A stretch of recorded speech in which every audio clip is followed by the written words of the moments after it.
how this book was written, and why. During the first 35 years of the 20th century, the publishing houses of America printed more than 1/5 of a million different books. Most of them were deadly dull, and many were financial failures. Many, did I say? The president of one of the largest publishing houses in the world confessed to me that his company, after 75 years of publishing experience, still lost money on 7 out of every 8 books it published. Why then did I have the temerity to write another book? And after I had written it, why should you bother to read it? Fair questions both, and I'll try to answer them. I have, since 1912, been conducting educational courses for business and professional men and women in New York.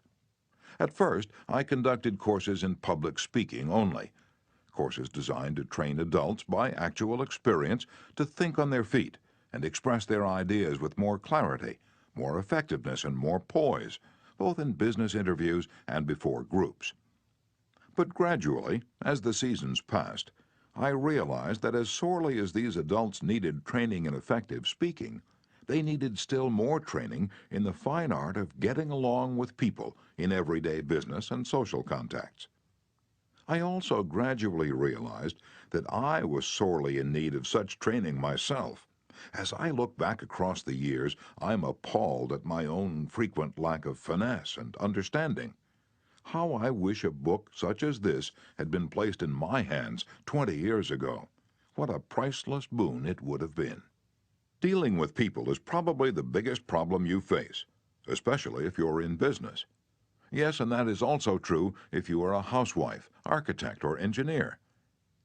Research done a few years ago under the auspices of the Carnegie Foundation for the Advancement of Teaching uncovered a most important and significant fact, a fact later confirmed by additional studies made at the Carnegie Institute of Technology. These investigations revealed that even in such technical lines as engineering, about 15% of one's financial success is due to one's technical knowledge, and about 85% is due to skill in human engineering, to personality, and the ability to lead people. For many years, I conducted courses each season at the Engineers Club of Philadelphia, and also courses for the New York chapter of the American Institute of Electrical Engineers. A total of probably more than 1,500 engineers have passed through my classes. They came to me because they had finally realized, after years of observation and experience, that the highest paid personnel in engineering are frequently not those who know the most about engineering. One can, for example, hire mere technical ability in engineering, accountancy, architecture, or any other profession at nominal salaries. But the person who has technical knowledge plus the ability to express ideas, to assume leadership, and to arouse enthusiasm among people, that person is headed for higher earning power. In the heyday of his activity, John D. Rockefeller said that the ability to deal with people is as purchasable a commodity as sugar or coffee. And I will pay more for that ability, said John D., than for any other under the sun.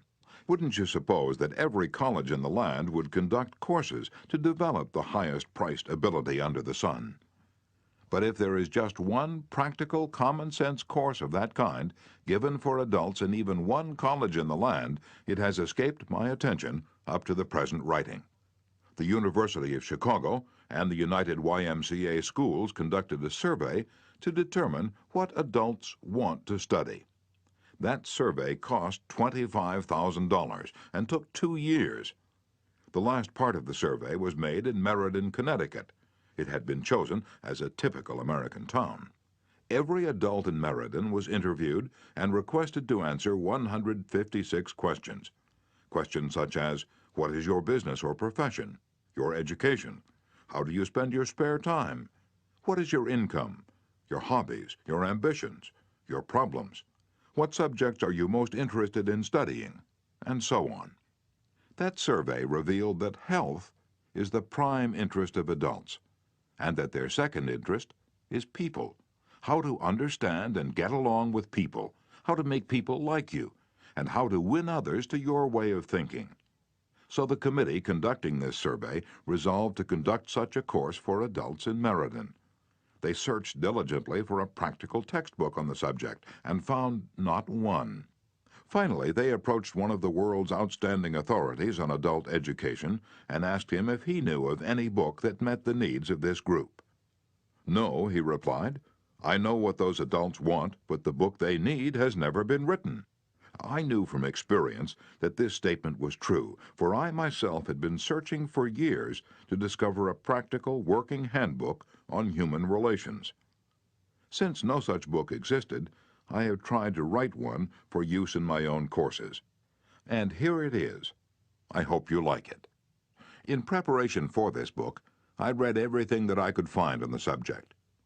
Everything from newspaper columns, magazine articles, records of the family courts, the writings of the old philosophers, and the new psychologists. In addition, I hired a trained researcher to spend 1.5 years in various libraries reading everything I had missed, plowing through erudite tomes on psychology, poring over hundreds of magazine articles, searching through countless biographies, trying to ascertain how the great leaders of all ages had dealt with people. We read their biographies. We read the life stories of all great leaders from Julius Caesar to Thomas Edison. I recall that we read over 100 biographies of Theodore Roosevelt alone. We were determined to spare no time, no expense, to discover every practical idea that anyone had ever used throughout the ages for winning friends and influencing people. I personally interviewed scores of successful people, some of them world famous, inventors like Marconi and Edison, political leaders like Franklin D. Roosevelt and James Farley, business leaders like Owen D. Young, movie stars like Clark Gable and Mary Pickford, and explorers like Martin Johnson, and tried to discover the techniques they used in human relations. From all this material, I prepared a short talk. I called it How to Win Friends and Influence People. I say short, it was short in the beginning, but it soon expanded to a lecture that consumed 1 hour and 30 minutes. For years, I gave this talk each season to the adults in the Carnegie Institute courses in New York. I gave the talk and urged the listeners to go out and test it in their business and social contacts and then come back to class and speak about their experiences and the results they'd achieved. What an interesting assignment. These men and women, hungry for self-improvement, were fascinated by the idea of working in a new kind of laboratory, the first and only laboratory of human relationships for adults that had ever existed. This book wasn't written in the usual sense of the word. It grew as a child grows. It grew and developed out of that laboratory, out of the experiences of thousands of adults. Years ago, we started with a set of rules, printed on a card no larger than a postcard. The next season, we printed a larger card, then a leaflet, then a series of booklets, each one expanding in size and scope.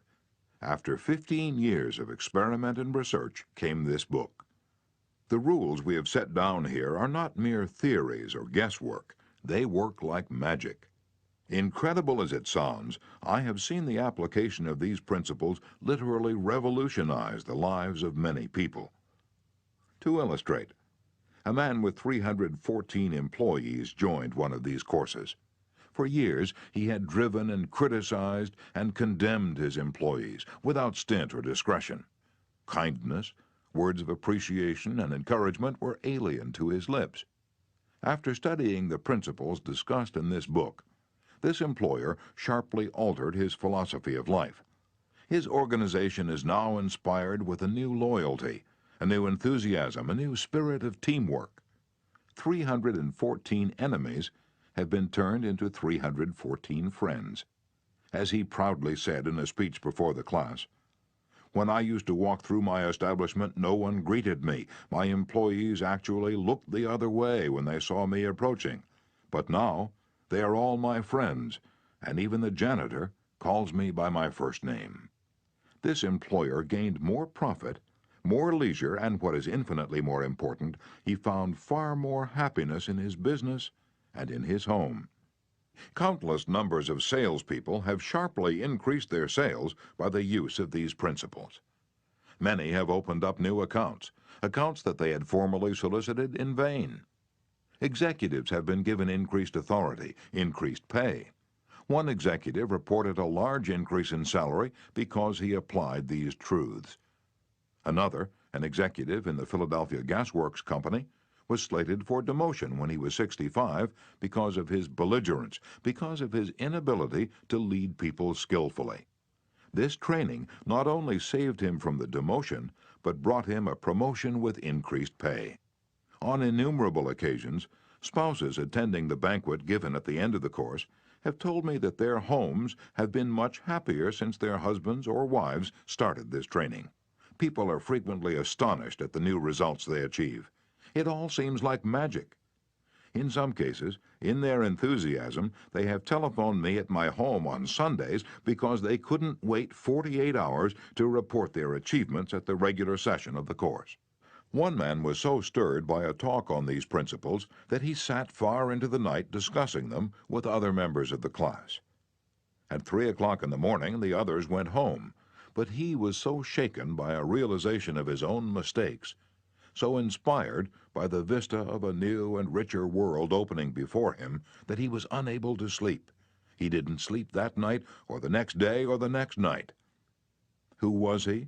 A naive, untrained individual, ready to gush over any new theory that came along? No, far from it.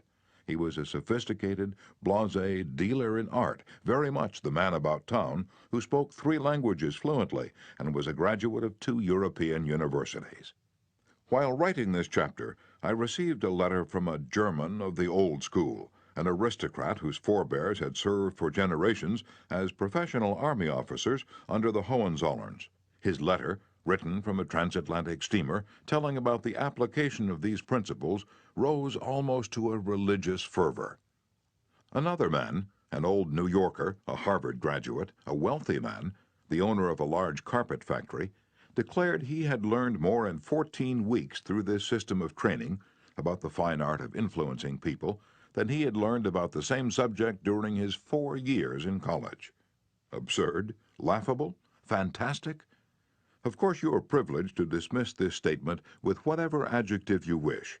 I am merely reporting, without comment, a declaration made by a conservative and eminently successful Harvard graduate in a public address to approximately 600 people at the Yale Club in New York on the evening of Thursday, February 23, 1933. Compared to what we ought to be, said the famous Professor William James of Harvard, compared to what we ought to be, we are only half awake. We are making use of only a small part of our physical and mental resources. Stating the thing broadly, the human individual thus lives far within his limits. He possesses powers of various sorts which he habitually fails to use. Those powers which you habitually fail to use. The sole purpose of this book is to help you discover, develop, and profit by those dormant and unused assets. Education, said Dr. John G. Hibben, former president of Princeton University, is the ability to meet life's situations. If by the time you have finished listening to the first 3 chapters of this book, if you aren't then a little better equipped to meet life's situations, then I shall consider this book to be a total failure so far as you are concerned. For the great aim of education, said Herbert Spencer, is not knowledge, but action. And this is an action book. How to Win Friends and Influence People by Dale Carnegie. Part 1. Fundamental Techniques in Handling People. Chapter 1. If you want to gather honey, don't kick over the beehive. On May 7, 1931, the most sensational manhunt New York City had ever known had come to its climax. After weeks of search, Two-Gun Crowley, the killer, the gunman who didn't smoke or drink, was at bay, trapped in his sweetheart's apartment on West End Avenue.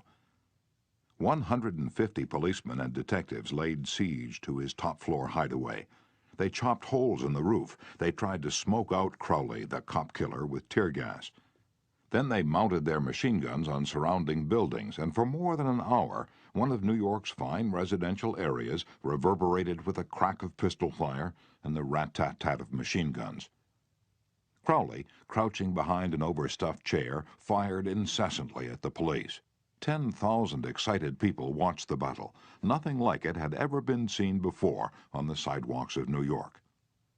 When Crowley was captured, Police Commissioner E.P. Mulrooney declared that the two-gun desperado was one of the most dangerous criminals ever encountered in the history of New York. "He will kill," said the commissioner, "at the drop of a feather."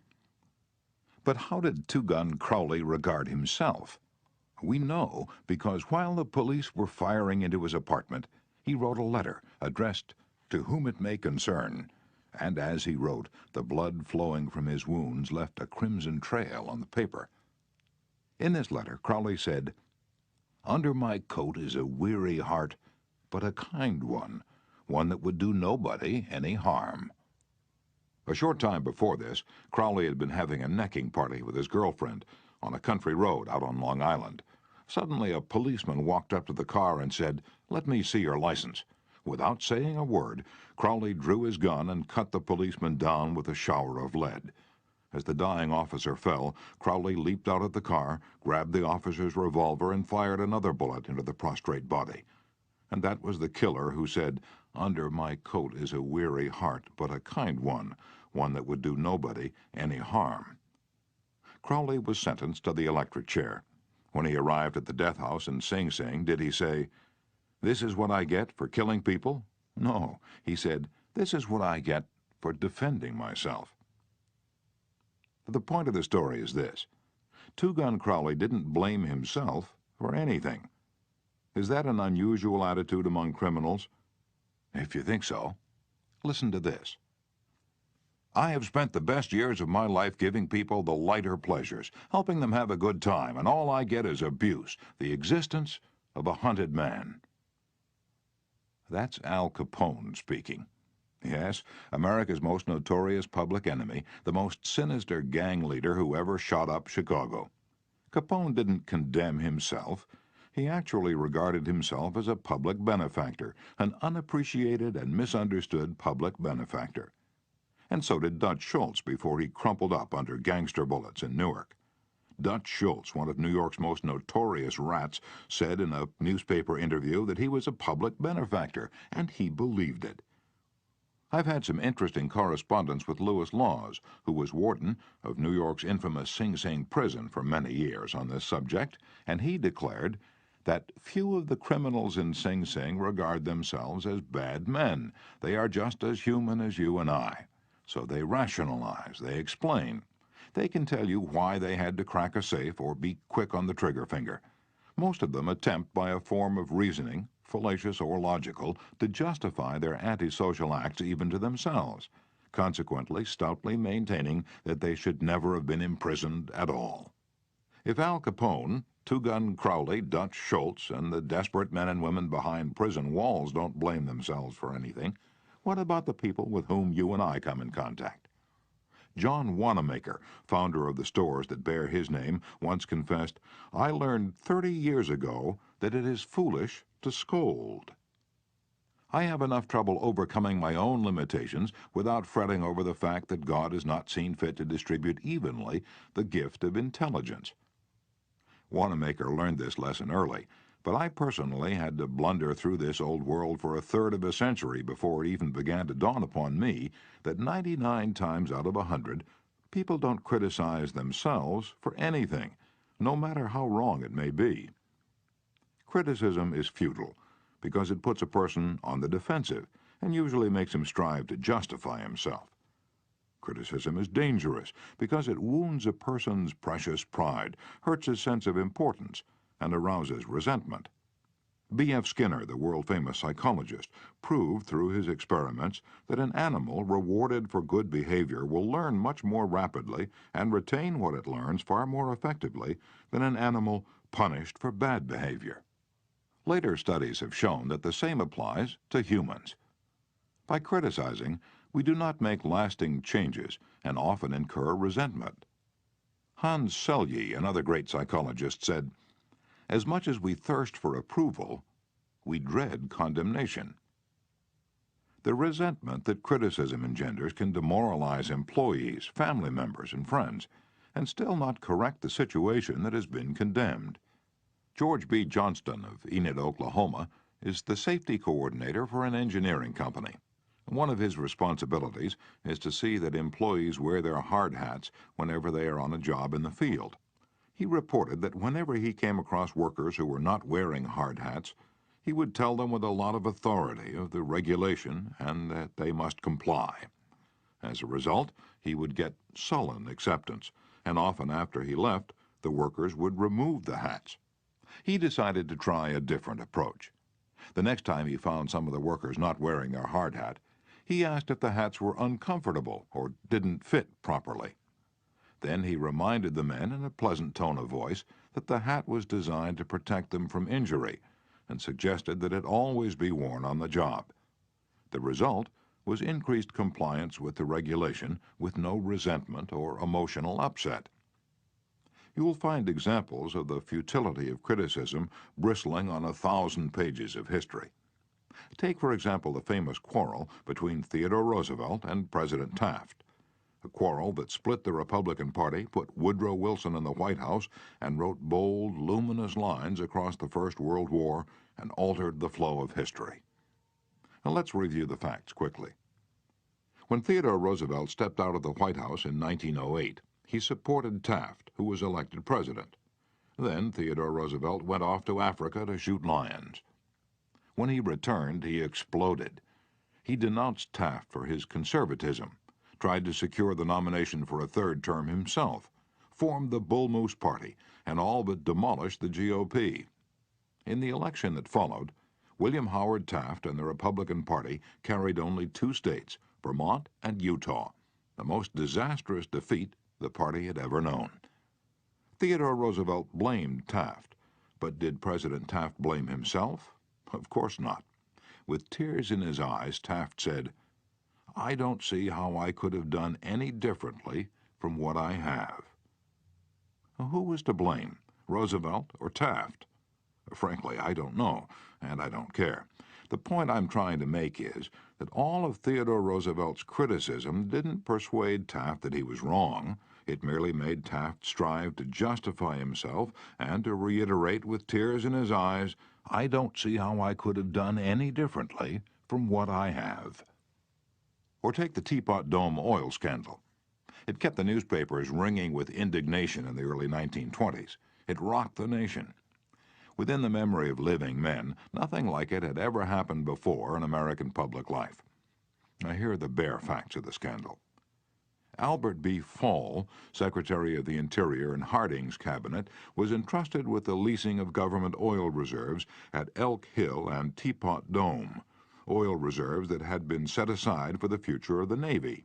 Did Secretary Fall permit competitive bidding? No, sir. He handed the fat, juicy contract outright to his friend Edward L. Doheny. What did Doheny do?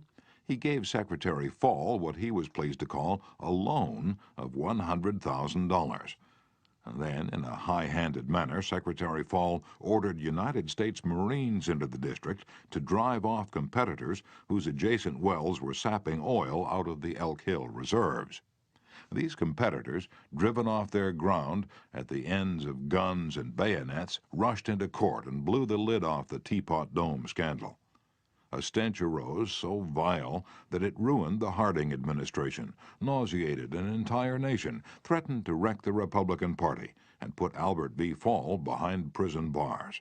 Fall was condemned viciously, condemned as few men in public life have ever been. Did he repent? Never. Years later, Herbert Hoover intimated in a public speech that President Harding's death had been due to mental anxiety and worry because a friend had betrayed him. When Mrs. Fall heard that, she sprang from her chair. She wept. She shook her fists at fate and screamed, "What? Harding betrayed by Fall? No, my husband never betrayed anyone. This whole house full of gold would not tempt my husband to do wrong. He is the one who has been betrayed and led to the slaughter and crucified." And there you are. Human nature in action. Wrongdoers blaming everybody but themselves. We are all like that. So when you and I are tempted to criticize someone tomorrow, let's remember Al Capone, Two Gun Crowley, and Albert Fall. Let's realize that criticisms are like homing pigeons. They always return home. Let's realize that the person we're going to correct and condemn will probably justify himself or herself and condemn us in return. Or, like the gentle Taft, will say, I don't see how I could have done any differently from what I have.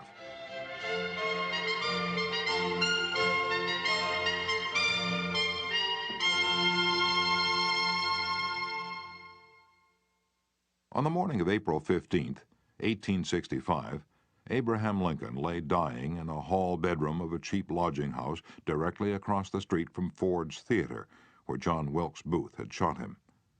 Lincoln's long body lay stretched diagonally across a sagging bed that was too short for him. A cheap reproduction of Rosa Bonheur's famous painting, The Horse Fair, hung above the bed, and a dismal gas jet flickered yellow light. As Lincoln lay dying, Secretary of War Stanton said, "There lies the most perfect ruler of men that the world has ever seen." What was the secret of Lincoln's success in dealing with people? I studied the life of Abraham Lincoln for 10 years and devoted all of 3 years to writing and rewriting a book entitled Lincoln the Unknown. I believe I have made as detailed and exhaustive a study of Lincoln's personality and home life as it is possible for any being to make. I made a special study of Lincoln's method of dealing with people. Did he indulge in criticism? Oh, yes. As a young man in the Pigeon Creek Valley of Indiana, he not only criticized, but he wrote letters and poems ridiculing people and dropped these letters on the country roads where they were sure to be found. One of these letters aroused resentments that burned for a lifetime. Even after Lincoln had become a practicing lawyer in Springfield, Illinois, he attacked his opponents openly in letters published in the newspapers. But he did this just once too often. In the autumn of 1842, he ridiculed a vain, pugnacious politician by the name of James Shields. Lincoln lampooned him through an anonymous letter published in the Springfield Journal. The town roared with laughter. Shields, sensitive and proud, boiled with indignation. He found out who wrote the letter, leapt on his horse, started after Lincoln, and challenged him to fight a duel. Lincoln didn't want to fight. He was opposed to dueling, but he couldn't get out of it and save his honor. He was given the choice of weapons. Since he had very long arms, he chose cavalry broadswords and took lessons in sword fighting from a West Point graduate. And on the appointed day, he and Shields met on a sandbar in the Mississippi River, prepared to fight to the death. But at the last minute, their seconds interrupted and stopped the duel. And that was the most lurid personal incident in Lincoln's life. It taught him an invaluable lesson in the art of dealing with people. Never again did he write an insulting letter. Never again did he ridicule anyone. And from that time on, he almost never criticized anybody for anything. Time after time during the Civil War, Lincoln put a new general at the head of the Army of the Potomac, and each one in turn, McClellan, Pope, Burnside, Hooker, Meade, blundered tragically and drove Lincoln to pacing the floor in despair. Half the nation savagely condemned these incompetent generals, but Lincoln, with malice toward none and charity for all, held his peace. One of his favorite quotations was, "Judge not, that ye be not judged." And when Mrs. Lincoln and others spoke harshly of the Southern people, Lincoln replied, "Don't criticize them. They are just what we would be under similar circumstances." Yet if any man ever had occasion to criticize, surely it was Lincoln. Let's take just one illustration. The Battle of Gettysburg was fought during the first 3 days of July, 1863. During the night of July 4th, Lee began to retreat southward while storm clouds deluged the country with rain. When Lee reached the Potomac with his defeated army, he found a swollen, impassable river in front of him and a victorious Union army behind him. Lee was in a trap. He couldn't escape. Lincoln saw that. Here was a golden, heaven-sent opportunity, the opportunity to capture Lee's army and end the war immediately. So, with a surge of high hope, Lincoln ordered Meade not to call a council of war, but to attack Lee immediately. Lincoln telegraphed his orders and then sent a special messenger to Meade demanding immediate action. And what did General Meade do? He did the very opposite of what he was told to do. He called a council of war in direct violation of Lincoln's orders. He hesitated. He procrastinated. He telegraphed all manner of excuses. He refused point blank to attack Lee. Finally, the waters receded and Lee escaped over the Potomac with his forces. Lincoln was furious. "What does this mean?" Lincoln cried to his son Robert. "Great God, what does this mean? We had them within our grasp, and had only to stretch forth our hands, and they were ours. Yet nothing that I could say or do could make the army move. Under the circumstances, almost any general could have defeated Lee. If I had gone up there, I could have whipped him myself." In bitter disappointment, Lincoln sat down and wrote Meade this letter. And remember, at this period of his life, Lincoln was extremely conservative and restrained in his phraseology, so this letter, coming from Lincoln in 1863, was tantamount to the severest rebuke. My dear General, I do not believe you appreciate the magnitude of the misfortune involved in Lee's escape.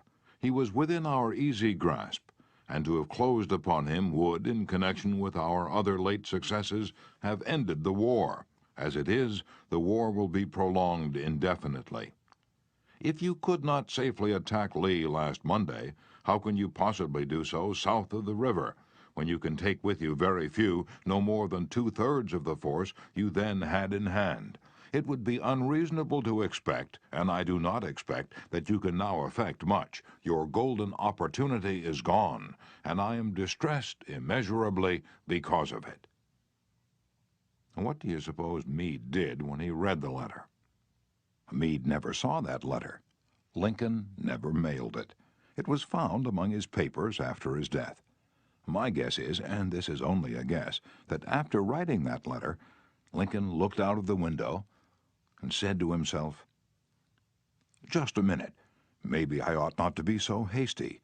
It is easy enough for me to sit here in the quiet of the White House and order Meade to attack. But if I had been up at Gettysburg, and if I had seen as much blood as Meade had seen during the last week, and if my ears had been pierced with the screams and the shrieks of the wounded and dying, maybe I wouldn't have been so anxious to attack either. If I had Meade's timid temperament, perhaps I would have done just what he had done. Anyhow, it is water under the bridge now. If I send this letter, it will relieve my feelings, but it will make Meade try to justify himself. It will make him condemn me. It will arouse hard feelings, impair all his further usefulness as a commander, and perhaps force him to resign from the army." So, as I've already said, Lincoln put the letter aside, for he'd learned by bitter experience that sharp criticisms and rebukes almost invariably end in futility. Theodore Roosevelt said that when he, as president, was confronted with a perplexing problem, he used to lean back and look up at a large painting of Lincoln, which hung above his desk in the White House, and ask himself, "What would Lincoln do if he were in my shoes? How would he solve this problem?" The next time we're tempted to admonish somebody, let's pull a $5 bill out of our pocket, look at Lincoln's picture on the bill, and ask, how would Lincoln handle this problem if he had it? Mark Twain lost his temper occasionally and wrote letters that turned the paper brown. For example, he once wrote to a man who'd aroused his ire, "The thing for you is a burial permit. You have only to speak and I will see that you get it."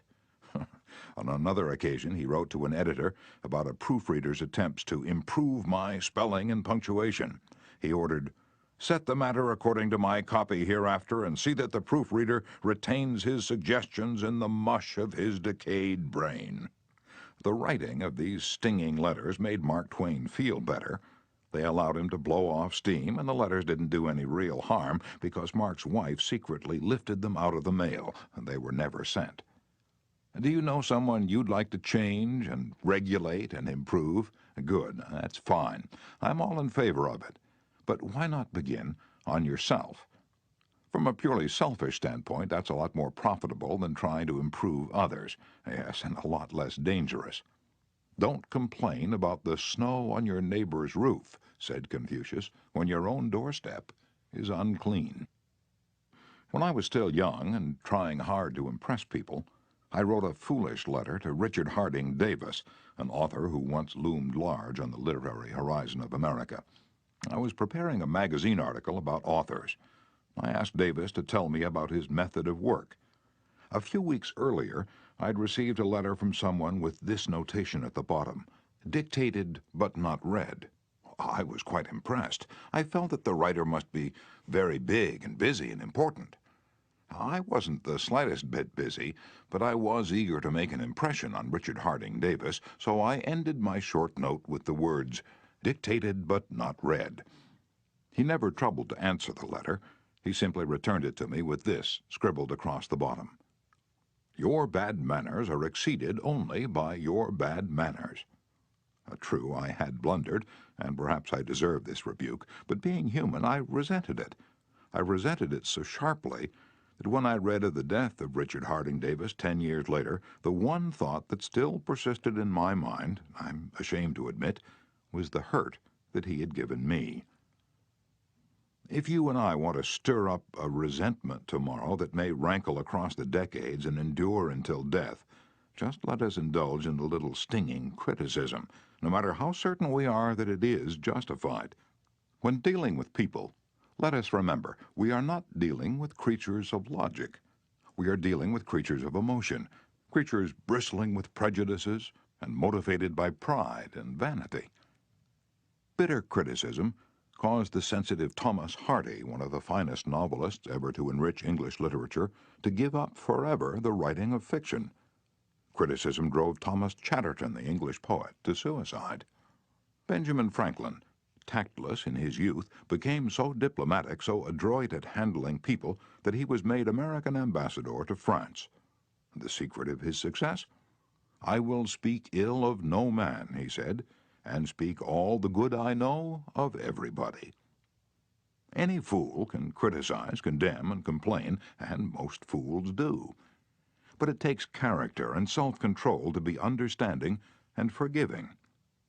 A great man shows his greatness, said Carlyle, by the way he treats little men. Bob Hoover, a famous test pilot and frequent performer at air shows, was returning to his home in Los Angeles from an air show in San Diego. As described in the magazine Flight Operations, at 300 feet in the air, both engines suddenly stopped. By deft maneuvering, he managed to land the plane, but it was badly damaged, although nobody was hurt. Hoover's first act after the emergency landing was to inspect the airplane's fuel. Just as he suspected, the World War II propeller plane he'd been flying had been fueled with jet fuel rather than gasoline. Upon returning to the airport, he asked to see the mechanic who had serviced his airplane. The young man was sick with the agony of his mistake. Tears streamed down his face as Hoover approached. He had just caused the loss of a very expensive plane and could have caused the loss of 3 lives as well. You can imagine Hoover's anger. One could anticipate a tongue-lashing that this proud and precise pilot would unleash for that carelessness. But Hoover didn't scold the mechanic. He didn't even criticize him. Instead, he put his big arm around the man's shoulder and said, "To show you I'm sure that you'll never do this again, I want you to service my F-51 tomorrow." Often parents are tempted to criticize their children. You would expect me to say, don't, but I will not. I am merely going to say, before you criticize them, read one of the classics of American journalism, Father Forgets. It originally appeared as an editorial in the People's Home Journal. Here it is, with the author's permission, as condensed in the Reader's Digest. A Father Forgets is one of those little pieces which, dashed off in a moment of sincere feeling, strikes an echoing chord in so many readers as to become a perennial reprint favorite. Since its first appearance, Father Forgets has been reproduced, writes the author, W. Livingston Larned, in hundreds of magazines and house organs, and in newspapers all over the country. It has been reprinted almost as extensively in many foreign languages. I have given personal permission to thousands who wish to read it from school, church, and lecture platforms. It has been on the air on countless occasions and programs. Oddly enough, college periodicals have used it, and high school magazines. Sometimes a little piece seems mysteriously to click. This one certainly did. Father Forgets by W. Livingston Larned. Listen, son. I'm saying this as you lie asleep. One little paw curled under your cheek, and the blonde curls stickily wet on your damp forehead. I have stolen into your room alone. Just a few minutes ago, as I sat reading my paper in the library, a stifling wave of remorse swept over me. Guiltily, I came to your bedside. These are the things I was thinking, son. I had been cross to you.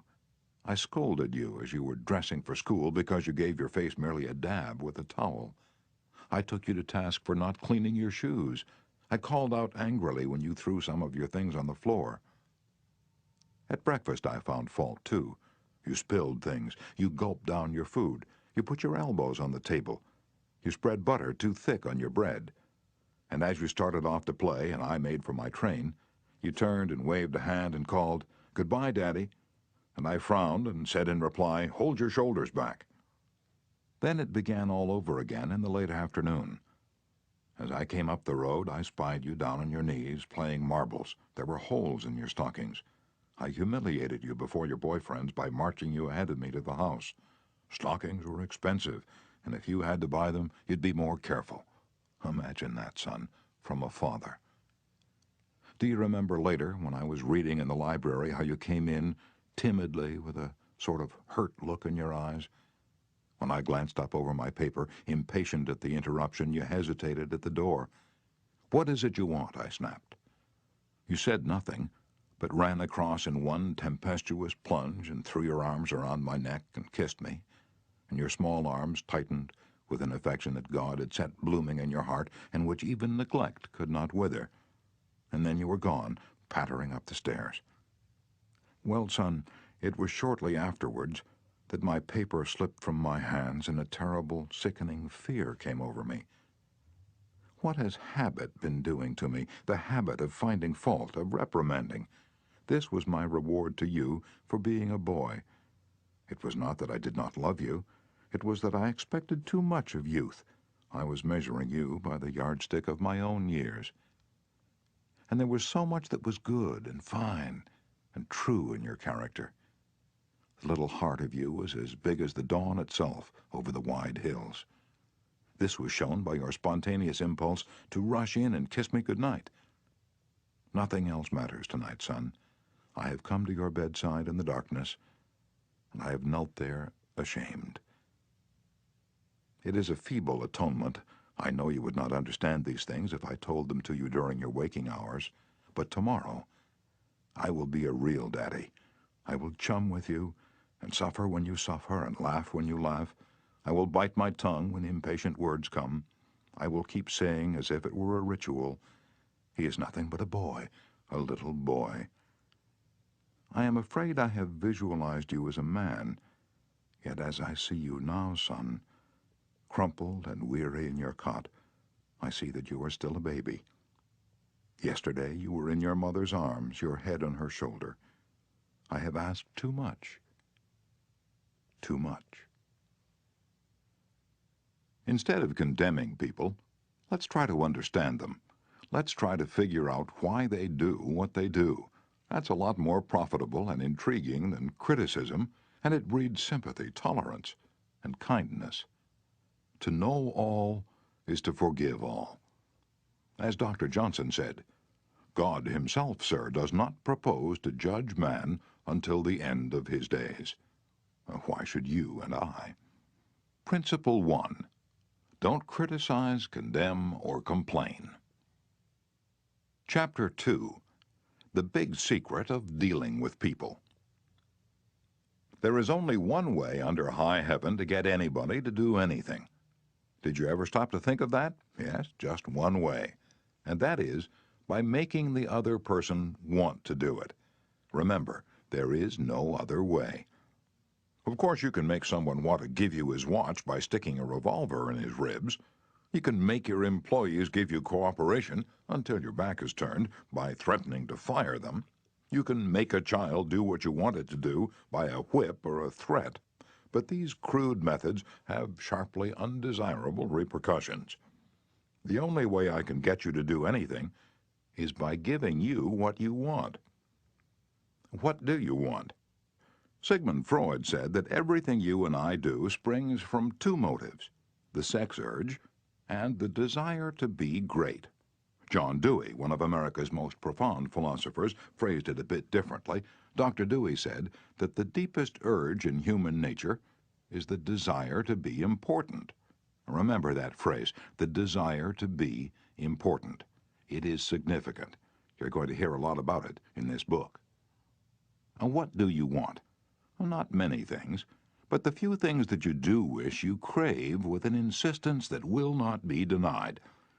Some of the things most people want include health and the preservation of life, food, sleep, money and the things money will buy, life in the hereafter, sexual gratification, the well-being of our children, a feeling of importance. Almost all of these wants are usually gratified, all except one. But there is one longing, almost as deep, almost as imperious as the desire for food or sleep, which is seldom gratified. It is what Freud calls the desire to be great. It is what Dewey calls the desire to be important. Lincoln once began a letter saying, "Everybody likes a compliment." William James said, "The deepest principle in human nature is the craving to be appreciated." He didn't speak, mind you, of the wish or the desire or the longing to be appreciated. He said the craving to be appreciated. Here is a gnawing and unfaltering human hunger, and the rare individual who honestly satisfies this heart hunger will hold people in the palm of his or her hand, and even the undertaker will be sorry when he dies. The desire for a feeling of importance is one of the chief distinguishing differences between mankind and the animals. To illustrate, when I was a farm boy out in Missouri, my father bred fine Duroc Jersey hogs and pedigreed white-faced cattle. We used to exhibit our hogs and white-faced cattle at the county fairs and livestock shows throughout the Middle West. We won first prizes by the score. My father pinned his blue ribbons on a sheet of white muslin, and when friends or visitors came to the house, he'd get out the long sheet of muslin, he'd hold one end and I would hold the other while he exhibited the blue ribbons. The hogs didn't care about the ribbons they had won, but Father did. These prizes gave him a feeling of importance.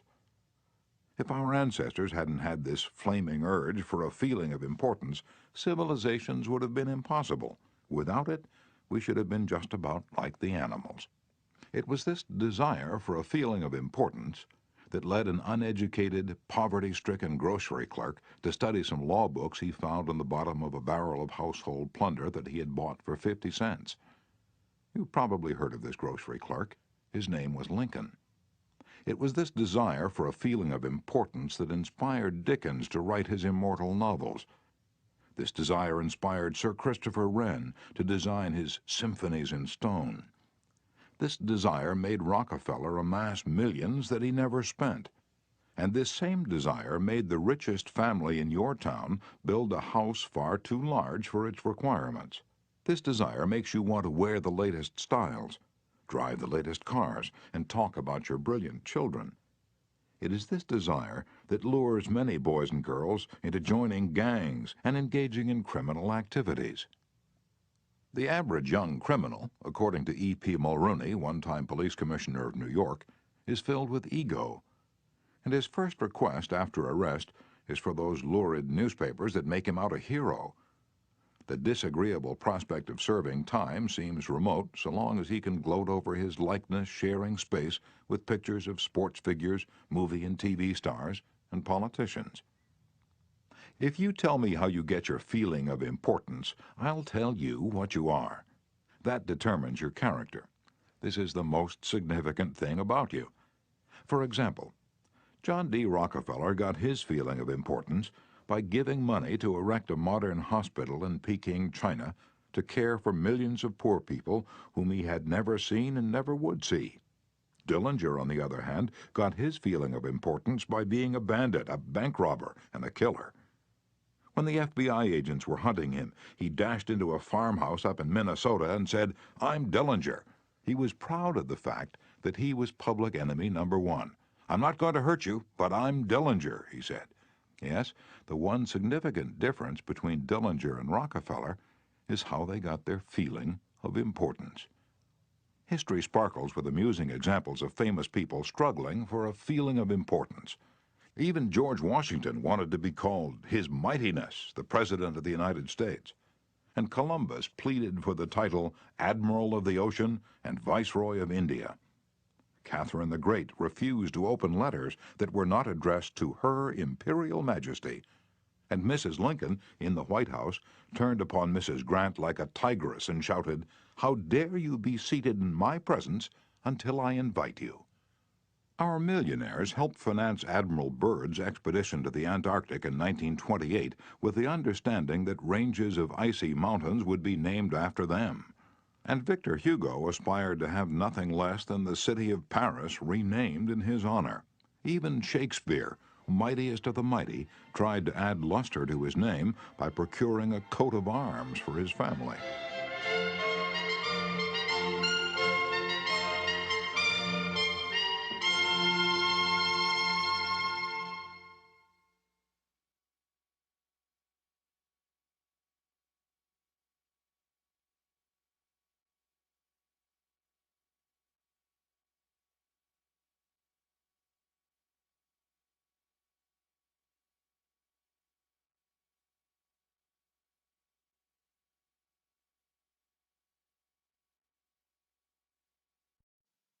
People sometimes become invalids in order to win sympathy and attention and get a feeling of importance.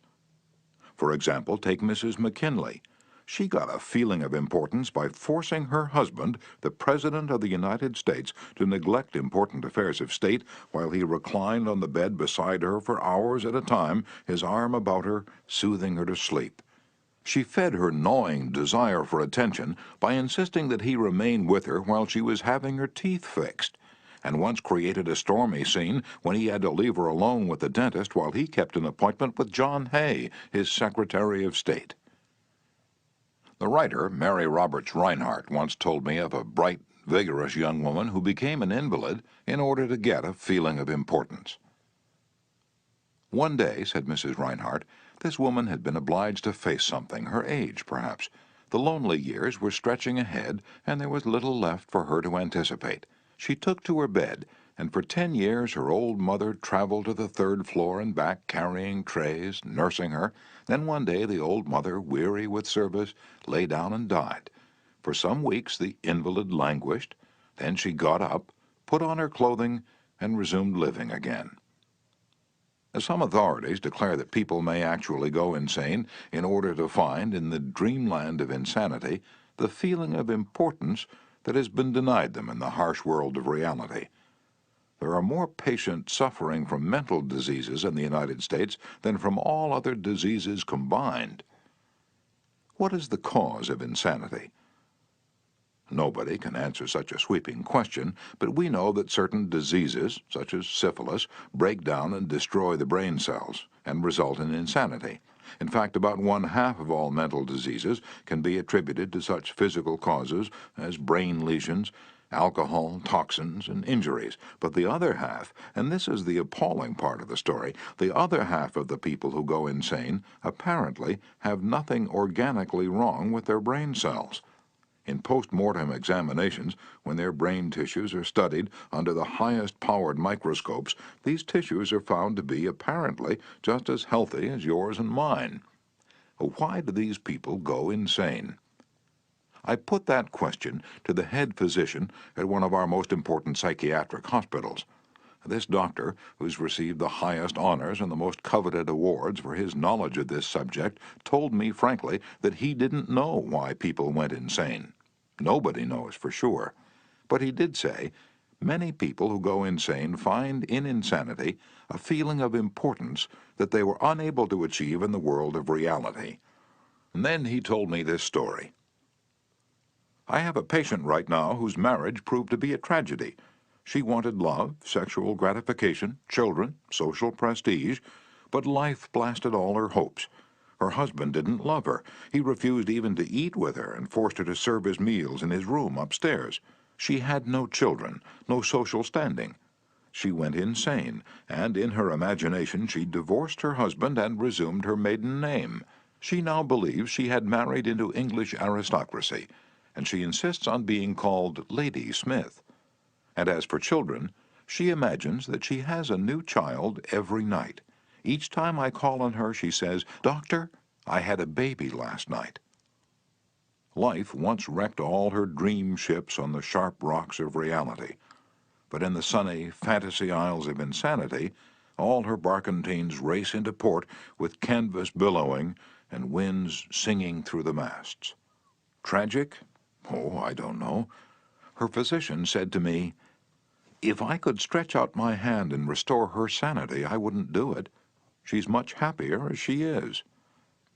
If some people are so hungry for a feeling of importance that they actually go insane to get it, imagine what miracle you and I can achieve by giving people honest appreciation this side of insanity. One of the first people in American business to be paid a salary of over $1 million a year when there was no income tax and a person earning $50 a week was considered well off was Charles Schwab. He'd been picked by Andrew Carnegie to become the first president of the newly formed United States Steel Company in 1921, when Schwab was only 38 years old. Schwab later left U.S. Steel to take over the then-troubled Bethlehem Steel Company, and he rebuilt it into one of the most profitable companies in America. Why did Andrew Carnegie pay $1 million a year, or more than $3,000 a day, to Charles Schwab? Why? Because Schwab was a genius? No. Because he knew more about the manufacture of steel than other people? Nonsense. Charles Schwab told me himself that he had many men working for him who knew more about the manufacture of steel than he did. Schwab says that he was paid this salary largely because of his ability to deal with people.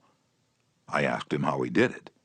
Here is his secret, set down in his own words, words that ought to be cast in eternal bronze and hung in every home and school, every shop and office in the land, words that children ought to memorize, instead of wasting their time memorizing the conjugation of Latin verbs or the amount of annual rainfall in Brazil, words that will all but transform your life and mine if we will only live by them. "I consider my ability to arouse enthusiasm among my people," said Schwab, "the greatest asset that I possess. And the way to develop the best that is in a person is by appreciation and encouragement. There is nothing else that so kills the ambition of a person as criticism from superiors. I never criticize anyone. I believe in giving a person incentive to work. So I'm anxious to praise, but loath to find fault. If I like anything, I am hearty in my approbation and lavish in my praise." And that is what Schwab did. But what do average people do? The exact opposite. If they don't like a thing, they bawl out their subordinates. If they do like it, they say nothing. As the old couplet says, "Once I did bad, and that I heard ever. Twice I did good, but that I heard never." In my wide association in life, meeting with many and great people in various parts of the world, Schwab declared, I've yet to find the person, however great or exalted his station, who did not do better work and put forth greater effort under a spirit of approval than he would ever do under a spirit of criticism. That, he said, frankly, was one of the outstanding reasons for the phenomenal success of Andrew Carnegie. Carnegie praised his associates publicly as well as privately. Carnegie wanted to praise his assistants, even on his tombstone. He wrote an epitaph for himself which read, "Here lies one who knew how to get around him men who were cleverer than himself." Sincere appreciation was one of the secrets of the first John D. Rockefeller's success in handling men. For example, when one of his partners, Edward T. Bedford, lost $1 million for the firm by a bad buy in South America, John D. might have criticized, but he knew Bedford had done his best and the incident was closed. So Rockefeller found something to praise. He congratulated Bedford because he'd been able to save 60% of the money he'd invested. "That's splendid," said Rockefeller. "We don't always do as well as that upstairs." I have among my clippings a story that I know never happened, but it illustrates a truth, so I'll repeat it. According to this silly story, a farm woman at the end of a heavy day's work set before her menfolks a heaping pile of hay. And when they indignantly demanded whether she'd gone crazy, she replied, "Well, how did I know you'd notice? I've been cooking for you men for the last 20 years, and in all that time I ain't heard no word to let me know you wasn't just eating hay." And when a study was made a few years ago on runaway wives, what do you think was discovered to be the main reason wives ran away? It was lack of appreciation. And I'd bet that a similar study made of runaway husbands would come out the same way. We often take our spouses so much for granted that we never let them know we appreciate them. A member of one of our classes told of a request made by his wife. She and a group of other women in her church were involved in a self-improvement program. She asked her husband to help her by listing 6 things he believed she could do to become a better wife. He reported to the class, "I was surprised by such a request. Frankly, it would have been easy for me to list 6 things I would like to change about her. My heavens, she could have listed 1,000 things you'd like to change about me. But I didn't. I said to her, 'Let me think about it and give you an answer in the morning.' The next morning, I got up very early and called the florist and had them send 6 red roses to my wife with a note saying, 'I can't think of 6 things I would like to change about you. I love you the way you are.' When I arrived at home that evening, who do you think greeted me at the door? That's right, my wife. She was almost in tears. Needless to say, I was extremely glad I had not criticized her as she'd requested. The following Sunday at church, after she reported the results of her assignment, several women with whom she'd been studying came up to me and said, 'That was the most considerate thing I've ever heard.' It was then that I realized the power of appreciation." Florin Ziegfeld, the most spectacular producer who ever dazzled Broadway, gained his reputation by his subtle ability to glorify the American girl. Time after time he took drab little creatures that no one ever looked at twice and transformed them on the stage into glamorous visions of mystery and seduction. And knowing the value of appreciation and confidence, he made women feel beautiful by the sheer power of his gallantry and consideration. He was practical. He raised the salary of chorus girls from $30 a week to as high as $175. And he was also chivalrous. On opening night at the Follies, he sent telegrams to the stars in the cast, and he deluged every chorus girl in the show with American Beauty roses. I once succumbed to the fad of fasting and went for 6 days and nights without eating. It wasn't difficult. I was less hungry at the end of the 6th day than I was at the end of the 2nd. Yet I know, as you know, people who would think they'd committed a crime if they let their families or employees go for 6 days without food, but they will let them go for 6 days and 6 weeks and sometimes 60 years without giving them the hearty appreciation that they crave almost as much as they crave food. When Alfred Lunt, one of the great actors of his time, played the leading role in Reunion in Vienna, he said, "There is nothing I need so much as nourishment for my self-esteem." We nourish the bodies of our children and friends and employees, but how seldom do we nourish their self-esteem? We provide them with roast beef and potatoes to build energy, but we neglect to give them kind words of appreciation that would sing in their memories for years, like the music of the morning stars. Paul Harvey, in one of his radio broadcasts, The Rest of the Story, told how showing sincere appreciation can change a person's life. He reported that years ago a teacher in Detroit asked Stevie Morris to help her find a mouse that was lost in the classroom. You see, she appreciated the fact that nature had given Stevie something no one else in the room had. Nature had given Stevie a remarkable pair of ears to compensate for his blind eyes. But this was really the first time Stevie had been shown appreciation for those talented ears. Now, years later, he says that this act of appreciation was the beginning of a new life. You see, from that time on, he developed his gift of hearing and went on to become, under the stage name of Stevie Wonder, one of the great pop singers and songwriters of the 70s. Some of you are saying right now, as you hear these words, "Oh, phooey, flattery, bear oil, I've tried that stuff. It doesn't work, not with intelligent people." Of course, flattery seldom works with discerning people. It is shallow, selfish, and insincere. It ought to fail, and it usually does. True, some people are so hungry, so thirsty for appreciation that they'll swallow anything, just as a starving man will eat grass and fishworms.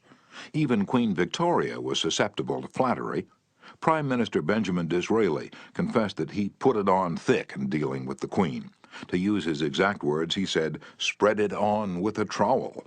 But Disraeli was one of the most polished, deft, and adroit men who ever ruled the far-flung British Empire. He was a genius in his line. What would work for him wouldn't necessarily work for you and me. In the long run, flattery will do you more harm than good. Flattery is counterfeit, and like counterfeit money, it will eventually get you into trouble if you pass it to someone else.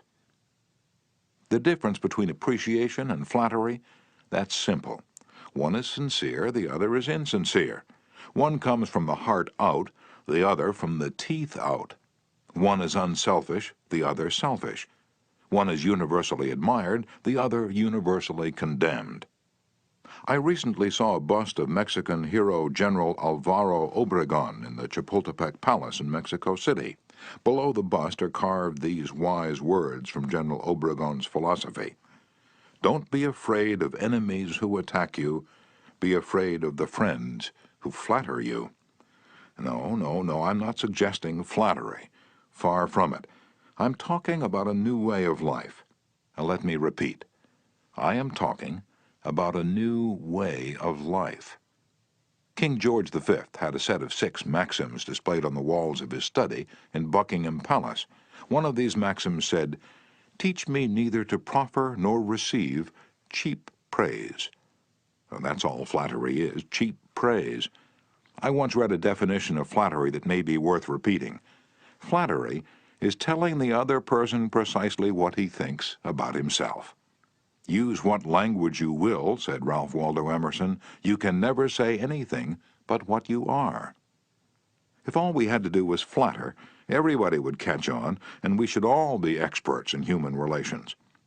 When we are not engaged in thinking about some definite problem, we usually spend about 95% of our time thinking about ourselves. Now, if we stop thinking about ourselves for a while and begin to think of the other person's good points, we won't have to resort to flattery so cheap and false that it can be spotted almost before it's out of the mouth. One of the most neglected virtues of our daily existence is appreciation. Somehow we neglect to praise our son or daughter when he or she brings home a good report card, and we fail to encourage our children when they first succeed in baking a cake or building a birdhouse. Nothing pleases children more than this kind of parental interest and approval. And the next time you enjoy filet mignon at the club, send word to the chef that it was excellently prepared. And when a tired salesperson shows you unusual courtesy, please mention it. Every minister, lecturer, and public speaker knows the discouragement of pouring himself or herself out to an audience and not receiving a single ripple of appreciative comment. What applies to professionals applies doubly to workers in offices, shops, and factories, and our families and friends. In our interpersonal relations, we should never forget that all our associates are human beings and hunger for appreciation. It is the legal tender that all souls enjoy. Try leaving a friendly trail of little sparks of gratitude on your daily trips. You will be surprised how they will set small flames of friendship that will be rose beacons on your next visit. Pamela Dunham of New Fairfield, Connecticut, had among her responsibilities on her job the supervision of a janitor who was doing a very poor job. The other employees would jeer at him and litter the hallways to show him what a bad job he was doing. It was so bad, productive time was being lost in the shop. Without success, Pam tried various ways to motivate this person. She noticed that occasionally he did a particularly good piece of work. She made a point to praise him for it in front of the other people. Each day the job he did all around got better. Pretty soon he started doing all his work efficiently. Now he does an excellent job, and other people give him appreciation and recognition. Honest appreciation got results where criticism and ridicule failed. Hurting people not only does not change them, it is never called for. There's an old saying that I have cut out and pasted on my mirror where I cannot help but see it every day. I shall pass this way but once. Any good, therefore, that I can do, or any kindness that I can show to any human being, let me do it now. Let me not defer nor neglect it, for I shall not pass this way again. Emerson said, "Every man I meet is my superior in some way. In that I learn of him." If that was true of Emerson, isn't it likely to be 1,000 times more true of you and me? Let's cease thinking of our accomplishments, our wants. Let's try to figure out the other person's good points. Then forget flattery. Give honest, sincere appreciation. Be hearty in your approbation and lavish in your praise, and people will cherish your words and treasure them and repeat them over a lifetime. Repeat them years after you have forgotten them. Principle 2. Give honest, sincere appreciation. Chapter 3. He who can do this has the whole world with him. He who cannot walks a lonely way. I often went fishing up in Maine during the summer. Personally, I'm very fond of strawberries and cream, but I found that for some strange reason fish prefer worms. So when I went fishing, I didn't think about what I wanted. I thought about what they wanted. I didn't bait the hook with strawberries and cream. Rather, I dangled a worm or a grasshopper in front of the fish and said, "Wouldn't you like to have that?" Why not use the same common sense when fishing for people? That is what Lloyd George, Great Britain's Prime Minister during World War I, did. When someone asked him how he managed to stay in power after the other wartime leaders, Wilson, Orlando, and Clemenceau, had been forgotten, he replied that if his staying on top might be attributed to any one thing, it would be to his having learned that it was necessary to bait the hook to suit the fish. Why talk about what we want? That's childish, absurd. Of course you're interested in what you want. You are eternally interested in it, but no one else is. The rest of us are just like you. We are interested in what we want. So the only way on earth to influence other people is to talk about what they want and show them how to get it. Remember that tomorrow when you're trying to get somebody to do something. If, for example, you don't want your children to smoke, don't preach at them and don't talk about what you want, but show them that cigarettes may keep them from making the basketball team or winning the 100-yard dash. This is a good thing to remember, regardless of whether you're dealing with children or calves or chimpanzees. For example, one day Ralph Waldo Emerson and his son tried to get a calf into the barn. They made the common mistake of thinking only of what they wanted. Emerson pushed and his son pulled, but the calf was doing just what they were doing. He was thinking only of what he wanted, so he stiffened his legs and stubbornly refused to leave the pasture. The Irish housemaid saw their predicament. She couldn't write essays or books, but on this occasion at least she had more horse sense or calf sense than Emerson had. She thought of what the calf wanted. So she put her maternal finger in the calf's mouth and let the calf suck her finger as she gently led him into the barn. Every act you have ever performed since the day you were born was performed because you wanted something. What about the time you gave a large contribution to the Red Cross? Yes, that's no exception to the rule. You gave the Red Cross the donation because you wanted to lend a helping hand. You wanted to do a beautiful, unselfish, divine act. Inasmuch as ye have done it unto one of the least of these, my brethren, ye have done it unto me. If you hadn't wanted that feeling more than you wanted your money, you would not have made the contribution. Of course, you might have made the contribution because you were ashamed to refuse, or because a customer asked you to do it, but one thing is certain. You made the contribution because you wanted something. Harry A. Overstreet, in his illuminating book, Influencing Human Behavior, said, "Action springs out of what we fundamentally desire, and the best piece of advice which can be given to would-be persuaders, whether in business, in the home, in the school, in politics, is first arouse in the other person an eager want. He who can do this has the whole world with him. He who cannot walks a lonely way. Andrew Carnegie, the poverty-stricken Scotch lad who started to work at 2 cents an hour and finally gave away $365 million, learned early in life that the only way to influence people is to talk in terms of what the other person wants. He attended school only 4 years, yet he learned how to handle people. And to illustrate, his sister-in-law was worried sick over her 2 boys. They were at Yale, and they were so busy with their own affairs that they neglected to write home and paid no attention whatever to their mother's frantic letters. Then Carnegie offered to wager $100 that he could get an answer by return mail without even asking for it. Someone called his bet, so he wrote his nephews a chatty letter mentioning casually in a postscript that he was sending each one a $5 bill. He neglected, however, to enclose the money.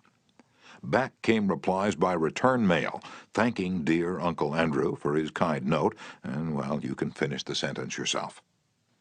Another example of persuading comes from Stan Novak of Cleveland, Ohio, a participant in our course. Stan came home from work one evening to find his youngest son, Tim, kicking and screaming on the living room floor. He was to start kindergarten the next day and was protesting that he would not go. Stan's normal reaction would have been to banish the child to his room and tell him he just better make up his mind to go. He had no choice. But tonight, recognizing that this would not really help Tim start kindergarten in the best frame of mind, Stan sat down and thought, if I were Tim, why would I be excited about going to kindergarten? He and his wife made a list of all the fun things Tim would do, such as finger painting, singing songs, making new friends. Then they put them into action. We all started finger painting on the kitchen table, my wife Lil, my other son Bob, and myself, all having fun. Soon Tim was peeping around the corner. Next he was begging to participate. Oh no, you have to go to kindergarten first to learn how to finger paint. With all the enthusiasm I could muster, I went through the list, talking in terms that he could understand, telling him of all the fun he would have in kindergarten. The next morning, I thought I was the first one up. I went downstairs and found Tim sitting sound asleep in the living room chair. "What are you doing here?" I asked. "I'm waiting to go to kindergarten. I don't want to be late." The enthusiasm of our entire family had aroused in Tim an eager want that no amount of discussion or threat could possibly have accomplished. Tomorrow you may want to persuade somebody to do something.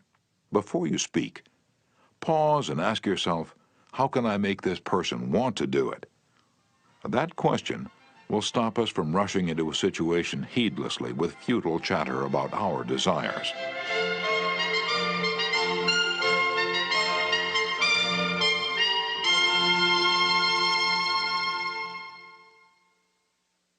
At one time, I rented the grand ballroom of a certain New York hotel for 20 nights each season in order to hold a series of lectures. At the beginning of one season, I was suddenly informed that I should have to pay almost 3 times as much rent as formerly. This news reached me after the tickets had been printed and distributed and all announcements had been made. Naturally, I didn't want to pay the increase, but what was the use of talking to the hotel about what I wanted? They were interested only in what they wanted. So a couple of days later, I went to see the manager. "I was a bit shocked when I got your letter," I said, "but I don't blame you at all. If I'd been in your position, I should probably have written a similar letter myself. Your duty as manager of the hotel is to make all the profit possible. If you don't do that, you'll be fired, and you ought to be fired. Now let's take a piece of paper and write down the advantages and the disadvantages that will accrue to you if you insist on this increase in rent." And then I took the letterhead and ran a line through the center and headed one column advantages and the other column disadvantages. I wrote down under the head advantages these words, "Ballroom free." And then I went on to say, "You'll have the advantage of having the ballroom free to rent for dances and conventions. And that's a big advantage, for affairs like that will pay you much more than you can get for a series of lectures. If I tie your ballroom up for 20 nights during the course of the season, it's sure to mean a loss of some very profitable business to you. Now, let's consider the disadvantages. First, instead of increasing your income from me, you're going to decrease it. In fact, you're going to wipe it out because I cannot pay the rent you're asking. I shall be forced to hold these lectures at some other place. There's another disadvantage to you also. These lectures attract crowds of educated and cultured people to your hotel. That is good advertising for you, isn't it?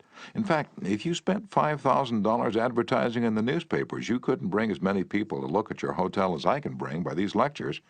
That is worth a lot to the hotel, isn't it? As I talked, I wrote these two disadvantages under the proper heading and handed the sheet of paper to the manager, saying, "I wish you'd carefully consider both the advantages and disadvantages that are going to accrue to you, and then give me your final decision." I received a letter the next day informing me that my rent would be increased only 50% instead of 300%. Mind you, I got this reduction without saying a word about what I wanted. I talked all the time about what the other person wanted and how he could get it. Suppose I had done the human, natural thing. Suppose I'd stormed into his office and said, "What do you mean, raising my rent 300%, when you know the tickets have been printed and the announcements made? 300%? Ridiculous, absurd, I won't pay it." What would have happened then? An argument would have begun to steam and boil and sputter, and you know how arguments end. Even if I had convinced him that he was wrong, his pride would have made it difficult for him to back down and give in.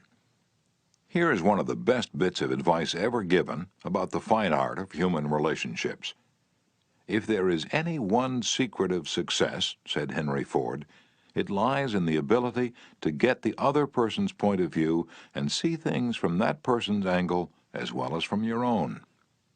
That is so good I want to repeat it. If there is any one secret of success, it lies in the ability to get the other person's point of view and see things from that person's angle as well as from your own. That is so simple, so obvious, that anyone ought to see the truth of it at a glance, yet 90% of the people on this earth ignore it 90% of the time. An example? Look at the letters that come across your desk tomorrow morning, and you find that most of them violate this important canon of common sense. Take this one, a letter written by the head of the radio department of an advertising agency with offices scattered across the continent. This letter was sent to the managers of local radio stations throughout the country. To Mr. John Blank, Blankville, Indiana. Dear Mr. Blank, the XYZ Company desires to retain its position in advertising agency leadership in the radio field. Who cares what your company desires? I'm worried about my own problems. The bank is foreclosing the mortgage on my house. The bugs are destroying the hollyhocks. The stock market tumbled yesterday. I missed the 8:15 this morning. I wasn't invited to the Joneses' dance last night. The doctor tells me I have high blood pressure and neuritis and dandruff. And then what happens? I come down to the office this morning worried, open my mail, and hear some little whippersnapper off in New York yapping about what his company wants. Bah!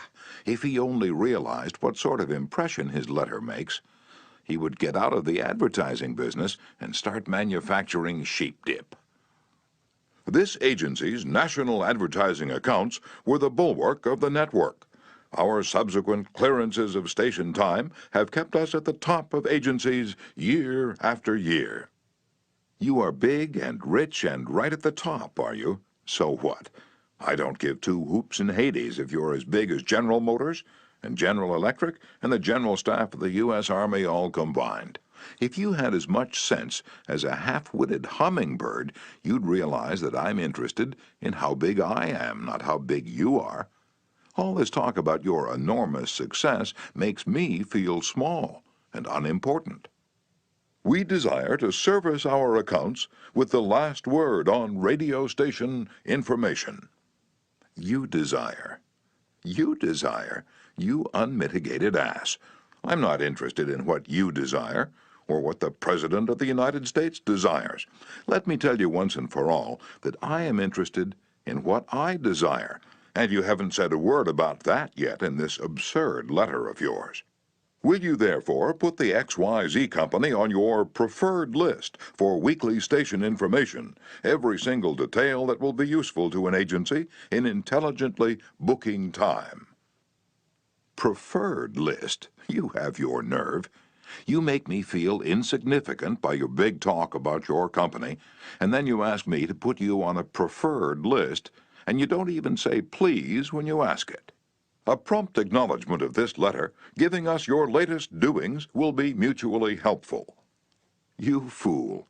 You mail me a cheap form letter, a letter scattered far and wide like the autumn leaves, and you have the gall to ask me, when I'm worried about the mortgage and the hollyhocks and my blood pressure, to sit down and dictate a personal note acknowledging your form letter, and you ask me to do it promptly.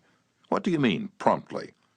Don't you know I'm just as busy as you are, or at least I like to think I am? And while we're on the subject, who gave you the lordly right to order me around? You say it will be mutually helpful. At last, you have begun to see my viewpoint, but you're vague about how it will be to my advantage. Very truly yours, John Doe, Manager, Radio Department. P.S. The enclosed reprint from the Blankville Journal will be of interest to you, and you may want to broadcast it over your station. Finally, down here in the postscript, you mentioned something that may help me solve one of my problems. Why didn't you begin your letter with, oh, what's the use? Any advertising man who's guilty of perpetrating such drivel as you've sent me has something wrong with his medulla oblongata. You don't need a letter giving our latest doings. What you need is a quart of iodine in your thyroid gland. Now, if people who devote their lives to advertising and who pose as experts in the art of influencing people to buy, if they write a letter like that, what can we expect from the butcher and the baker or the auto mechanic? Here's another letter, written by the superintendent of a large freight terminal to a student of this course, Edward Vermillion. What effect did this letter have on the man to whom it was addressed? Let me read it to you, and then I'll tell you. A. Zarega's Sons, Incorporated, 28 Front Street, Brooklyn, New York, 11201. Attention, Mr. Edward Vermillion. Gentlemen, the operations at our outbound rail receiving station are handicapped because a material percentage of the total business is delivered us in the late afternoon. This condition results in congestion, overtime on the part of our forces, delays to trucks, and in some cases delays to freight. On November 10th, we received from your company a lot of 510 pieces, which reached here at 4:20 p.m. We solicit your cooperation toward overcoming the undesirable effects arising from late receipt of freight. May we ask that on days on which you ship the volume which was received on the above date, effort be made either to get the truck here earlier or to deliver us part of the freight during the morning. The advantage that would accrue to you under such an arrangement would be that of more expeditious discharge of your trucks and the assurance that your business would go forward on the date of its receipt. Very truly yours, John Brown, Superintendent. After reading this letter, Mr. Vermillion, sales manager for A. Zarega's Sons, Incorporated, sent it to me with the following comment.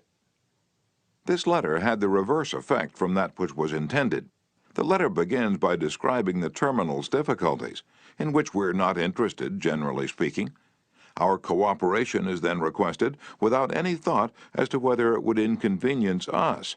And then, finally, in the last paragraph, the fact is mentioned that if we do cooperate, it will mean more expeditious discharge of our trucks, with the assurance that our freight will go forward on the date of its receipt. In other words, that in which we are most interested is mentioned last, and the whole effect is one of raising a spirit of antagonism rather than of cooperation.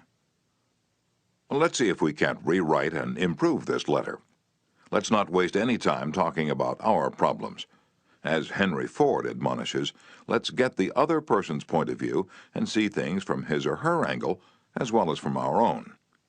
Here's one way of revising the letter. It may not be the best way, but isn't it an improvement? Mr. Edward Vermillion, care of A. Zarega's Sons, Incorporated, 28 Front Street, Brooklyn, New York, 11201. Dear Mr. Vermillion, your company has been one of our good customers for 14 years. Naturally, we're very grateful for your patronage and are eager to give you the speedy, efficient service you deserve. However, we regret to say that it isn't possible for us to do that when your trucks bring us a large shipment late in the afternoon, as they did on November 10th. Why? Because many other customers make late afternoon deliveries also. Naturally, that causes congestion. That means your trucks are held up unavoidably at the pier, and sometimes even your freight is delayed. That's bad, but it can be avoided.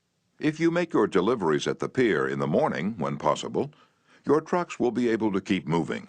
Your freight will get immediate attention, and our workers will get home early at night to enjoy a dinner of the delicious macaroni and noodles that you manufacture. Regardless of when your shipments arrive, we shall always cheerfully do all in our power to serve you promptly. You are busy, please don't trouble to answer this note. Yours truly, John Brown, Superintendent. Barbara Anderson, who worked in a bank in New York, desired to move to Phoenix, Arizona because of the health of her son. Using the principles she had learned in our course, she wrote the following letter to 12 banks in Phoenix. Dear Sir, my 10 years of bank experience should be of interest to a rapidly growing bank like yours. In various capacities in bank operations with the Bankers Trust Company in New York, leading to my present assignment as branch manager, I have acquired skills in all phases of banking, including depositor relations, credits, loans, and administration. I will be relocating to Phoenix in May, and I am sure I can contribute to your growth and profit. I will be in Phoenix the week of April 3rd and would appreciate the opportunity to show you how I can help your bank meet its goals. Sincerely, Barbara A. Anderson. Do you think Mrs. Anderson received any response from that letter? 11 of the 12 banks invited her to be interviewed, and she had a choice of which bank's offer to accept. Why? Mrs. Anderson did not state what she wanted, but wrote in the letter how she could help them and focused on their wants, not on her own. Thousands of salespeople are pounding the pavements today, tired, discouraged, and underpaid. Why? Because they're always thinking only of what they want. They don't realize that neither you or I want to buy anything. If we did, we'd go out and buy it. But both of us are eternally interested in solving our problems. And if salespeople can show us how their services or merchandise will help us solve our problems, they won't need to sell us, we'll buy. And customers like to feel that they're buying, not being sold. Yet many salespeople spend a lifetime in selling without seeing things from the customer's angle. For example, for many years I lived in Forest Hills, a little community of private homes in the center of Greater New York. One day, as I was rushing to the station, I chanced to meet a real estate operator who'd bought and sold property in that area for many years. He knew Forest Hills well, so I hurriedly asked him whether or not my stucco house was built with metal lath or hollow tile. He said he didn't know, told me what I already knew, that I could find out by calling the Forest Hills Garden Association. The following morning, I received a letter from him. Did he give me the information I wanted? He could have gotten it in 60 seconds by a telephone call, but he didn't. He told me again that I could get it by telephoning, and then asked me to let him handle my insurance. He was not interested in helping me. He was interested only in helping himself. J. Howard Lucas of Birmingham, Alabama, tells how two salespeople from the same company handled the same type of situation. He reported, Several years ago, I was on the management team of a small company. Headquartered near us was the district office of a large insurance company. Their agents were assigned territories, and our company was assigned to 2 agents, whom I shall refer to as Carl and John. One morning, Carl dropped by our office and casually mentioned that his company had just introduced a new life insurance policy for executives and thought we might be interested later on, and he'd get back to us when he had more information on it. The same day, John saw us on the sidewalk while returning from a coffee break, and he shouted, "Hey, Luke, hold up, I have some great news for you fellows." He hurried over and very excitedly told us about an executive life insurance policy his company had introduced that very day. It was the same policy that Carl had casually mentioned. He wanted us to have one of the first issued. He gave us a few important facts about the coverage and ended saying, "The policy's so new I'm going to have someone from the Home Office come out tomorrow and explain it. Now in the meantime, let's get the application signed and on the way so he can have more information to work with." His enthusiasm aroused in us an eager want for this policy, even though we still did not have details. When they were made available to us, they confirmed John's initial understanding of the policy, and he not only sold each of us a policy, but later doubled our coverage. Carl could have had those sales, but he made no effort to arouse in us any desire for the policies. The world is full of people who are grabbing and self-seeking, so the rare individual who unselfishly tries to serve others has an enormous advantage. He has little competition. Owen D. Young, a noted lawyer and one of America's great business leaders, once said, "People who can put themselves in the place of other people, who can understand the workings of their minds, need never worry about what the future has in store for them." If you get just one thing out of this book, an increased tendency to think always in terms of other people's point of view and see things from their angle, if you get just that one thing, it may easily prove to be one of the building blocks of your career. Looking at the other person's point of view and arousing in him an eager want for something is not to be construed as manipulating that person so that he will do something that is only for your benefit and his detriment. Each party should gain from the negotiation. In the letters to Mr. Vermillion, both the sender and the receiver of the correspondence gained by implementing what was suggested. Both the bank and Mrs. Anderson won by her letter in that the bank obtained a valuable employee and Mrs. Anderson a suitable job. And in the example of John's sale of insurance to Mr. Lucas, both gained through this transaction. Another example in which everybody gains through this principle of arousing an eager want comes from Michael E. Whidden of Warwick, Rhode Island, who's a territory salesman for the Shell Oil Company. Mike wanted to become the #1 salesperson in his district, but one service station was holding him back. It was run by an older man who could not be motivated to clean up his station. It was in such poor shape that sales were declining significantly. This manager would not listen to any of Mike's pleas to upgrade the station. After many exhortations and heart-to-heart talks, all of which had no impact, Mike decided to invite the manager to visit the newest Shell station in his territory. The manager was so impressed by the facilities at the new station that when Mike visited him the next time, his station was cleaned up and had recorded a sales increase. This enabled Mike to reach the #1 spot in his district. All his talking and discussion hadn't helped, but by arousing an eager want in the manager, by showing him the modern station, he had accomplished his goal, and both the manager and Mike benefited. Most people go through college and learn to read Virgil and master the mysteries of calculus without ever discovering how their own minds function. For instance, I once gave a course in effective speaking for the young college graduates who were entering the employ of the Carrier Corporation, the large air conditioner manufacturer. One of the participants wanted to persuade the others to play basketball in their free time, and this is about what he said. "I want you to come out and play basketball. I like to play basketball. The last few times I've been down to the gymnasium, there haven't been enough people to get up a game. 2 or 3 of us got to throwing the ball around the other night, and I got a black eye. I wish all of you would come down tomorrow night. I want to play basketball." Did he talk about anything you want? You don't want to go to a gymnasium that no one else goes to, do you? You don't care about what he wants. You don't want to get a black eye. Could he have shown you how to get the things you want by using the gymnasium? More surely. More pep, keener edge to the appetite, clearer brain, fun, games, basketball. To repeat Professor Overstreet's wise advice, first, arouse in the other person an eager want. He who can do this has the whole world with him. He who cannot walks a lonely way. One of the students in my training course was worried about his little boy. The child was underweight and refused to eat properly. His parents used the usual method. They scolded and nagged.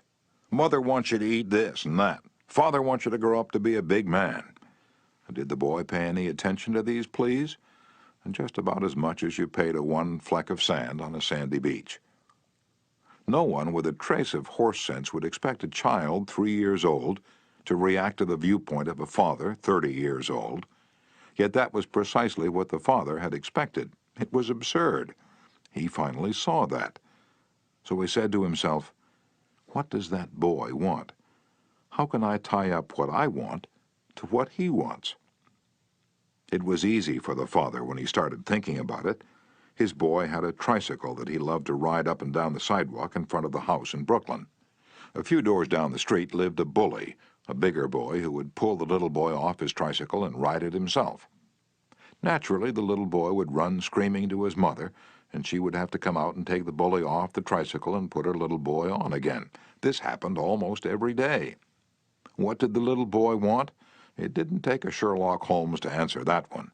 His pride, his anger, his desire for a feeling of importance, all the strongest emotions in his makeup, goaded him to get revenge, to smash the bully in the nose. And when his father explained that the boy would be able to wallop the daylights out of the bigger kid someday if he would only eat the things his mother wanted him to eat, when his father promised him that, there was no longer any problem of dietetics. That boy would have eaten spinach, sauerkraut, salt mackerel, anything in order to be big enough to whip the bully who had humiliated him so often. After solving that problem, the parents tackled another. The little boy had the unholy habit of wetting his bed. He slept with his grandmother. In the morning, his grandmother would wake up and feel the sheet and say, "Look, Johnny, you did it again last night." He would say, "Well, no, I didn't do it, you did it." Scolding, spanking, shaming him, reiterating that the parents didn't want him to do it, none of these things kept the bed dry. So the parents asked, how can we make this boy want to stop wetting his bed? What were his wants? Well, first, he wanted to wear pajamas like Daddy instead of wearing a nightgown like Grandmother. Grandmother was getting fed up with his nocturnal iniquities, so she gladly offered to buy him a pair of pajamas if he'd reform. Secondly, he wanted a bed of his own. Grandma didn't object. His mother took him to a department store in Brooklyn, winked at the salesgirl, and said, "Here's a little gentleman who would like to do some shopping." The salesgirl made him feel important by saying, "Young man, what can I show you?" He stood a couple of inches taller and said, "I want to buy a bed for myself." When he was shown the one his mother wanted him to buy, she winked at the salesgirl, and the boy was persuaded to buy it. The bed was delivered the next day, and that night, when Father came home, the little boy ran to the door, shouting, "Daddy, Daddy, come upstairs and see my bed that I bought." The father, looking at the bed, obeyed Charles Schwab's injunction. He was hearty in his approbation and lavish in his praise. "You're not going to wet this bed, are you?" the father said. "Oh, no, no, I'm not going to wet this bed." And the boy kept his promise, for his pride was involved. That was his bed. He and he alone had bought it, and he was wearing pajamas now like a little man. He wanted to act like a man, and he did. Another father, K.T. Dutchman, a telephone engineer, a student of this course, couldn't get his 3-year-old daughter to eat breakfast food. The usual scolding, pleading, coaxing methods had all ended in futility. So the parents asked themselves, how can we make her want to do it? The little girl loved to imitate her mother to feel big and grown up, so one morning they put her on a chair and let her make the breakfast food. At just the psychological moment, Father drifted into the kitchen while she was stirring the cereal, and she said, "Oh, look, Daddy, I'm making the cereal this morning." She ate 2 helpings of the cereal without any coaxing because she was interested in it. She had achieved a feeling of importance. She had found, in making the cereal, an avenue of self-expression. William Winter once remarked that self-expression is the dominant necessity of human nature. Why can't we adapt this same psychology to business dealings? When we have a brilliant idea, instead of making others think it is ours, why not let them cook and stir the idea themselves? They will then regard it as their own. They will like it, and maybe eat a couple of helpings of it. Remember, first arouse in the other person an eager want. He who can do this has the whole world with him. He who cannot walks a lonely way. Principle 3. Arouse in the other person an eager want. In a nutshell, Fundamental techniques in handling people. Principle 1. Don't criticize, condemn, or complain. Principle 2. Give honest, sincere appreciation. Principle 3. Arouse in the other person an eager want.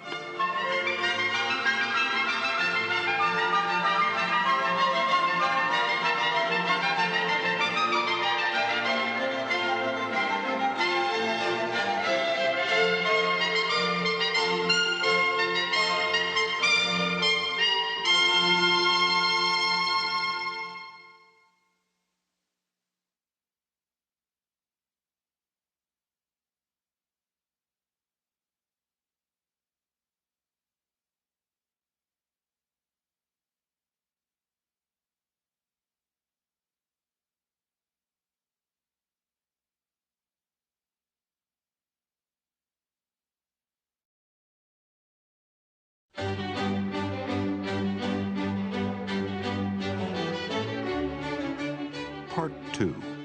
6 ways to make people like you. Chapter 1.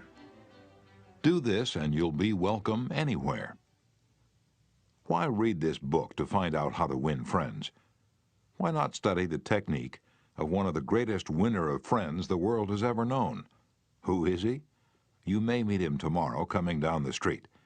When you get within 10 feet of him, he will begin to wag his tail. If you stop and pat him, he'll almost jump out of his skin to show you how much he likes you. And you know that behind this show of affection on his part, there are no ulterior motives. He doesn't want to sell you any real estate, and he doesn't want to marry you. Did you ever stop to think that a dog is the only animal that doesn't have to work for a living? A hen has to lay eggs, a cow has to give milk, a canary has to sing, but a dog makes his living by giving you nothing but love.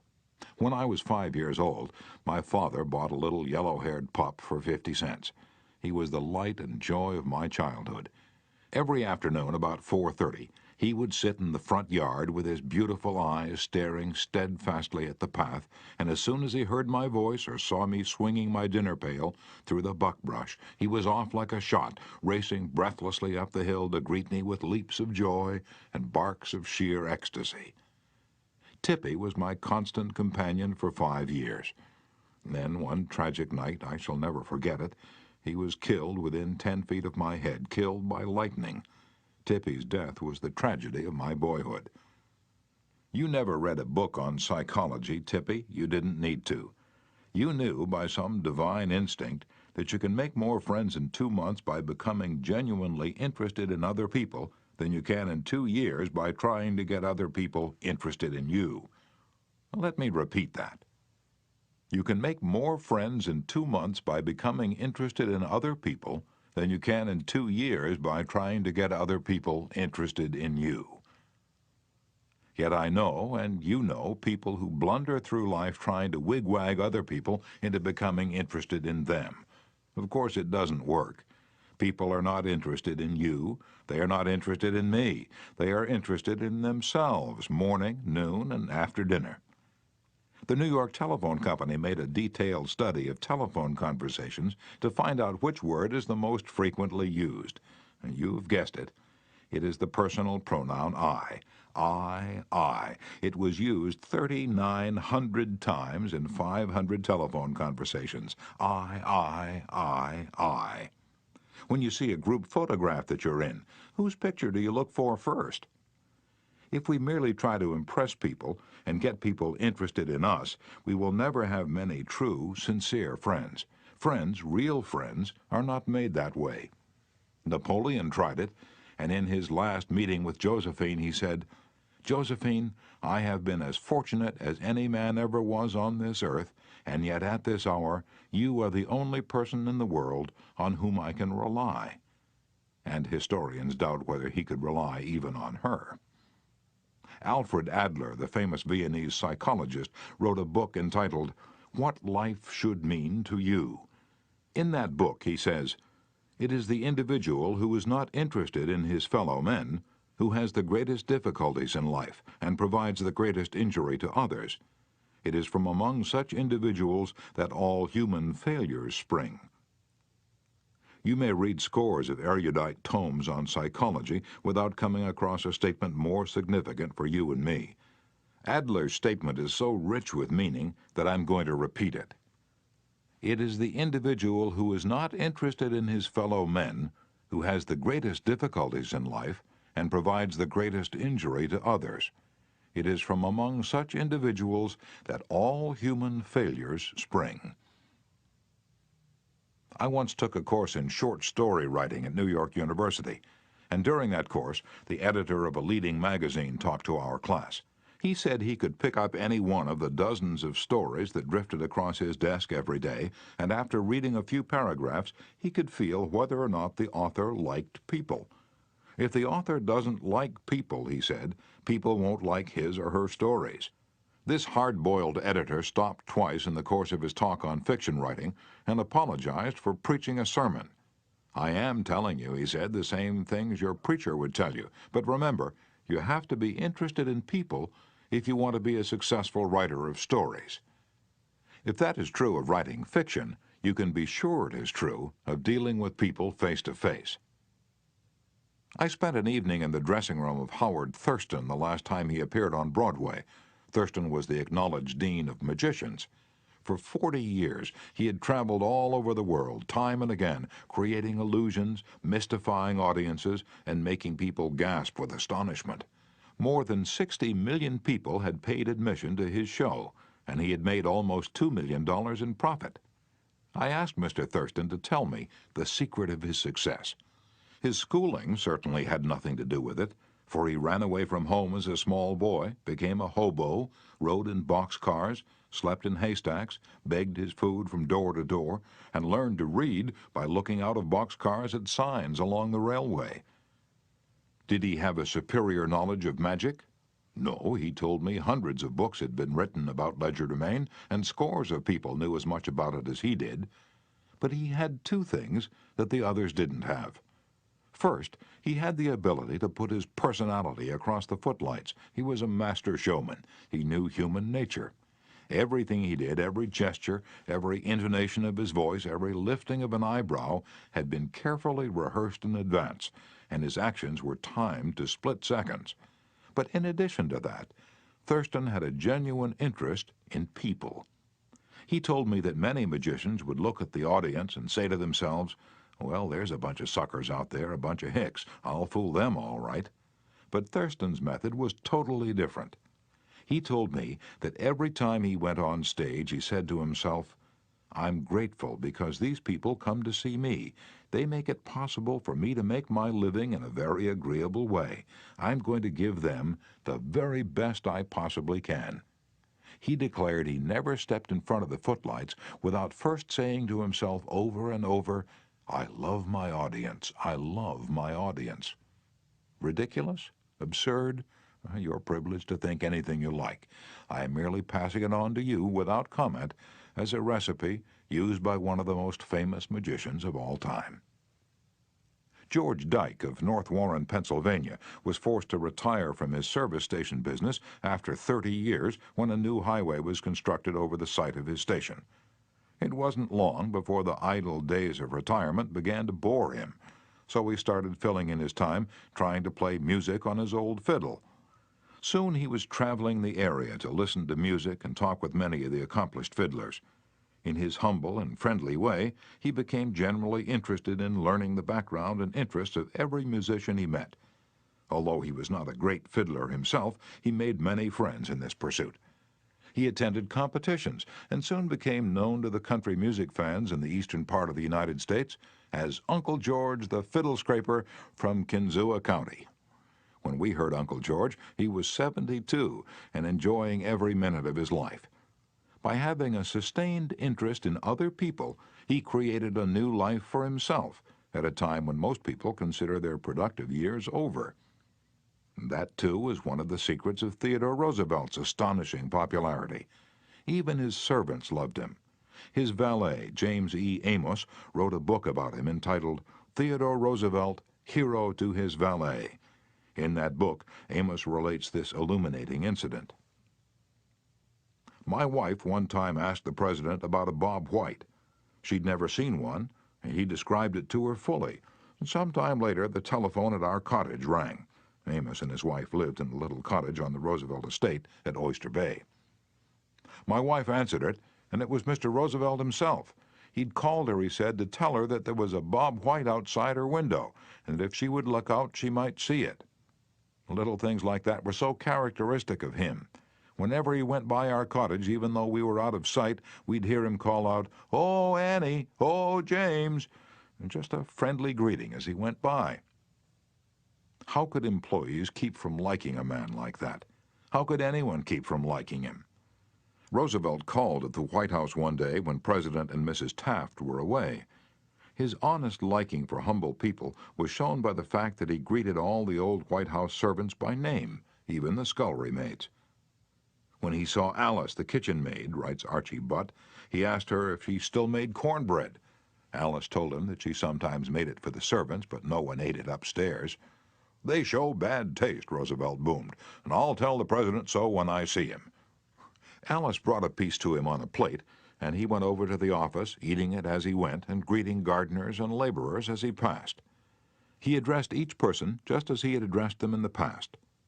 Ike Hoover, who had been head usher at the White House for 40 years, said with tears in his eyes, "It's the only happy day we had here in nearly 2 years, and not one of us would exchange it for a $100 bill." The same concern for the seemingly unimportant people helped sales representative Edward M. Sykes, Jr. of Chatham, New Jersey, retain an account. "Many years ago," he reported, "I called on customers for Johnson & Johnson in the Massachusetts area. One account was a drugstore in Hingham. Whenever I went into this store, I would always talk to the soda clerk and sales clerk for a few minutes before talking to the owner to obtain his order. One day, I went up to the owner of the store and he told me to leave as he was not interested in buying J&J products anymore because he felt they were concentrating their activities on food and discount stores to the detriment of small drugstores. I left with my tail between my legs and drove around the town for several hours. Finally, I decided to go back and try at least to explain our position to the owner of the store. When I returned, I walked in and, as usual, said hello to the soda clerk and sales clerk. When I walked up to the owner, he smiled at me and welcomed me back. He then gave me double the usual order. I looked at him with surprise and asked him what had happened since my visit only a few hours earlier. He pointed to the young man at the soda fountain and said that after I had left, the boy had come over and said that I was one of the few salespeople that called on the store that even bothered to say hello to him and to the others in the store. He told the owner that if any salesperson deserved his business, it was I. The owner agreed and remained a loyal customer. I never forgot that to be genuinely interested in other people is a most important quality for a salesperson to possess, for any person, for that matter. I have discovered from personal experience that one can win the attention and time and cooperation of even the most sought-after people by becoming genuinely interested in them. Let me illustrate. Years ago, I conducted a course in fiction writing at the Brooklyn Institute of Arts and Sciences, and we wanted such distinguished and busy authors as Kathleen Norris, Fannie Hurst, Ida Tarbell, Albert Payson Terhune, and Rupert Hughes to come to Brooklyn and give us the benefit of their experiences. So we wrote them, saying we admired their work and were deeply interested in getting their advice and learning the secrets of their success. Each of these letters was signed by about 150 students. We said we realized that these authors were busy, too busy to prepare a lecture, so we enclosed a list of questions for them to answer about themselves and their methods of work. They liked that. Who wouldn't like it? So they left their homes and traveled to Brooklyn to give us a helping hand. By using the same method, I persuaded Leslie M. Shaw, Secretary of the Treasury in Theodore Roosevelt's cabinet, George W. Wickersham, Attorney General in Taft's cabinet, William Jennings Bryan, Franklin D. Roosevelt, and many other prominent men to come to talk to the students of my courses in public speaking. All of us, be we workers in a factory, clerks in an office, or even a king upon his throne, all of us like people who admire us. Take the German Kaiser, for example. At the close of World War I, he was probably the most savagely and universally despised man on this earth. Even his own nation turned against him when he fled over into Holland to save his neck. The hatred against him was so intense that millions of people would have loved to tear him limb from limb or burn him at the stake. In the midst of all this forest fire of fury, one little boy wrote the Kaiser a simple, sincere letter, glowing with kindliness and admiration. This little boy said that no matter what the others thought, he would always love Wilhelm as his emperor. The Kaiser was deeply touched by his letter and invited the little boy to come see him. The boy came, so did his mother, and the Kaiser married her. That little boy didn't need to read a book on how to win friends and influence people. He knew how instinctively. If we want to make friends, let's put ourselves out to do things for other people, things that require time, energy, unselfishness, and thoughtfulness. When the Duke of Windsor was Prince of Wales, he was scheduled to tour South America. And before he started out on that tour, he spent months studying Spanish so that he could make public talks in the language of the country, and the South Americans loved him for it. For years, I made it a point to find out the birthdays of my friends. How? Although I haven't the foggiest bit of faith in astrology, I began by asking the other party whether he believed the date of one's birth had anything to do with character and disposition. I then asked him or her to tell me the month and day of birth. If he or she said November 24th, for example, I kept repeating to myself, November 24th, November 24th. The minute my friend's back was turned, I wrote down the name and birthday, and later would transfer it to a birthday book. At the beginning of each year, I had these birthday dates scheduled in my calendar pad so that they came to my attention automatically. When the natal day arrived, there was my letter or telegram. What a hit it made! I was frequently the only person on earth who remembered. If we want to make friends, let's greet people with animation and enthusiasm. When somebody calls you on the telephone, use the same psychology. Say hello in tones that bespeak how pleased you are to have the other person call. Many companies train their telephone operators to greet all callers in a tone of voice that radiates interest and enthusiasm. The caller feels the company is concerned about them. Let's remember that when we answer the telephone tomorrow. Showing a genuine interest in others not only wins friends for you, but may develop in its customers a loyalty to your company. In an issue of the publication of the National Bank of North America of New York, the following letter from Madeline Rosedale, a depositor, was published. I would like you to know how much I appreciate your staff. Everyone is so courteous, polite, and helpful. What a pleasure it is, after waiting on a long line, to have the teller greet you pleasantly. Last year, my mother was hospitalized for 5 months. Frequently, I went to Marie Petrosello, a teller. She was concerned about my mother and inquired about her progress. Is there any doubt that Mrs. Rosedale will continue to use this bank? Charles R. Walters, of one of the large banks in New York City, was assigned to prepare a confidential report on a certain corporation. He knew of only one person who possessed the facts he needed so urgently. As Mr. Walters was ushered into the president's office, a young woman stuck her head through a door and told the president that she didn't have any stamps for him that day. I'm collecting stamps for my 12-year-old son, the president explained to Mr. Walters. Mr. Walters stated his mission and began asking questions. The president was vague, general, nebulous. He didn't want to talk, and apparently nothing could persuade him to talk. The interview was brief and barren. Frankly, I didn't know what to do, Mr. Walters said, as he related this story to the class. Then I remembered what his secretary had said to him. Stamps, 12-year-old son. I also recalled that the foreign department of our bank collected stamps. Stamps taken from letters pouring in from every continent washed by the 7 seas. The next afternoon, I called on this man and sent in word that I had some stamps for his boy. Was I ushered in with enthusiasm? Yes, sir. He couldn't have shaken my hand with more enthusiasm if he'd been running for Congress. He radiated smiles and goodwill. "Oh, my George will love this one," he kept saying as he fondled the stamps. "Look at this. This is a treasure." And we spent half an hour talking stamps and looking at the picture of his boy, and then he devoted more than an hour of his time to giving me every bit of information I wanted without my even suggesting that he do it. He told me all he knew, and then he called in his subordinates and questioned them. He telephoned some of his associates. He loaded me down with facts, figures, reports, and correspondence. In the parlance of newspaper reporters, I had a scoop. Here's another illustration. C.M. Napoli, Jr. of Philadelphia had tried for years to sell fuel to a large chain store organization, but the chain store company continued to purchase its fuel from an out-of-town dealer and haul it right past the door of Napoli's office. Mr. Napoli made a speech one night before one of my classes, pouring out his hot wrath upon chain stores, branding them as a curse to the nation, and still he wondered why he couldn't sell them. I suggested that he try different tactics. To put it briefly, this is what happened. We staged a debate between members of the course on whether the spread of the chain store is doing the country more harm than good. Napoli, at my suggestion, took the negative side. He agreed to defend the chain stores, and then went straight to an executive of the chain store organization that he despised and said, "I am not here to try to sell fuel. I've come to ask you to do me a favor."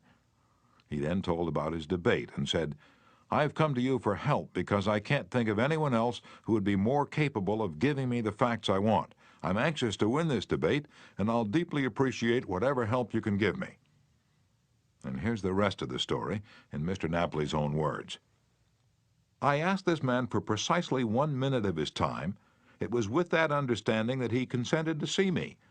After I'd stated my case, he motioned me to the chair and talked to me for exactly 1 hour and 47 minutes. He called in another executive who'd written a book on chain stores. He wrote to the National Chain Store Association and secured for me a copy of a debate on the subject. He feels that the chain store is rendering a real service to humanity. He's proud of what he's doing for hundreds of communities. His eyes fairly glowed as he talked, and I must confess that he opened my eyes to things I'd never even dreamed of. He changed my whole mental attitude. As I was leaving, he walked with me to the door, put his arm around my shoulder, wished me well in my debate, and asked me to stop in and see him again and let him know how I made out. The last words he said to me were, 'Please see me again later in the spring. I should like to place an order with you for fuel.' To me, that was almost a miracle. Here he was offering to buy fuel without my even suggesting it. I had made more headway in 2 hours by becoming genuinely interested in him and his problems than I could have made in 10 years trying to get him interested in me and my product." You didn't discover a new truth, Mr. Napoli. For a long time ago, 100 years before Christ was born, a famous old Roman poet, Publilius Cyrus, remarked, "We are interested in others when they are interested in us." A show of interest, as with every other principle of human relations, must be sincere. It must pay off not only for the person showing the interest, but for the person receiving the attention. It is a two-way street. Both parties benefit. Martin Ginsburg, who took our course in Long Island, New York, reported how the special interest a nurse took in him profoundly affected his life. "It was Thanksgiving Day. I was 10 years old. I was in a welfare ward of a city hospital and was scheduled to undergo major orthopedic surgery the next day. I knew that I could only look forward to months of confinement, convalescence, and pain. My father was dead. My mother and I lived alone in a small apartment, and we were on welfare. My mother was unable to visit me that day. As the day went on, I became overwhelmed with a feeling of loneliness, despair, fear. I knew my mother was home alone worrying about me, not having anyone to be with, not having anyone to eat with, not even having enough money to afford a Thanksgiving Day dinner. And the tears welled up in my eyes, and I stuck my head under the pillow and pulled the covers over it. I cried silently, but oh, so bitterly, so much that my body was racked with pain. A young student nurse heard my sobbing and came over to me. She took the covers off my face and started wiping my tears. She told me how lonely she was having to work that day, not being able to be with her family. She asked me whether I'd have dinner with her. She brought 2 trays of food, sliced turkey, mashed potatoes, cranberry sauce, and ice cream for dessert. She talked to me and tried to calm my fears. Even though she was scheduled to go off duty at 4 p.m., she stayed on her own time until almost 11 p.m. She played games with me, talked to me, and stayed with me until I finally fell asleep. Many Thanksgivings have come and gone since I was 10, but one never passes without me remembering that particular one and my feelings of frustration, fear, loneliness, and the warmth and tenderness of the stranger that somehow made it all bearable. If you want others to like you, if you want to develop real friendships, if you want to help others at the same time as you help yourself, keep this principle in mind. Principle 1. Become genuinely interested in other people.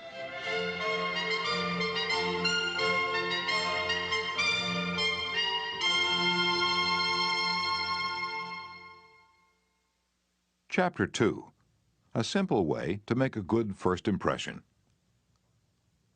At a dinner party in New York, one of the guests, a woman who had inherited money, was eager to make a pleasing impression on everyone.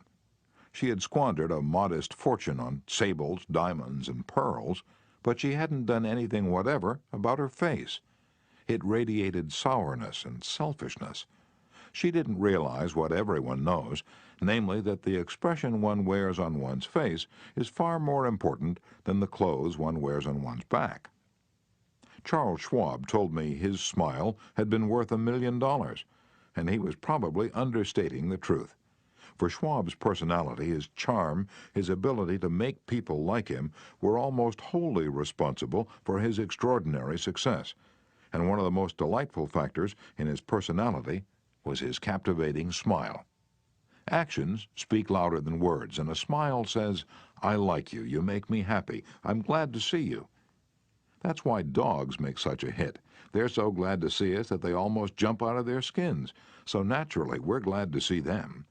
A baby's smile has the same effect. Have you ever been in a doctor's waiting room and looked around at all the glum faces waiting impatiently to be seen? Dr. Stephen K. Spruill, a veterinarian in Raytown, Missouri, told of a typical spring day when his waiting room was full of clients waiting to have their pets inoculated.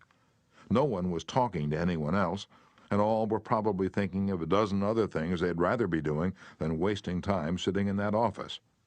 He told one of our classes, "There were 6 or 7 clients waiting when a young woman came in with a 9-month-old baby and a kitten.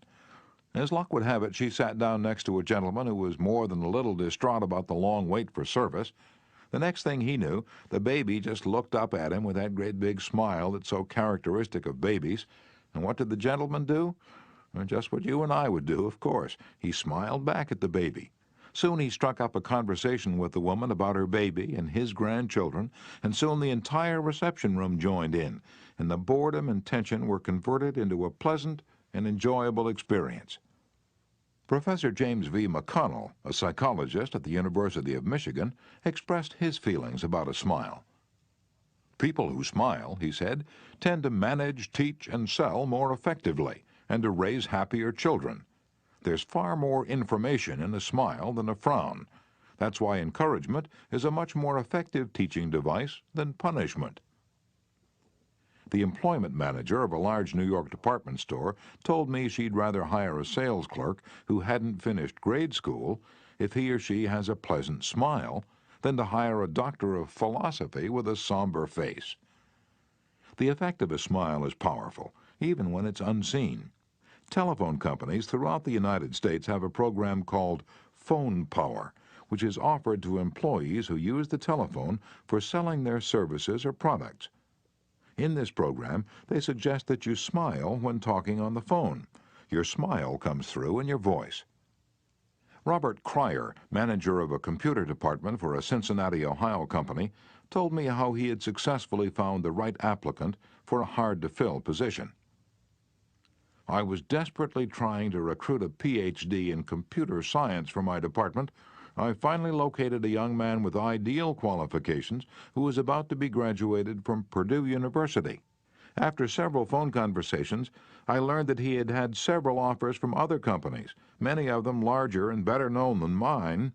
I was delighted when he accepted my offer. After he started on the job, I asked him why he had chosen us over the others.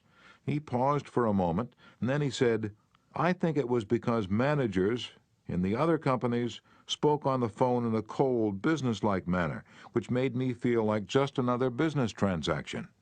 Your voice sounded as if you were glad to hear from me, that you really wanted me to be a part of your organization. You can be assured I am still answering my phone with a smile." The chairman of the board of directors of one of the largest rubber companies in the United States told me that, according to his observations, people rarely succeed at anything unless they have fun doing it. This industrial leader doesn't put much faith in the old adage that hard work alone is the magic key that will unlock the door to our desires. "I have known people," he said, "who succeeded because they had a rip-roaring good time conducting their business. Later, I saw those people change as the fun became work. The business had grown dull, they lost all joy in it, and they failed." You must have a good time meeting people if you expect them to have a good time meeting you. I've asked thousands of business people to smile at someone every hour of the day for a week and then come to class and talk about the results. How did it work? Well, let's see. Here's a letter from William B. Steinhardt, a New York stockbroker. His case isn't isolated. In fact, it's typical of hundreds of cases.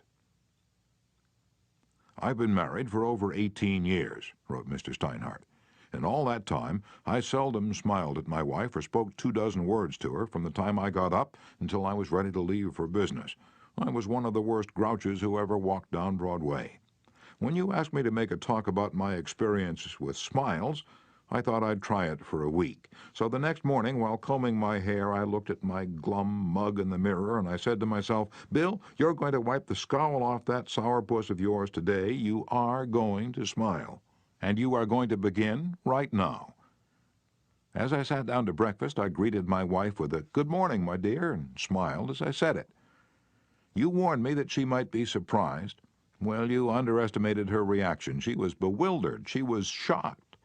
I told her that in the future she could expect this as a regular occurrence, and I kept it up every morning. This changed attitude of mine brought more happiness into our home in 2 months since I started than was there during the last year. As I leave for my office, I greet the elevator operator in the apartment house with a 'good morning' and a smile. I greet the doorman with a smile. I smile at the cashier in the subway booth when I ask for change. As I stand on the floor of the stock exchange, I smile at people who until recently never saw me smile. I soon found that everybody was smiling back at me. I treat those who come to me with complaints or grievances in a cheerful manner. I smile as I listen to them, and I find that adjustments are accomplished much easier. I find that smiles are bringing me dollars, many dollars every day. I share my office with another broker. One of his clerks is a likable young chap. I was so elated about the results I was getting that I told him recently about my new philosophy of human relations. He then confessed that when I first came to share my office with his firm, he thought me a terrible grouch, and only recently changed his mind. He said I was really human when I smiled. I have also eliminated criticism from my system. I give appreciation and praise now instead of condemnation. I have stopped talking about what I want. I'm now trying to see the other person's viewpoint. And these things have literally revolutionized my life. I am a totally different man, a happier man, a richer man, richer in friendships and happiness, the only things that matter much after all." You don't feel like smiling? And then what? 2 things. First, force yourself to smile. If you're alone, force yourself to whistle or hum a tune or sing. Act as if you were already happy, and that will tend to make you happy. Here's the way the psychologist and philosopher William James puts it. Action seems to follow feeling, but really action and feeling go together. And by regulating the action, which is under the more direct control of the will, we can indirectly regulate the feeling, which is not. Thus, the sovereign voluntary path to cheerfulness, if our cheerfulness be lost, is to sit up cheerfully and to act and speak as if cheerfulness were already there. Everybody in the world is seeking happiness, and there's only one sure way to find it. That is, by controlling your thoughts. Happiness doesn't depend on outward conditions, it depends on inner conditions. It isn't what you have or who you are or where you are or what you're doing that makes you happy or unhappy. It is what you think about it.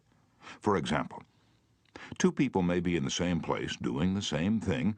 Both may have about an equal amount of money and prestige, and yet one may be miserable and the other happy. Why? Because of a different mental attitude. I have seen just as many happy faces among the poor peasants toiling with their primitive tools in the devastating heat of the tropics as I have seen in air-conditioned offices in New York, Chicago, or Los Angeles. There is nothing either good or bad, said Shakespeare, but thinking makes it so. Abe Lincoln once remarked that most folks are about as happy as they make up their minds to be. He was right. I saw a vivid illustration of that truth as I was walking up the stairs of the Long Island Railroad station in New York. Directly in front of me, 30 or 40 crippled boys on canes and crutches were struggling up the stairs. One boy had to be carried up. I was astonished at their laughter and gaiety. I spoke about it to one of the men in charge of the boys. "Oh, yes," he said, "when a boy realizes that he's going to be a cripple for life, he's shocked at first, but after he gets over the shock, he usually resigns himself to his fate and then becomes as happy as normal boys." I felt like taking my hat off to those boys. They taught me a lesson I hope I shall never forget. Working all by oneself in a closed-off room in an office not only is lonely, but it denies one the opportunity of making friends with other employees in the company. Senora Maria Gonzalez of Guadalajara, Mexico, had such a job. She envied the shared comradeship of other people in the company as she heard their chatter and laughter. As she passed them in the hall during the first weeks of her employment, she shyly looked the other way. After a few weeks, she said to herself, "Maria, you can't expect these women to come to you. You have to go out and meet them." The next time she walked to the water cooler, she put on her brightest smile and said, "Hi, how are you today?" to each of the people she met. The effect was immediate. Smiles and hellos were returned. The hallway seemed brighter, the job friendlier. Acquaintanceships developed, and some ripened into friendships. Her job and her life became more pleasant and interesting. Peruse this bit of sage advice from the essayist and publisher Elbert Hubbard, but remember, perusing it won't do you any good unless you apply it. Whenever you go out of doors, draw the chin in, carry the crown of the head high, and fill the lungs to the utmost. Drink in the sunshine, greet your friends with a smile, and put soul into every handclasp. Do not fear being misunderstood, and do not waste a minute thinking about your enemies. Try to fix firmly in your mind what you would like to do, and then, without veering off direction, you will move straight to the goal. Keep your mind on the great and splendid things you would like to do, and then, as the days go gliding away, you will find yourself unconsciously seizing upon the opportunities that are required for the fulfillment of your desire, just as the coral insect takes from the running tide the element it needs. Picture in your mind the able, earnest, useful person you desire to be, and the thought you hold is hourly transforming you into that particular individual. Thought is supreme. Preserve a right mental attitude, the attitude of courage, frankness, and good cheer. To think rightly is to create. All things come through desire, and every sincere prayer is answered. We become like that on which our hearts are fixed. Carry your chin in and the crown of your head high. We are gods in the chrysalis. The ancient Chinese were a wise lot, wise in the ways of the world, and they had a proverb that you and I ought to cut out and paste inside our hats. It goes like this: "A man without a smiling face must not open a shop." Your smile is a messenger of your goodwill. Your smile brightens the lives of all who see it. To someone who has seen a dozen people frown, scowl, or turn their faces away, your smile is like the sun breaking through the clouds, especially when that someone is under pressure from his bosses, his customers, his teachers, or parents, or children. A smile can help him realize that all is not hopeless, that there is joy in the world. Some years ago, a department store in New York City, in recognition of the pressures its sales clerks were under during the Christmas rush, presented the readers of its advertisements with the following homely philosophy: the value of a smile at Christmas. It costs nothing but creates much. It enriches those who receive, without impoverishing those who give. It happens in a flash, and the memory of it sometimes lasts forever. None are so rich they can get along without it, and none so poor but are richer for its benefits. It creates happiness in the home, fosters goodwill in the business, and is the countersign of friends. It is rest to the weary, daylight to the discouraged, sunshine to the sad, and nature's best antidote for trouble. Yet it cannot be bought, begged, borrowed, or stolen, for it is something that is no earthly good to anybody until it is given away. And if in the last-minute rush of Christmas buying, some of our salespeople should be too tired to give you a smile, may we ask you to leave one of yours? For nobody needs a smile so much as those who have none left to give. Principle 2. Smile. Chapter 3. If you don't do this, you are headed for trouble. Back in 1898, a tragic thing happened in Rockland County, New York. A child had died, and on this particular day the neighbors were preparing to go to the funeral. Jim Farley went out to the barn to hitch up his horse. The ground was covered with snow, the air was cold and stampy, the horse hadn't been exercised for days, and as he was led out to the watering trough, he wheeled playfully, kicked both his heels high in the air, and killed Jim Farley. So the little village of Stony Point had 2 funerals that week instead of 1. Jim Farley left behind him a widow and 3 boys, and a few $100s in insurance. His oldest boy, Jim, was 10, and he went to work in a brickyard, wheeling sand and pouring it in the molds and turning the bricks on edge to be dried by the sun. This boy, Jim, never had a chance to get much education, but with his natural geniality he had a flair for making people like him, so he went into politics, and as the years went by, he developed an uncanny ability for remembering people's names. He never saw the inside of a high school, but before he was 46 years of age, 4 colleges had honored him with degrees, and he'd become chairman of the Democratic National Committee and Postmaster General of the United States. I once interviewed Jim Farley and asked him the secret of his success. He said, "Hard work." And I said, "Don't be funny." He then asked me what I thought was the reason for his success. I replied, "I understand you can call 10,000 people by their first names." "No, you're wrong," he said. "I can call 50,000 people by their first names." Now, make no mistake about it, that ability helped Mr. Farley put Franklin D. Roosevelt in the White House when he managed Roosevelt's campaign in 1932. During the years that Jim Farley traveled as a salesman for a gypsum concern, and during the years that he held office as town clerk in Stony Point, he built up a system for remembering names. In the beginning, it was a very simple one. Whenever he met a new acquaintance, he found out his or her complete name and some facts about his or her family, business, and political opinions. He fixed all these facts well in mind as part of the picture, and then the next time he met that person, even if it was a year later, he was able to shake hands, inquire after the family, and ask about the hollyhocks in the backyard. No wonder he developed a following. For months before Roosevelt's campaign for president began, Jim Farley wrote hundreds of letters a day to people all over the western and northwestern states. Then he hopped onto a train and in 19 days covered 20 states and 12,000 miles, traveling by buggy, train, automobile, and boat. He would drop into town, meet his people at lunch or breakfast, tea or dinner, and give them a heart-to-heart talk. Then he'd dash off again on another leg of his journey. As soon as he arrived back east, he wrote to one person in each town he had visited, asking for a list of all the guests to whom he had talked. The final list contained thousands and thousands of names, yet each person on that list was paid the subtle flattery of getting a personal letter from James Farley. These letters began, "Dear Bill," or "Dear Jane," and they were always signed Jim.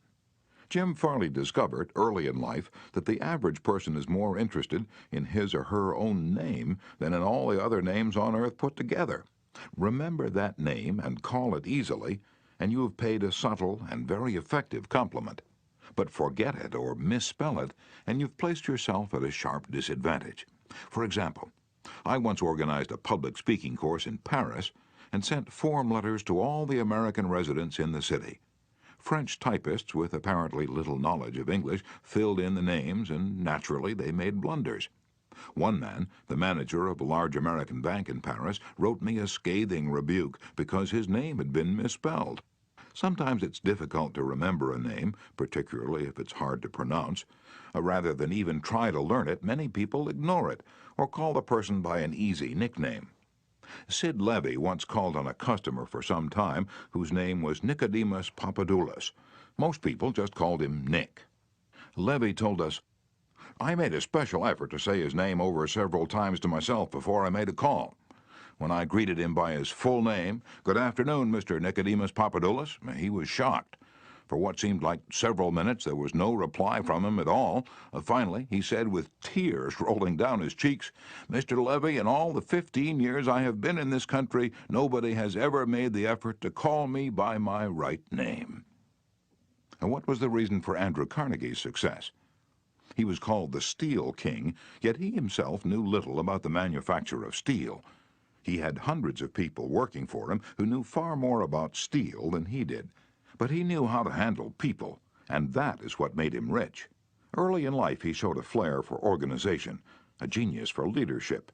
By the time he was 10, he too had discovered the astounding importance people place on their own name.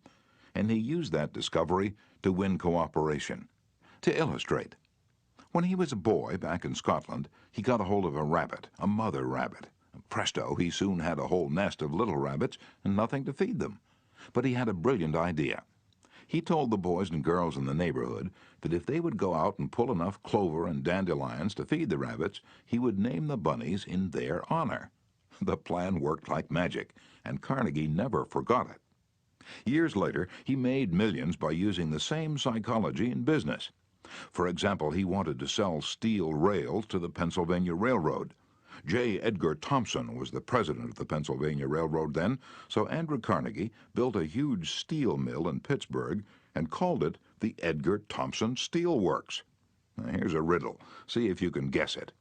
When the Pennsylvania Railroad needed steel rails, where do you suppose J. Edgar Thompson bought them? From Sears Roebuck? No. No, you're wrong. Guess again. When Andrew Carnegie and George Pullman were battling each other for supremacy in the railroad sleeping car business, the Steel King again remembered the lesson of the rabbits. The Central Transportation Company, which Andrew Carnegie controlled, was fighting with the company that Pullman owned. Both were struggling to get the sleeping car business of the Union Pacific Railroad, bucking each other, slashing prices, and destroying all chance of profit.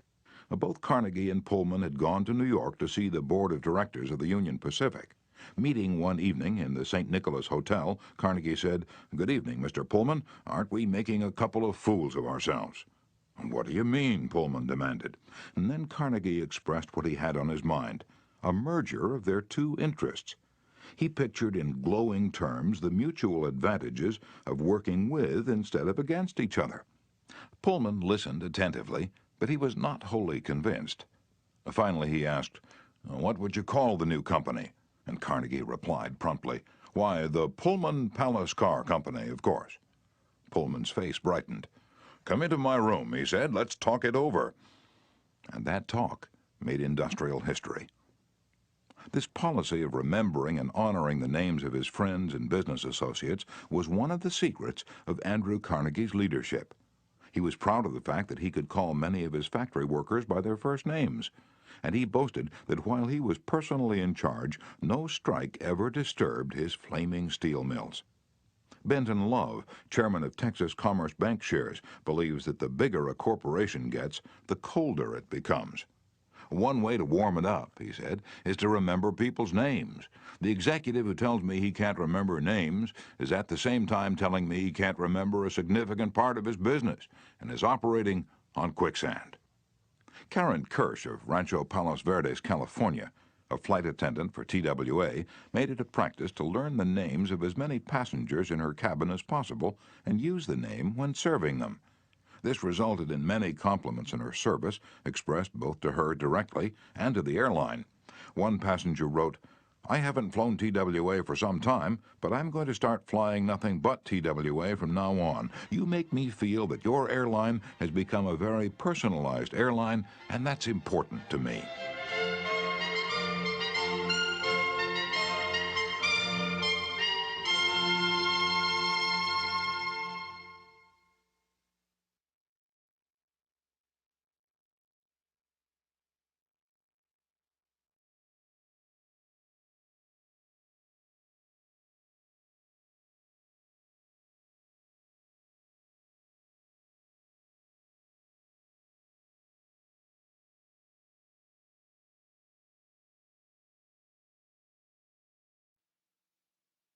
People are so proud of their names that they strive to perpetuate them at any cost.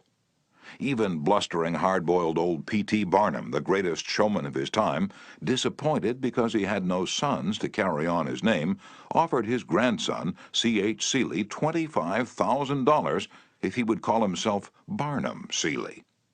For many centuries, nobles and magnates supported artists, musicians, and authors so that their creative works would be dedicated to them.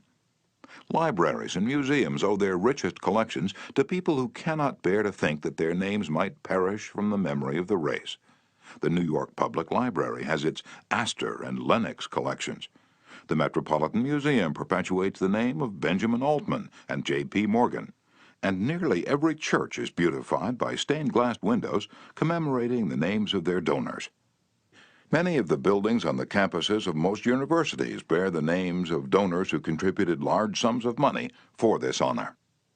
Most people don't remember names for the simple reason that they don't take the time and energy necessary to concentrate and repeat and fix names indelibly in their minds.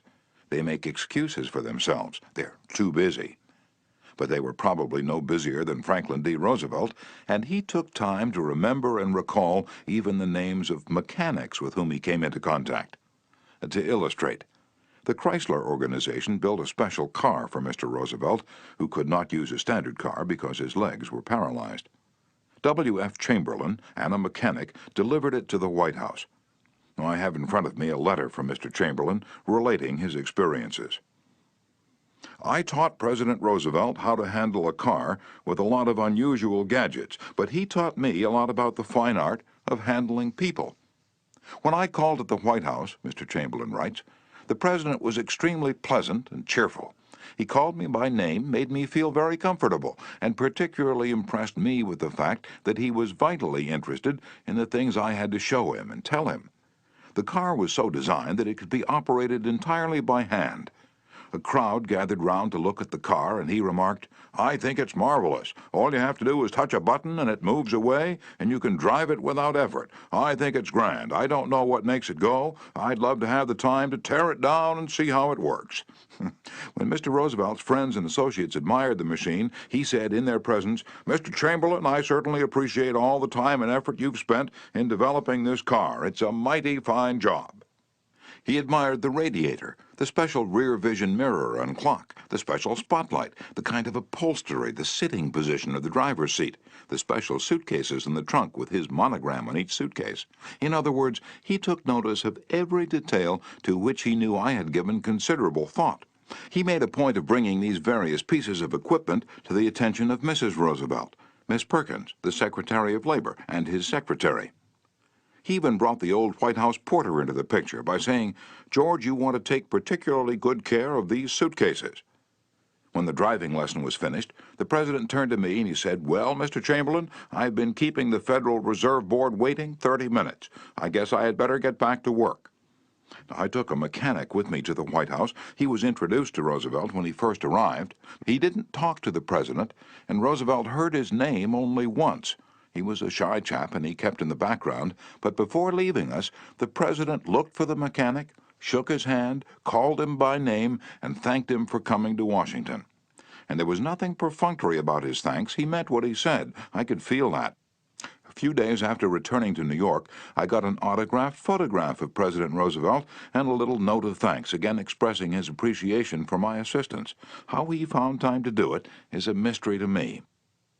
Franklin D. Roosevelt knew that one of the simplest, most obvious, and most important ways of gaining goodwill was by remembering names and making people feel important. Yet how many of us do it? Half the time we are introduced to a stranger, we chat for a few minutes and can't even remember his or her name by the time we say goodbye. One of the first lessons a politician learns is this: to recall a voter's name is statesmanship, to forget it is oblivion. And the ability to remember names is almost as important in business and social contacts as it is in politics. Napoleon III, Emperor of France and nephew of the great Napoleon, boasted that in spite of all his royal duties, he could remember the name of every person he met. His technique? Simple. If he didn't hear the name distinctly, he said, "So sorry, I didn't get the name clearly." And then, if it was an unusual name, he would say, "How is it spelled?" During the conversation, he took the trouble to repeat the name several times and tried to associate it in his mind with the person's features, expression, and general appearance. If the person was someone of importance, Napoleon went to even further pains. As soon as His Royal Highness was alone, he wrote the name down on a piece of paper, looked at it, concentrated on it, fixed it securely in his mind. And then he tore up the paper. In this way, he gained an eye impression of the name as well as an ear impression. All this takes time, but good manners, said Emerson, are made up of petty sacrifices. The importance of remembering and using names is not just the prerogative of kings and corporate executives. It works for all of us. Ken Nottingham, an employee of General Motors in Indiana, usually had lunch at the company cafeteria. He noticed that the woman who worked behind the counter always had a scowl on her face. She had been making sandwiches for about 2 hours, and I was just another sandwich to her. I told her what I wanted. She weighed out the ham on a little scale, and then she gave me 1 leaf of lettuce, a few potato chips, and handed them to me. The next day I went through the same line, same woman, same scowl. The only difference was I noticed her name tag. I smiled. I said, "Hello, Eunice." Then I told her what I wanted. Well, she forgot the scale, piled on the ham, gave me 3 leaves of lettuce, and heaped on the potato chips until they fell off the plate.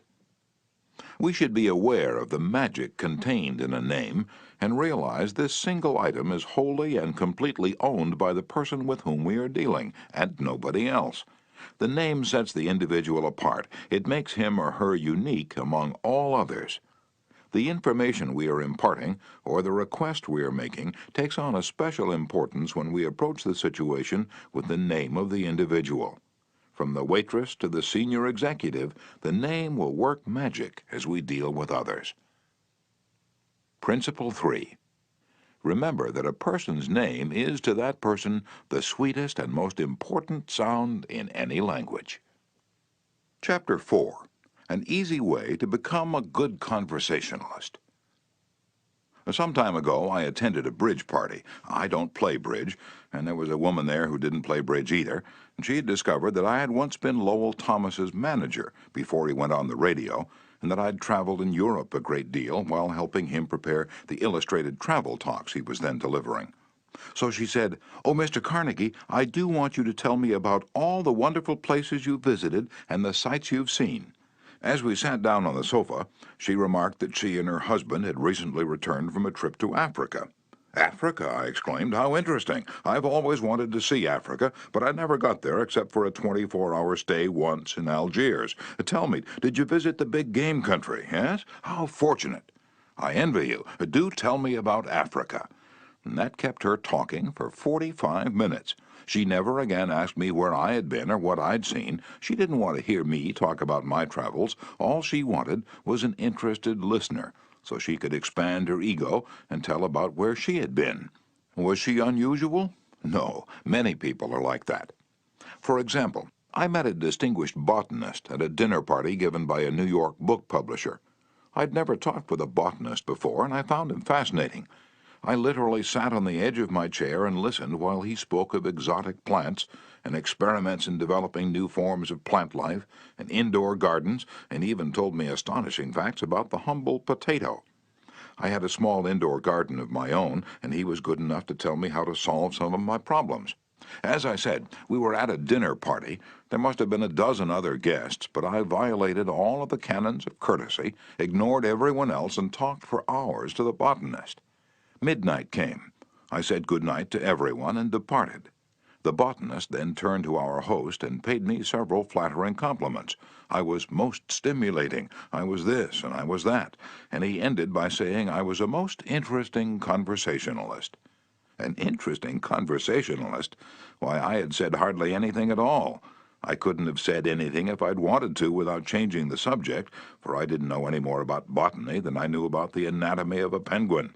But I had done this. I had listened intently. I had listened because I was genuinely interested, and he felt it. Naturally, that pleased him. That kind of listening is one of the highest compliments we can pay anyone. Few human beings, wrote Jack Woodford in Strangers in Love, few human beings are proof against the implied flattery of rapt attention. I went even further than giving him rapt attention. I was hearty in my approbation and lavish in my praise. I told him that I had been immensely entertained and instructed, and I had. I told him I wished I had his knowledge, and I did. I told him that I should love to wander the fields with him, and I have. I told him I must see him again, and I did. And so I had him thinking of me as a good conversationalist, when in reality I had been merely a good listener, and had encouraged him to talk. What is the secret, the mystery of a successful business interview?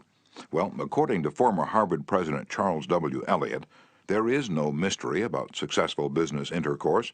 Exclusive attention to the person who is speaking to you is very important. Nothing else is so flattering as that. Eliot himself was a past master of the art of listening.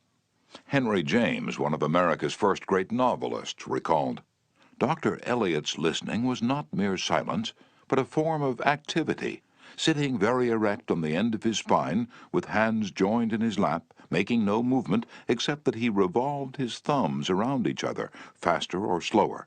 He faced his interlocutor and seemed to be hearing with his eyes as well as his ears. He listened with his mind and attentively considered what you had to say while you said it.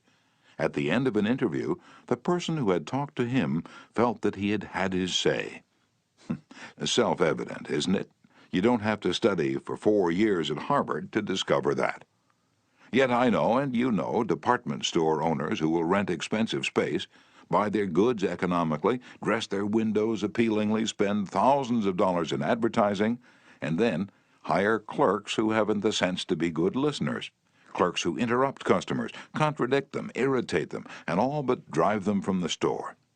A department store in Chicago almost lost a regular customer who spent several $1,000s each year in that store because a sales clerk wouldn't listen. Mrs. Henrietta Douglas, who took our course in Chicago, had purchased a coat at a special sale. After she'd brought it home, she noticed that there was a tear in the lining. She came back the next day and asked the sales clerk to exchange it. The clerk refused even to listen to her complaint. "You bought this at a special sale," she said. She pointed to a sign on the wall. "Read that," she explained. "All sales are final. Once you bought it, you have to keep it. Sew up the lining yourself." "But this was damaged merchandise," Mrs. Douglas complained. "Makes no difference," the clerk interrupted. "Final's final." Mrs. Douglas was about to walk out indignantly, swearing never to return to that store ever, when she was greeted by the department manager, who knew her from her many years of patronage. Mrs. Douglas told her what had happened. The manager listened attentively to the whole story, examined the coat, and then said, "Special sales are final, so we can dispose of merchandise at the end of the season, but this no-return policy does not apply to damaged goods. We will certainly repair or replace the lining, or if you prefer, give you your money back." What a difference in treatment! If that manager had not come along and listened to the customer, a long-term patron of that store could have been lost forever. Listening is just as important in one's home life as in the world of business. Millie Esposito of Croton-on-Hudson, New York, made it her business to listen carefully when one of her children wanted to speak with her. One evening, she was sitting in the kitchen with her son Robert, and after a brief discussion of something that was on his mind, Robert said, "Mom, I know that you love me very much." Mrs. Esposito was touched and said, "Of course I love you very much. Did you doubt it?" And Robert responded, "No, but I really know you love me, because whenever I want to talk to you about something, you stop whatever you're doing and listen to me." The chronic kicker, even the most violent critic, will frequently soften and be subdued in the presence of a patient, sympathetic listener, a listener who will be silent while the irate fault-finder dilates like a king cobra and spews the poison out of his system. To illustrate, the New York Telephone Company discovered a few years ago that it had to deal with one of the most vicious customers who ever cursed a customer service representative. And he did curse. He raved. He threatened to tear the phone out by its roots. He refused to pay certain charges that he declared were false. He wrote letters to the newspapers. He filed innumerable complaints with the Public Service Commission, and he started several suits against the telephone company. At last, one of the company's most skillful troubleshooters was sent to interview this stormy petrel. This troubleshooter listened and let the cantankerous customer enjoy himself, pouring out his tirade. The telephone representative listened and said yes, and sympathized with his grievance.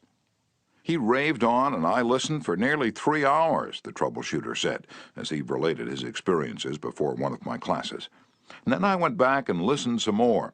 I interviewed him 4 times, and before the 4th visit was over, I had become a charter member of an organization he was starting. He called it the Telephone Subscribers Protective Association. I'm still a member of this organization, and so far as I know, I'm the only member in the world today besides Mr. Smith. I listened and sympathized with him on every point that he'd made during these interviews. He never had a telephone representative talk with him that way before, and he became almost friendly. The point on which I went to see him was not even mentioned on the first visit, nor was it mentioned on the second or third, but upon the 4th interview, I closed the case completely. He paid all his bills in full, and for the first time in the history of his difficulties with the telephone company, voluntarily withdrew his complaints from the Public Service Commission." Doubtless Mr. Smith had considered himself a holy crusader, defending public rights against callous exploitation.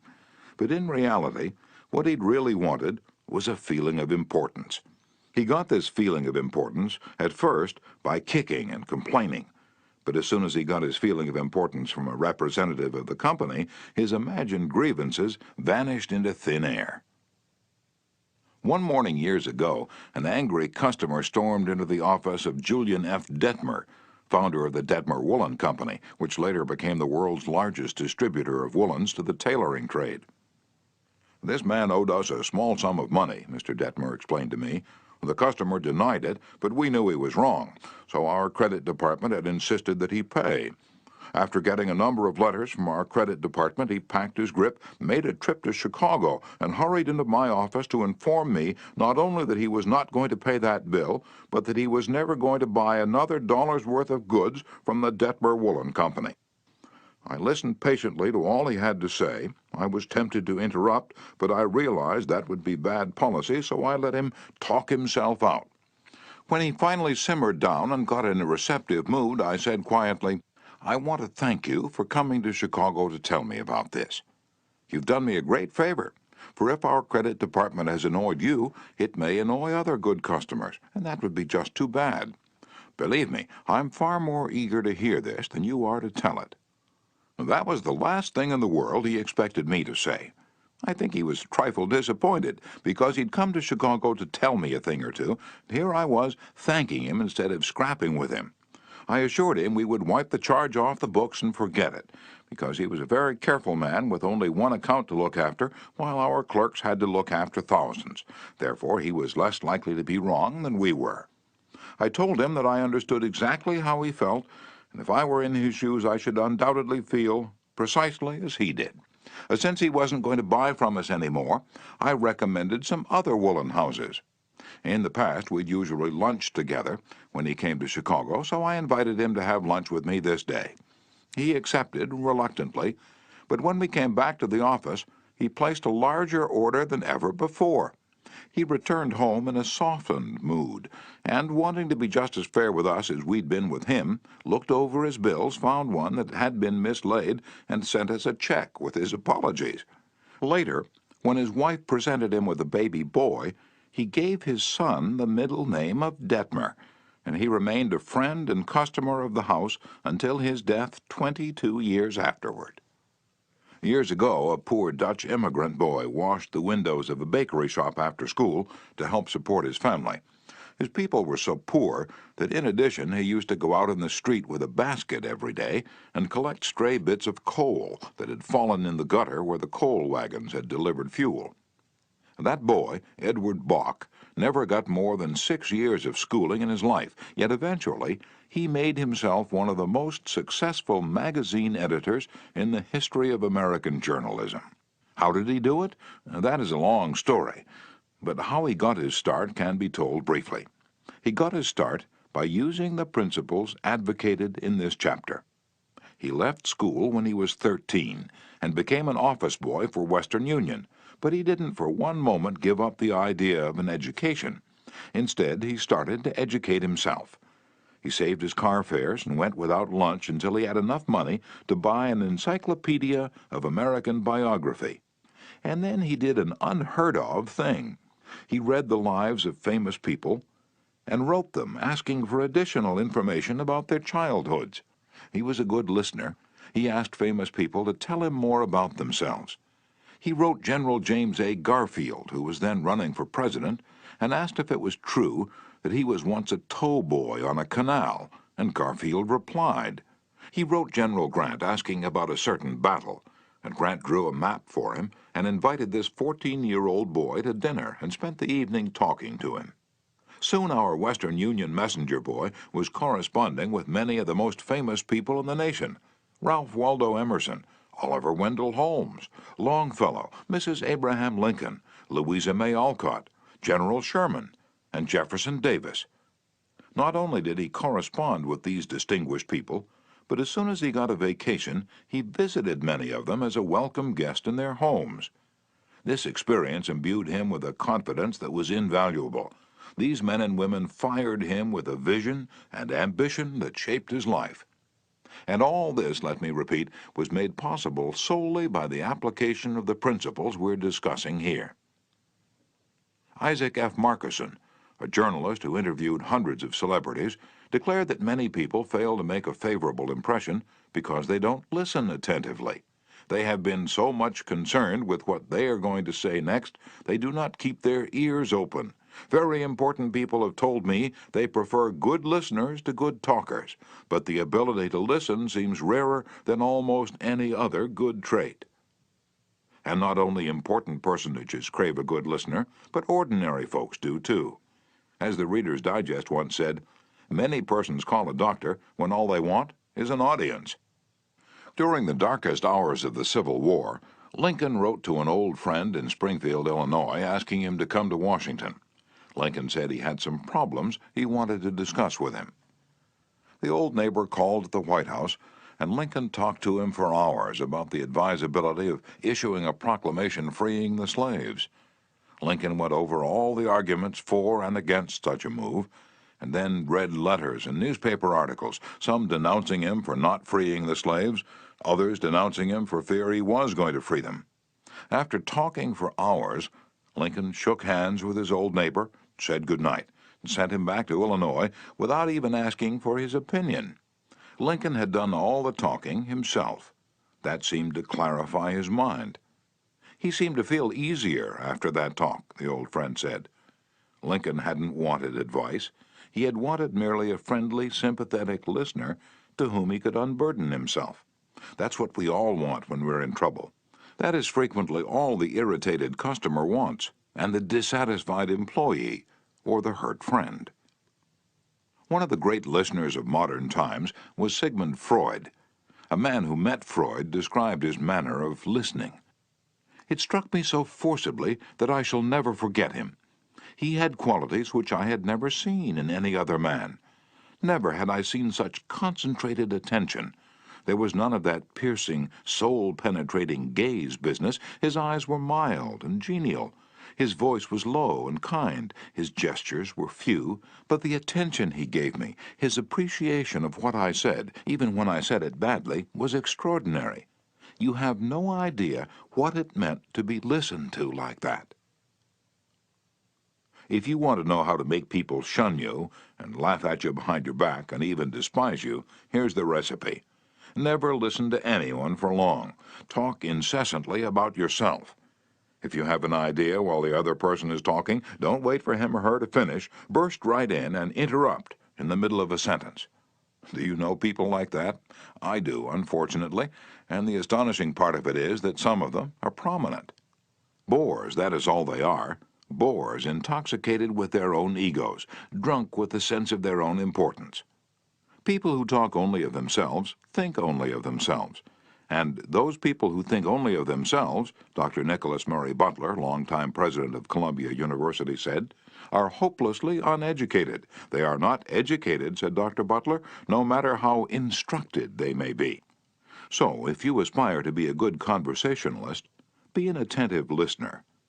To be interesting, be interested. Ask questions that other persons will enjoy answering. Encourage them to talk about themselves and their accomplishments. Remember that the people you're talking to are 100 times more interested in themselves and their wants and problems than they are in you and your problems. A person's toothache means more to that person than a famine in China which kills 1 million people. A boil on one's neck interests one more than 40 earthquakes in Africa. Think of that the next time you start a conversation. Principle 4. Be a good listener. Encourage others to talk about themselves. Chapter 5. How to Interest People. Everyone who was ever a guest of Theodore Roosevelt was astonished at the range and diversity of his knowledge. Whether his visitor was a cowboy or a rough rider, a New York politician or a diplomat, Roosevelt knew what to say. And how was it done? The answer was simple. Whenever Roosevelt expected a visitor, he sat up late the night before, reading up on the subject in which he knew his guest was particularly interested. For Roosevelt knew, as all leaders know, that the royal road to a person's heart is to talk about the things he or she treasures most. The genial William Lyon Phelps, essayist and professor of literature at Yale, learned this lesson early in life. When I was 8 years old and was spending a weekend visiting my Aunt Libby Lindsley at her home in Stratford on the Housatonic, he wrote in his essay on human nature, a middle-aged man called one evening, and after a polite skirmish with my aunt, he devoted his attention to me.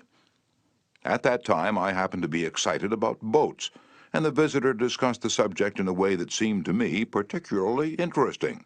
After he left, I spoke of him with enthusiasm. What a man! My aunt informed me he was a New York lawyer, that he cared nothing whatever about boats, that he took not the slightest interest in the subject. But why then did he talk all the time about boats? Because he is a gentleman. He saw you were interested in boats, and he talked about the things he knew would interest and please you. He made himself agreeable. And William Lyon Phelps added, I never forgot my aunt's remark. As I write this chapter, I have before me a letter from Edward L. Chalif, who was active in Boy Scout work. One day I found I needed a favor, writes Mr. Chalif. A big Scout jamboree was coming off in Europe, and I wanted the president of one of the largest corporations in America to pay the expenses of one of my boys for the trip. Fortunately, just before I went down to see this man, I heard that he had drawn a check for $1 million, and that after it was canceled, he had it framed. So the first thing I did when I entered his office was to ask to see the check, a check for $1 million. I told him I never knew that anybody had ever written such a check, and that I wanted to tell my boys I'd actually seen a check for $1 million. He gladly showed it to me. I admired it and asked him to tell me all about how it happened to be drawn. You notice, don't you, that Mr. Chalif didn't begin by talking about the Boy Scouts, or the jamboree in Europe, or what it was he wanted. He talked in terms of what interested the other man. And here's the result. Presently, the man I was interviewing said, "Oh, by the way, what was it you wanted to see me about?" So I told him. To my vast surprise, Mr. Chalif continues, he not only granted immediately what I asked for, but much more. I'd asked him to send only one boy to Europe, but he sent 5 boys and myself, gave me a letter of credit for $1,000, and told us to stay in Europe for 7 weeks. He also gave me letters of introduction to his branch presidents, putting them at our service, and he himself met us in Paris and showed us the town. Since then, he's given jobs to some of the boys whose parents were in want, and he's still active in our group. Yet I know if I hadn't found out what he was interested in and got him warmed up first, I wouldn't have found him 1/10 as easy to approach.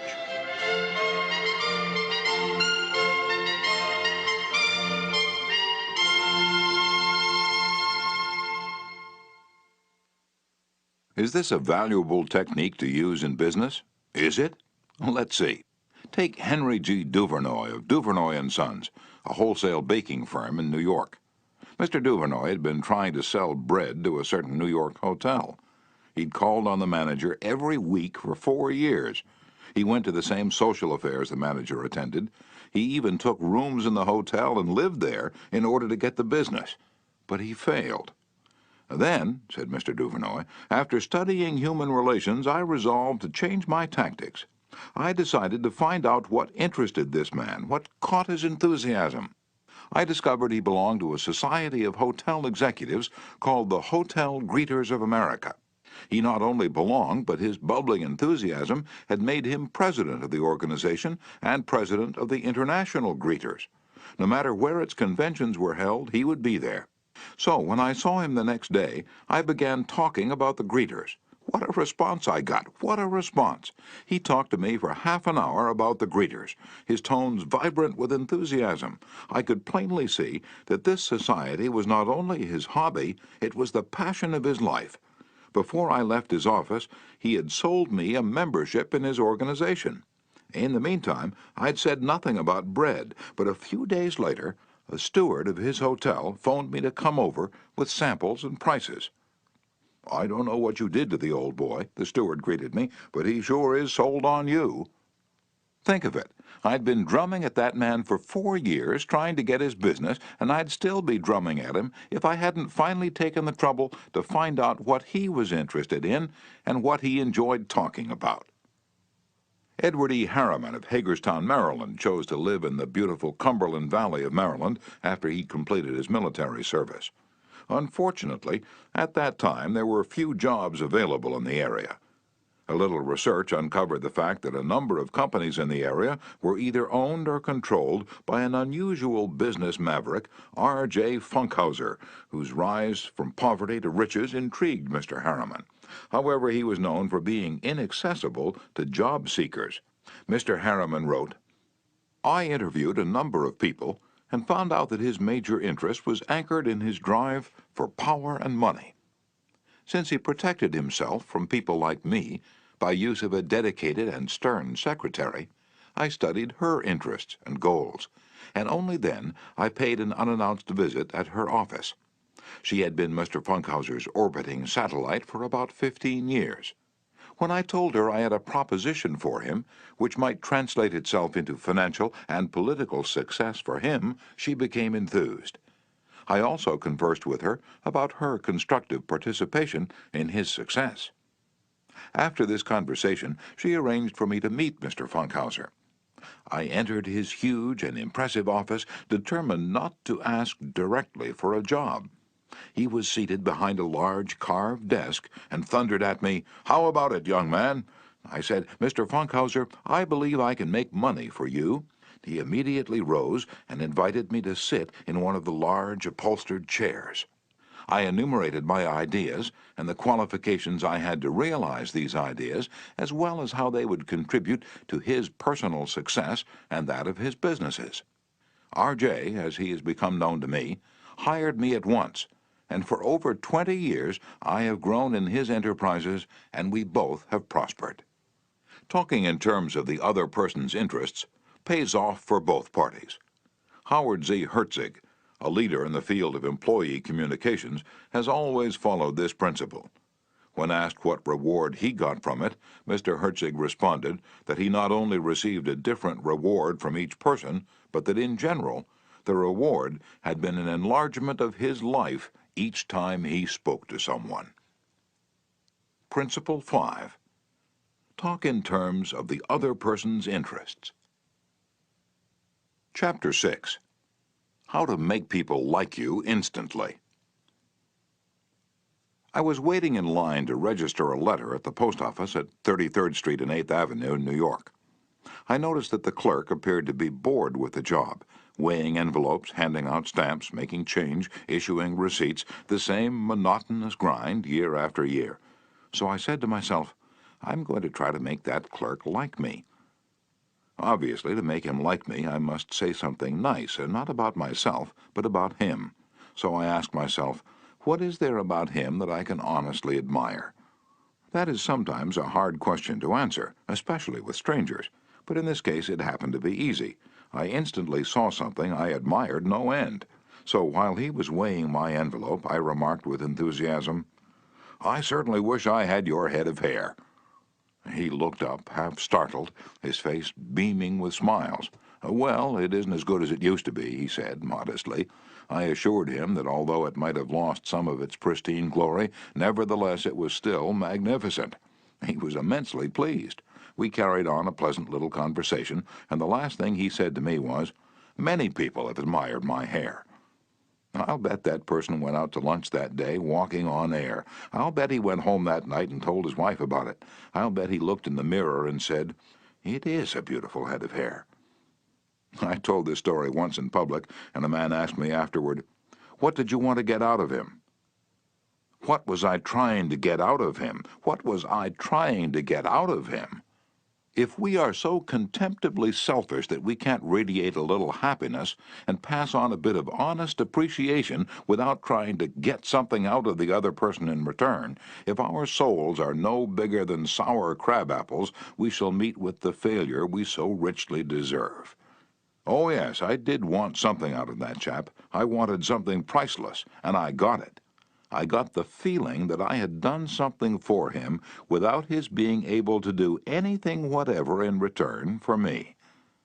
That's a feeling that flows and sings in your memory long after the incident is past. There's one all-important law of human conduct.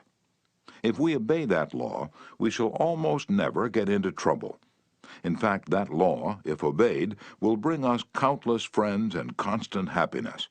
But the very instant we break the law, we shall get into endless trouble. The law is this: always make the other person feel important. John Dewey, as we have already noted, said that the desire to be important is the deepest urge in human nature. And William James said, the deepest principle in human nature is the craving to be appreciated. As I have already pointed out, it is this urge that differentiates us from the animals. It is this urge that has been responsible for civilization itself. Philosophers have been speculating on the rules of human relationships for thousands of years, and out of all that speculation there has evolved only one important precept. It is not new. It is as old as history. Zoroaster taught it to his followers in Persia 2,500 years ago. Confucius preached it in China 24 centuries ago. Lao Tse, the founder of Taoism, taught it to his disciples in the valley of the Han. Buddha preached it on the bank of the holy Ganges 500 years before Christ. The sacred books of Hinduism taught it 1,000 years before that. Jesus taught it among the stony hills of Judea 19 centuries ago. Jesus summed it up in one thought, probably the most important rule in the world. Do unto others as you would have others do unto you. You want the approval of those with whom you come in contact. You want recognition of your true worth. You want a feeling that you are important in your little world. You don't want to listen to cheap, insincere flattery, but you do crave sincere appreciation. You want your friends and associates to be, as Charles Schwab put it, hearty in their approbation and lavish in their praise. All of us want that. So let's obey the golden rule and give unto others what we would have others give unto us. How? When? Where? Well, the answer is all the time, everywhere. David G. Smith of Eau Claire, Wisconsin, told one of our classes how he handled a delicate situation when he was asked to take charge of the refreshment booth at a charity concert. The night of the concert, I arrived at the park and found two elderly ladies in a very bad humor standing next to the refreshment stand. Apparently, each thought that she was in charge of this project. As I stood there pondering what to do, one of the members of the sponsoring committee appeared and handed me a cash box and thanked me for taking over the project. She introduced Rose and Jane as my helpers and then ran off. A great silence ensued. Realizing that the cash box was a symbol of authority of sorts, I gave the box to Rose and explained that I might not be able to keep the money straight and that if she took care of it, I'd feel better. I then suggested to Jane that she show two teenagers who'd been assigned to refreshments how to operate the soda machine, and I asked her to be responsible for that part of the project. The evening was very enjoyable, with Rose happily counting the money, Jane supervising the teenagers, and me enjoying the concert. You don't have to wait until you're ambassador to France or chairman of the clambake committee of your lodge before you use this philosophy of appreciation. You can work magic with it almost every day. If, for example, the waitress brings us mashed potatoes when we have ordered French fries, let's say, "I'm sorry to trouble you, but I prefer French fried." She'll probably reply, "No trouble at all," and will be glad to change the potatoes because we have shown respect for her. Little phrases such as, "I'm sorry to trouble you," "Would you be so kind?" "Won't you please?" "Would you mind?" "Thank you." Little courtesies like these oil the cogs of the monotonous grind of everyday life, and incidentally, they're the hallmarks of good breeding. Let's take another illustration. Hall Caine's novels, The Christian, The Deemster, The Manxman among them, were all bestsellers in the early part of this century. Millions of people read his novels, countless millions. He was the son of a blacksmith. He never had more than 8 years of schooling in his life, yet when he died, he was the richest literary man of his time. The story goes like this. Hall Caine loved sonnets and ballads, so he devoured all of Dante Gabriel Rossetti's poetry. He even wrote a lecture chanting the praises of Rossetti's artistic achievement and sent a copy to Rossetti himself. Rossetti was delighted. "Any young man who has such an exalted opinion of my ability," Rossetti probably said to himself, "must be brilliant." So Rossetti invited this blacksmith's son to come to London and act as his secretary. That was the turning point in Hall Caine's life, for in his new position he met the literary artists of the day. Profiting by their advice and inspired by their encouragement, he launched upon a career that emblazoned his name across the sky. His home, Greba Castle on the Isle of Man, became a mecca for tourists from the far corners of the world, and he left a multi-million-dollar estate. Yet who knows, he might have died poor and unknown had he not written an essay expressing his admiration for a famous man. Such is the power, the stupendous power, of sincere, heartfelt appreciation. Rossetti considered himself important. That is not strange. Almost everyone considers himself important, very important. The life of many a person could probably be changed if only someone would make him feel important. Ronald J. Rowland, who is one of the instructors of our course in California, is also a teacher of arts and crafts. He wrote to us about a student named Chris in his beginning crafts class. Chris was a very quiet, shy boy, lacking in self-confidence, the kind of student that often does not receive the attention he deserves. I also teach an advanced class that had grown to be somewhat of a status symbol and a privilege for a student to have earned the right to be in it.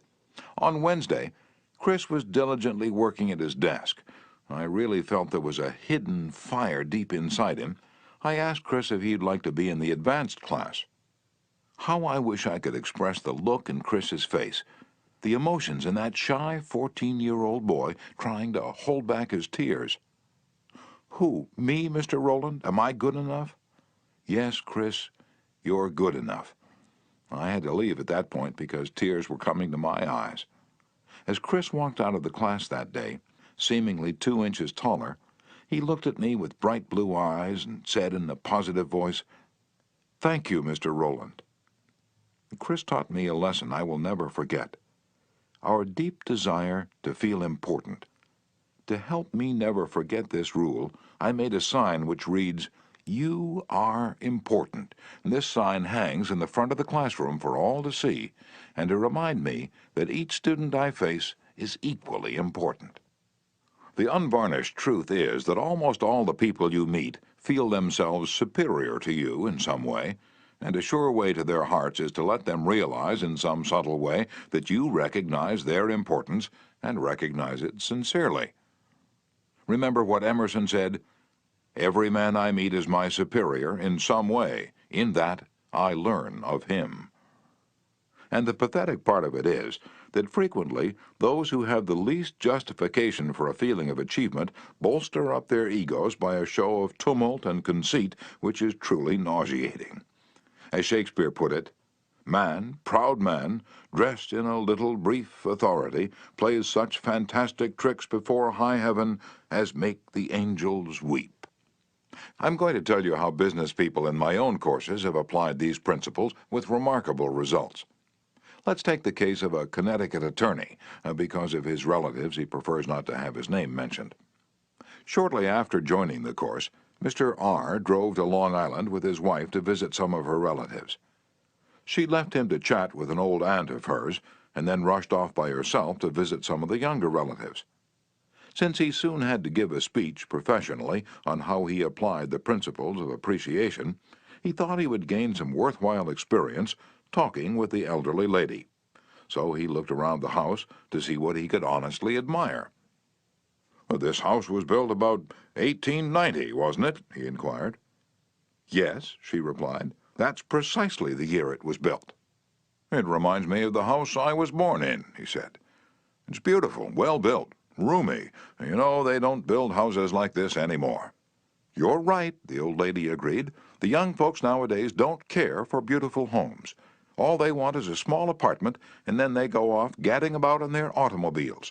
This is a dream house," she said, in a voice vibrating with tender memories.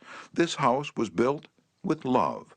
My husband and I dreamed about it for years before we built it. We didn't have an architect. We planned it all ourselves."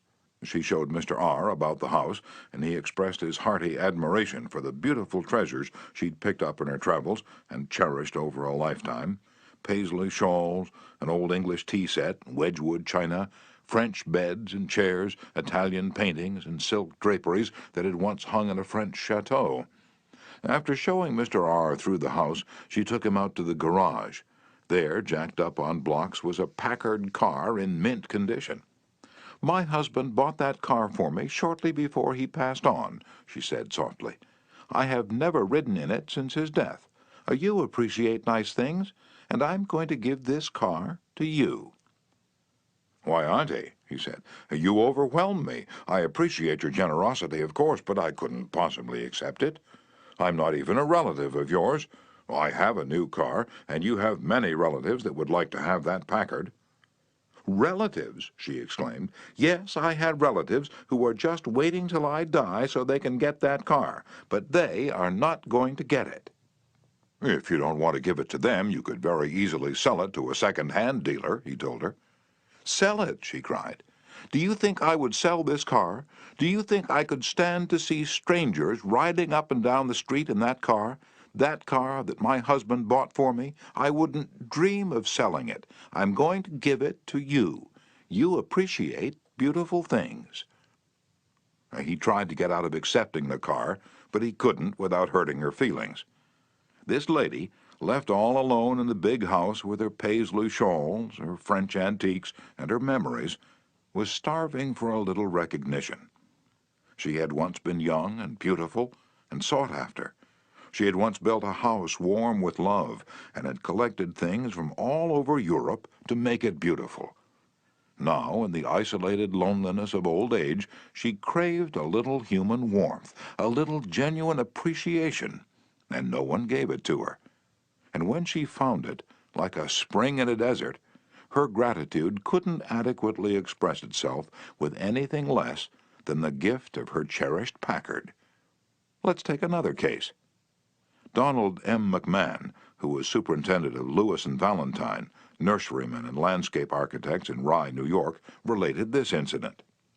"Shortly after I attended the talk on how to win friends and influence people, I was landscaping the estate of a famous attorney. The owner came out to give me a few instructions about where he wished to plant a mass of rhododendrons and azaleas. I said, 'Judge, you have a lovely hobby. I've been admiring your beautiful dogs. I understand you win a lot of blue ribbons every year at the show in Madison Square Garden.' And the effect of this little expression of appreciation was striking. 'Yes,' the judge replied, 'I do have a lot of fun with my dogs. Would you like to see my kennel?' He spent almost an hour showing me his dogs and the prizes they'd won. He even brought out their pedigrees and explained about the bloodlines responsible for such beauty and intelligence. Finally, turning to me, he asked, 'Do you have any small children?' 'Well, yes, I do,' I replied. 'I have a son.' 'Well, wouldn't he like a puppy?' the judge inquired. 'Well, yes, he'd be tickled pink.' 'All right, I'm going to give him one,' the judge announced.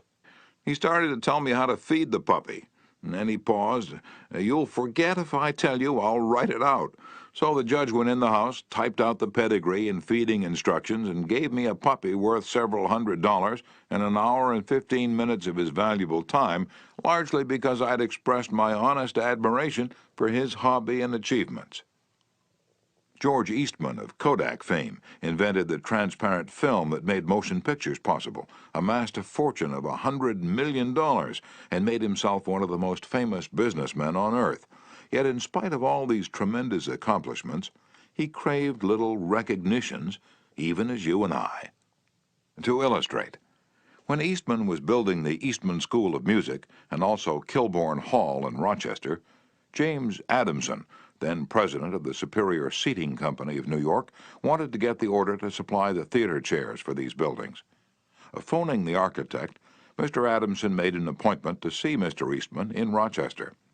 When Adamson arrived, the architect said, "I know you want to get this order, but I can tell you right now that you won't stand a ghost of a show if you take more than 5 minutes of George Eastman's time. He's a strict disciplinarian. He's very busy, so tell your story quickly and get out." Adamson was prepared to do just that. When he was ushered into the room, he saw Mr. Eastman bending over a pile of papers at his desk. Presently, Mr. Eastman looked up, removed his glasses, and walked toward the architect and Mr. Adamson, saying, "Good morning, gentlemen. What can I do for you?" And the architect introduced them, and then Mr. Adamson said, "While we've been waiting for you, Mr. Eastman, I've been admiring your office. I wouldn't mind working in a room like this myself. I'm in the interior woodworking business, and I never saw a more beautiful office in all my life." And George Eastman replied, "You remind me of something I had almost forgotten. It is beautiful, isn't it? I enjoyed it a great deal when it was first built, but I come down here now with a lot of other things on my mind, and sometimes don't even see the room for weeks at a time."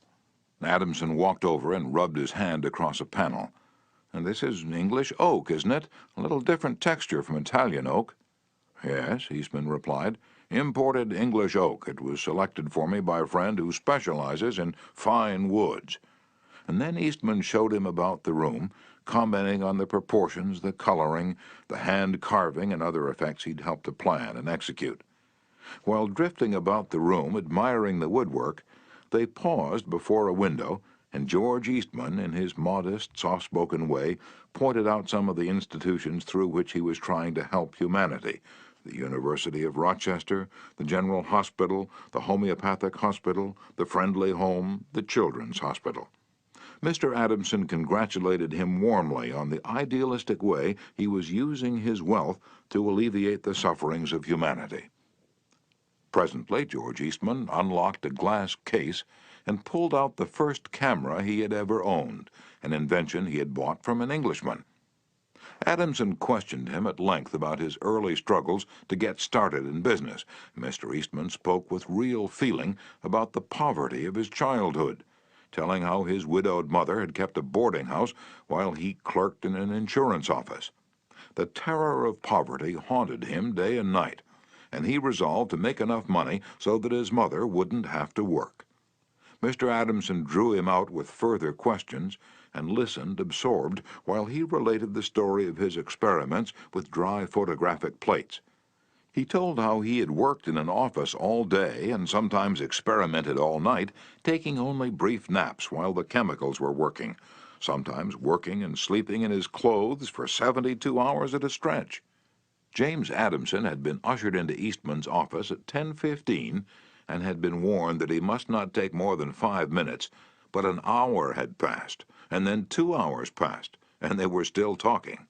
Finally, George Eastman turned to Adamson and said, "The last time I was in Japan, I bought some chairs, brought them home and put them on my sun porch, but the sun peeled the paint, so I went downtown the other day and bought some paint and painted the chairs myself.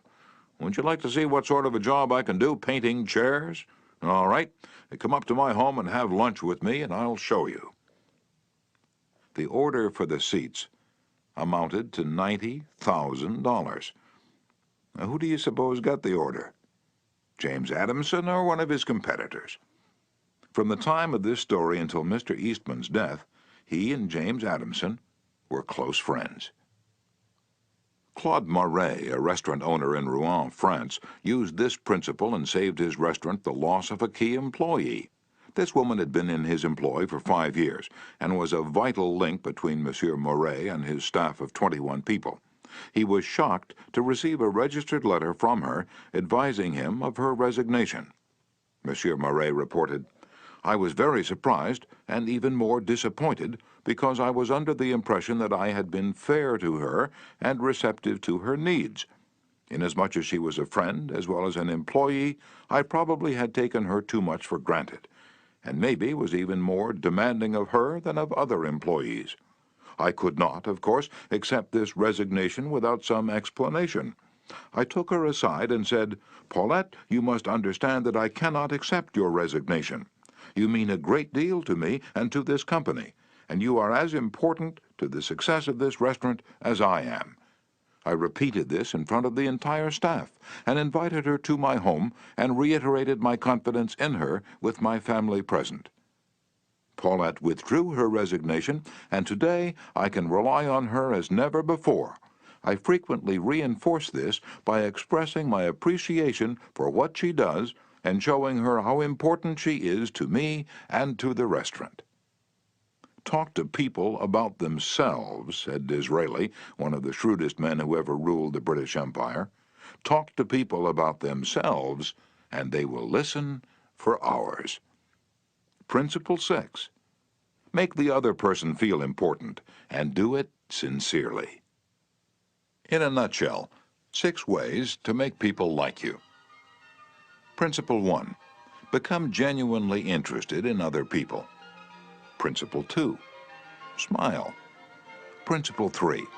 Remember that a person's name is to that person the sweetest and most important sound in any language.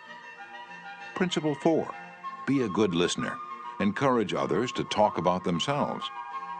Principle 5. Talk in terms of the other person's interests. Principle 6. Make the other person feel important, and do it sincerely.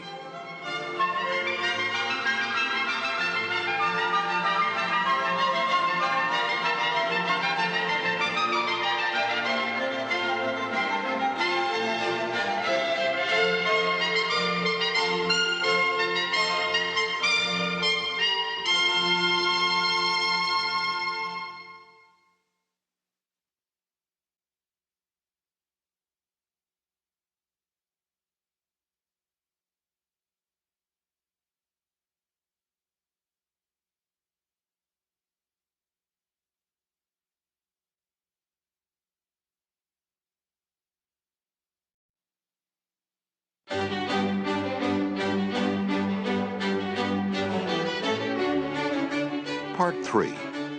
How to win people to your way of thinking. Chapter 1. You can't win an argument. Shortly after the close of World War I learned an invaluable lesson one night in London. I was manager at the time for Sir Ross Smith. During the war, Sir Ross had been the Australian ace out in Palestine, and shortly after peace was declared, he astonished the world by flying halfway round it in 30 days. No such feat had ever been attempted before. It created a tremendous sensation. The Australian government awarded him $50,000. The King of England knighted him, and for a while he was the most talked about man under the Union Jack. I was attending a banquet one night given in Sir Ross's honor, and during the dinner the man sitting next to me told a humorous story which hinged on the quotation, "There's a divinity that shapes our ends, rough hew them how we will." The raconteur mentioned that the quotation was from the Bible. He was wrong, I knew that. I knew it positively. There couldn't be the slightest doubt about it. And so, to get a feeling of importance and display my superiority, I appointed myself an unsolicited and unwelcome committee of 1 to correct him. He stuck to his guns. "What, from Shakespeare? Impossible. Absurd. That quotation was from the Bible, and he knew it." The storyteller was sitting on my right, and Frank Gammond, an old friend of mine, was seated at my left. Mr. Gammond had devoted years to the study of Shakespeare, so the storyteller and I agreed to submit the question to Mr. Gammond. Mr. Gammond listened. He kicked me under the table and then said, Dale, you're wrong. The gentleman is right. It is from the Bible. On our way home that night, I said to Mr. Gammond, Frank, you know that quotation was from Shakespeare. Yes, of course, he replied. Hamlet, Act 5, Scene 2. But we were guests at a festive occasion, my dear Dale. Why prove to a man that he is wrong? Is that going to make him like you? Why not let him save his face? He didn't ask for your opinion. He didn't want it. Why argue with him? Always avoid the acute angle. The man who said that taught me a lesson I'll never forget. I'd not only made the storyteller uncomfortable, but had put my friend in an embarrassing situation. How much better it would have been had I not become argumentative. It was a sorely needed lesson because I'd been an inveterate arguer.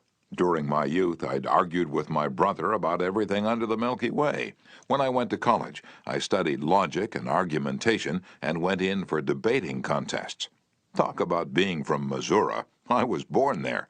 I had to be shown. Later, I taught debating and argumentation in New York. And once, I'm ashamed to admit, I plan to write a book on the subject. Since then, I have listened to, engaged in, and watched the effects of thousands of arguments. As a result of all this, I've come to the conclusion that there's only one way under high heaven to get the best of an argument, and that is to avoid it. Avoid it as you would avoid rattlesnakes and earthquakes. 9 times out of 10, an argument ends with each of the contestants more firmly convinced than ever that he is absolutely right. You can't win an argument. You can't because if you lose it, you lose it, and if you win it, you lose it. Why? Well, suppose you triumph over the other man and shoot his argument full of holes and prove that he is non compos mentis. And then what? You'll feel fine, but what about him? You've made him feel inferior. You've hurt his pride. He will resent your triumph. And a man convinced, against his will, is of the same opinion still. Years ago, Patrick J. O'Hare joined one of my classes. He had had little education, and how he loved a scrap. He had once been a chauffeur, and he came to me because he had been trying, without much success, to sell trucks. A little questioning brought out the fact that he was continually scrapping with and antagonizing the very people he was trying to do business with. If a prospect said anything derogatory about the trucks he was selling, Pat saw red and was right at the customer's throat. Pat won a lot of arguments in those days. As he said to me afterward, I often walked out of an office saying, I told that bird something. Sure, I'd told him something, but I hadn't sold him anything. My first problem was not to teach Patrick J. O'Hare to talk. My immediate task was to train him to refrain from talking and to avoid verbal fights. Mr. O'Hare became one of the star salesmen for the White Motor Company in New York. How did he do it? Here's his story in his own words. If I walk into a buyer's office now and he says, What, a white truck? They're no good. I wouldn't take one if you gave it to me. I'm going to buy the Who's It truck. I say, the Who's It's a good truck. If you buy the Who's It, you'll never make a mistake. The Who's It's are made by a fine company and sold by good people. He's speechless then. There's no room for argument. If he says the Who's It's the best, and I say sure it is, he has to stop. He can't keep on all afternoon saying it's the best when I'm agreeing with him. We then get off the subject of the Who's It, and I begin to talk about the good points of the white truck. There was a time when a remark like his first one would have made me see scarlet and red and orange. I'd start arguing against the Who's It, and the more I argued against it, the more my prospect argued in favor of it. The more he argued, the more he sold himself on my competitor's product. As I look back now, I wonder how I was ever able to sell anything. I lost years of my life in scrapping and arguing. I keep my mouth shut now. It pays. As wise old Ben Franklin used to say, if you argue and rankle and contradict, you may achieve a victory sometimes, but it will be an empty victory because you will never get your opponent's goodwill. So figure it out for yourself. Which would you rather have, an academic, theatrical victory or a person's goodwill? You can seldom have both. The Boston Transcript once printed this bit of significant doggerel. Here lies the body of William J., who died maintaining his right-of-way. He was right, dead right, as he sped along, but he's just as dead as if he were wrong. You may be right, dead right, as you speed along in your argument, but as far as changing another's mind is concerned, you will probably be just as futile as if you were wrong. Frederick S. Parsons, an income tax consultant, had been disputing and wrangling for an hour with a government tax inspector. An item of $9,000 was at stake. Mr. Parsons claimed that this $9,000 was in reality a bad debt, that it would never be collected, that it ought not to be taxed. "Bad debt, my eye," retorted the inspector. "It must be taxed." This inspector was cold, arrogant, and stubborn, Mr. Parsons said as he told the story of the class. Reason was wasted, and so were facts. The longer we argued, the more stubborn he became, so I decided to avoid argument, change the subject, and give him appreciation. I said, "I suppose this is a very petty matter in comparison with the really important and difficult decisions you're required to make. I've made a study of taxation myself, but I've had to get my knowledge from books. You're getting yours from the firing line of experience. I sometimes wish I had a job like yours. It would teach me a lot." I meant every word I said. Well, the inspector straightened up in his chair, leaned back, and talked for a long time about his work, telling me of the clever frauds he had uncovered. His tone gradually became friendly, and presently he was telling me about his children. As he left, he advised me that he would consider my problem further and give me his decision in a few days. He called at my office 3 days later and informed me that he had decided to leave the tax return exactly as it was filed. Now, this tax inspector was demonstrating one of the most common of human frailties. He wanted a feeling of importance. And as long as Mr. Parsons argued with him, he got his feeling of importance by loudly asserting his authority. But as soon as his importance was admitted, and the argument stopped, and he was permitted to expand his ego, he became a sympathetic and kindly human being. Buddha said, "Hatred is never ended by hatred, but by love. And a misunderstanding is never ended by an argument, but by tact, diplomacy, conciliation, and a sympathetic desire to see the other person's viewpoint." Lincoln once reprimanded a young Army officer for indulging in a violent controversy with an associate. "No man who is resolved to make the most of himself," said Lincoln, "can spare time for personal contention. Still less can he afford to take the consequences, including the vitiation of his temper and the loss of self-control. Yield larger things to which you show no more than equal rights, and yield lesser ones, though clearly your own. Better give our path to a dog than be bitten by him in contesting for the right. Even killing the dog would not cure the bite."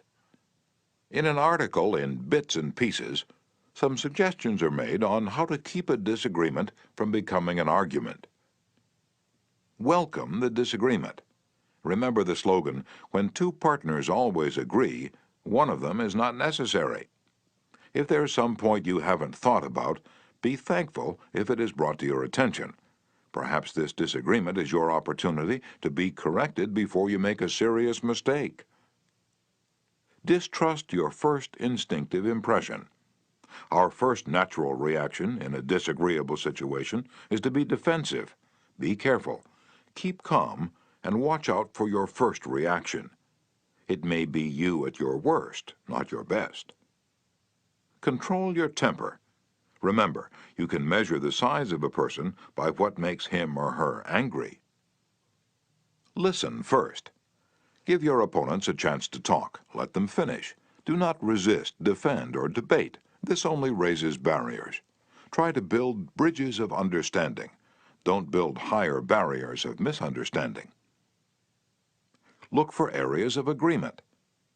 When you have heard your opponents out, dwell first on the points and areas on which you agree. Be honest. Look for areas where you can admit error and say so. Apologize for your mistakes. It will help disarm your opponents and reduce defensiveness. Promise to think over your opponent's ideas and study them carefully, and mean it. Your opponents may be right. It is a lot easier at this stage to agree to think about their points than to move rapidly ahead and find yourself in a position where your opponents can say, "We tried to tell you, but you wouldn't listen." Thank your opponents sincerely for their interest. Anyone who takes the time to disagree with you is interested in the same things you are. Think of them as people who really want to help you, and you may turn your opponents into friends. Postpone action to give both sides time to think through the problem. Suggest that a new meeting be held later that day or the next day when all the facts may be brought to bear. In preparation for this meeting, ask yourself some hard questions. Could my opponents be right? Partly right? Is there truth or merit in their position or argument? Is my reaction one that will relieve the problem, or will it just relieve any frustration? Will my reaction drive my opponents further away or draw them closer to me? Will my reaction elevate the estimation good people have of me? Will I win or lose? What price will I have to pay if I win? If I am quiet about it, will the disagreement blow over? Is this difficult situation an opportunity for me? Opera tenor Jan Pierce, after he was married nearly 50 years, once said, "My wife and I made a pact a long time ago, and we've kept it no matter how angry we've grown with each other. When one yells, the other should listen, because when two people yell, there is no communication, just noise and bad vibrations." Principle 1. The only way to get the best of an argument is to avoid it. Chapter 2. A sure way of making enemies and how to avoid it. When Theodore Roosevelt was in the White House, he confessed that if he could be right 75% of the time, he would reach the highest measure of his expectation. If that was the highest rating that one of the most distinguished men of the 20th century could hope to obtain, what about you and me? If you can be sure of being right only 55% of the time, you can go down to Wall Street and make $1 million a day. If you can't be sure of being right even 55% of the time, why should you tell other people they are wrong? You can tell people they are wrong by a look or an intonation or a gesture, just as eloquently as you can in words. And if you tell them they are wrong, do you make them want to agree with you? Never. For you've struck a direct blow at their intelligence, judgment, pride, and self-respect. That will make them want to strike back, but it will never make them want to change their minds. You may hurl at them all the logic of a Plato or an Immanuel Kant, but you will not alter their opinions, for you have hurt their feelings. Never begin by announcing, "I am going to prove so-and-so to you." Now, that's bad. That's tantamount to saying, "I'm smarter than you are. I'm going to tell you a thing or two and make you change your mind." That is a challenge. It arouses opposition and makes the listener want to battle with you before you even start. It is difficult, under even the most benign conditions, to change people's minds, so why make it harder? Why handicap yourself? If you're going to prove anything, don't let anybody know it. Do it so subtly, so adroitly, that no one will feel that you are doing it. This was expressed succinctly by Alexander Pope. Men must be taught as if you taught them not, and things unknown proposed as things forgot. Over 300 years ago, Galileo said, "You cannot teach a man anything. You can only help him to find it within himself." As Lord Chesterfield said to his son, "Be wiser than other people if you can, but do not tell them so." Socrates said repeatedly to his followers in Athens, "One thing only I know, and that is that I know nothing."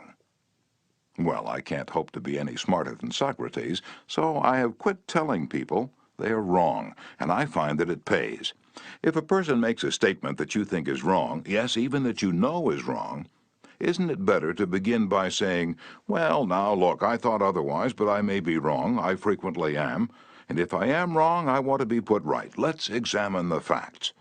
There's magic, positive magic in such phrases as, "I may be wrong, I frequently am, let's examine the facts."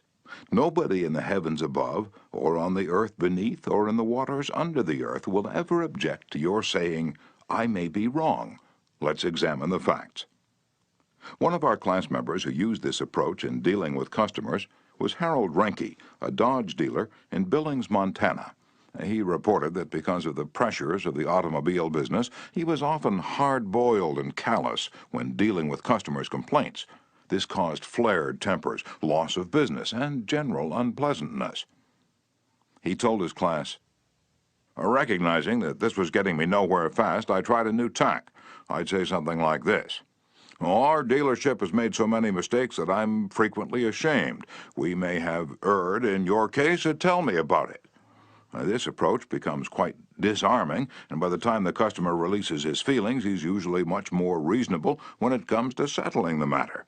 In fact, several customers have thanked me for having such an understanding attitude, and 2 of them have even brought in friends to buy new cars. In this highly competitive market, we need more of this type of customer, and I believe that showing respect for all customers' opinions and treating them diplomatically and courteously will help beat the competition. You will never get into trouble by admitting that you may be wrong. That will stop all argument and inspire your opponent to be just as fair and open and broad-minded as you are. It will make him want to admit that he, too, may be wrong. If you know positively that a person is wrong, and you bluntly tell him or her so, what happens? Let me illustrate. Mr. S., a young New York attorney, once argued a rather important case before the United States Supreme Court. Lunchgarden versus Fleet Corporation, 280 U.S. 320. The case involved a considerable sum of money and an important question of law. During the argument, one of the Supreme Court justices said to him, "The statute of limitations in admiralty law is 6 years, is it not?" Mr. S. stopped, stared at the justice for a moment, and then he said bluntly, "Your Honor, there is no statute of limitations in admiralty."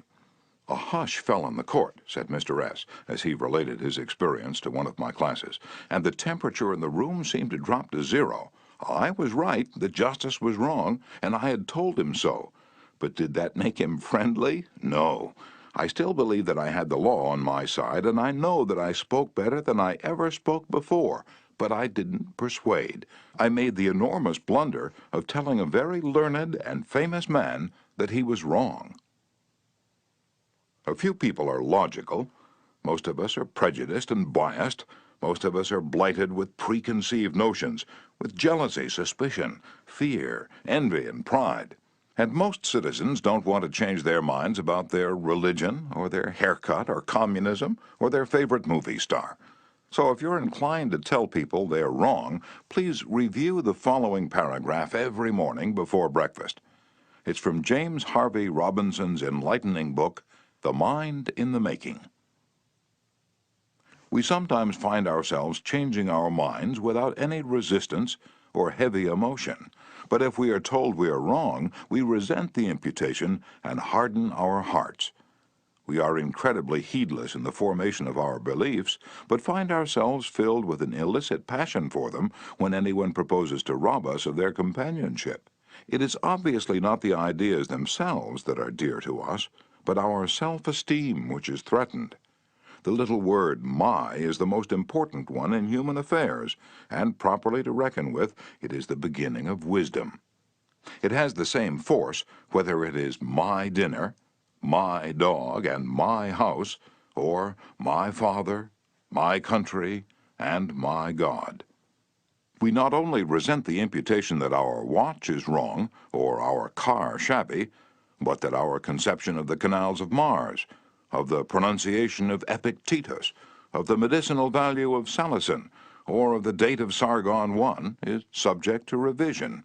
We like to continue to believe what we have been accustomed to accept as true, and the resentment aroused when doubt is cast upon any of our assumptions leads us to seek every manner of excuse for clinging to it. The result is that most of our so-called reasoning consists in finding arguments for going on believing as we already do. Carl Rogers, the eminent psychologist, wrote in his book, On Becoming a Person, "I have found it of enormous value when I can permit myself to understand the other person. The way in which I have worded this statement may seem strange to you. Is it necessary to permit oneself to understand another? I think it is. Our first reaction to most of the statements which we hear from other people is an evaluation or judgment rather than an understanding of it.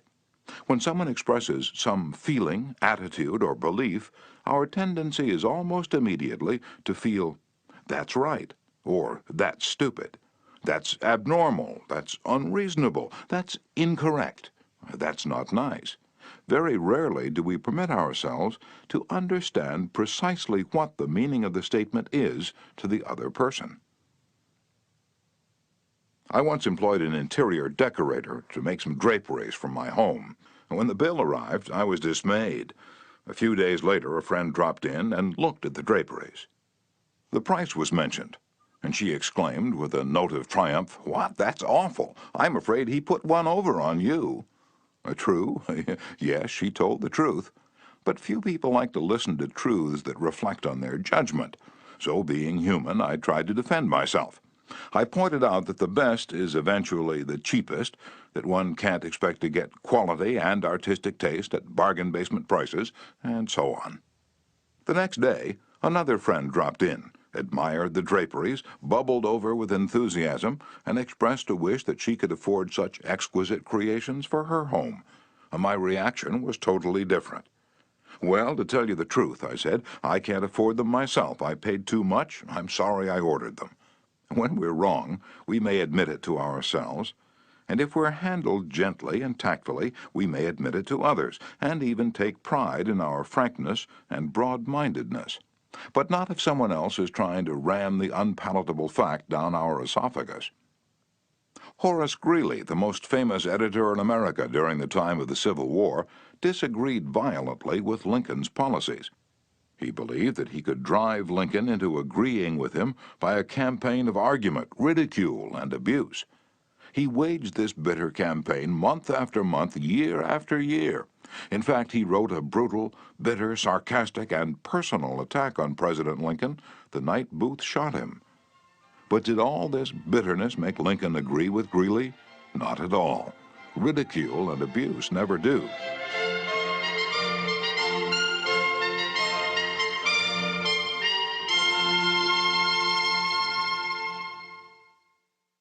If you want some excellent suggestions about dealing with people and managing yourself and improving your personality, read Benjamin Franklin's autobiography, one of the most fascinating life stories ever written, one of the classics of American literature.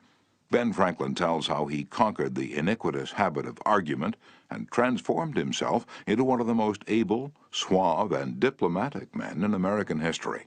One day, when Ben Franklin was a blundering youth, an old Quaker friend took him aside and lashed him with a few stinging truths, something like this. "Ben, you are impossible. Your opinions have a slap in them for everyone who differs with you. They have become so offensive that nobody cares for them. Your friends find they enjoy themselves better when you are not around. You know so much that no man can tell you anything. Indeed, no man is going to try, for the effort would lead only to discomfort and hard work. So you are not likely ever to know any more than you do now, which is very little." One of the finest things I know about Ben Franklin is the way he accepted that smarting rebuke. He was big enough and wise enough to realize that it was true, to sense that he was headed for failure and social disaster. So he made a right-about face. He began immediately to change his insolent, opinionated ways. "I made it a rule," said Franklin, "to forbear all direct contradiction to the sentiment of others, and all positive assertion of my own.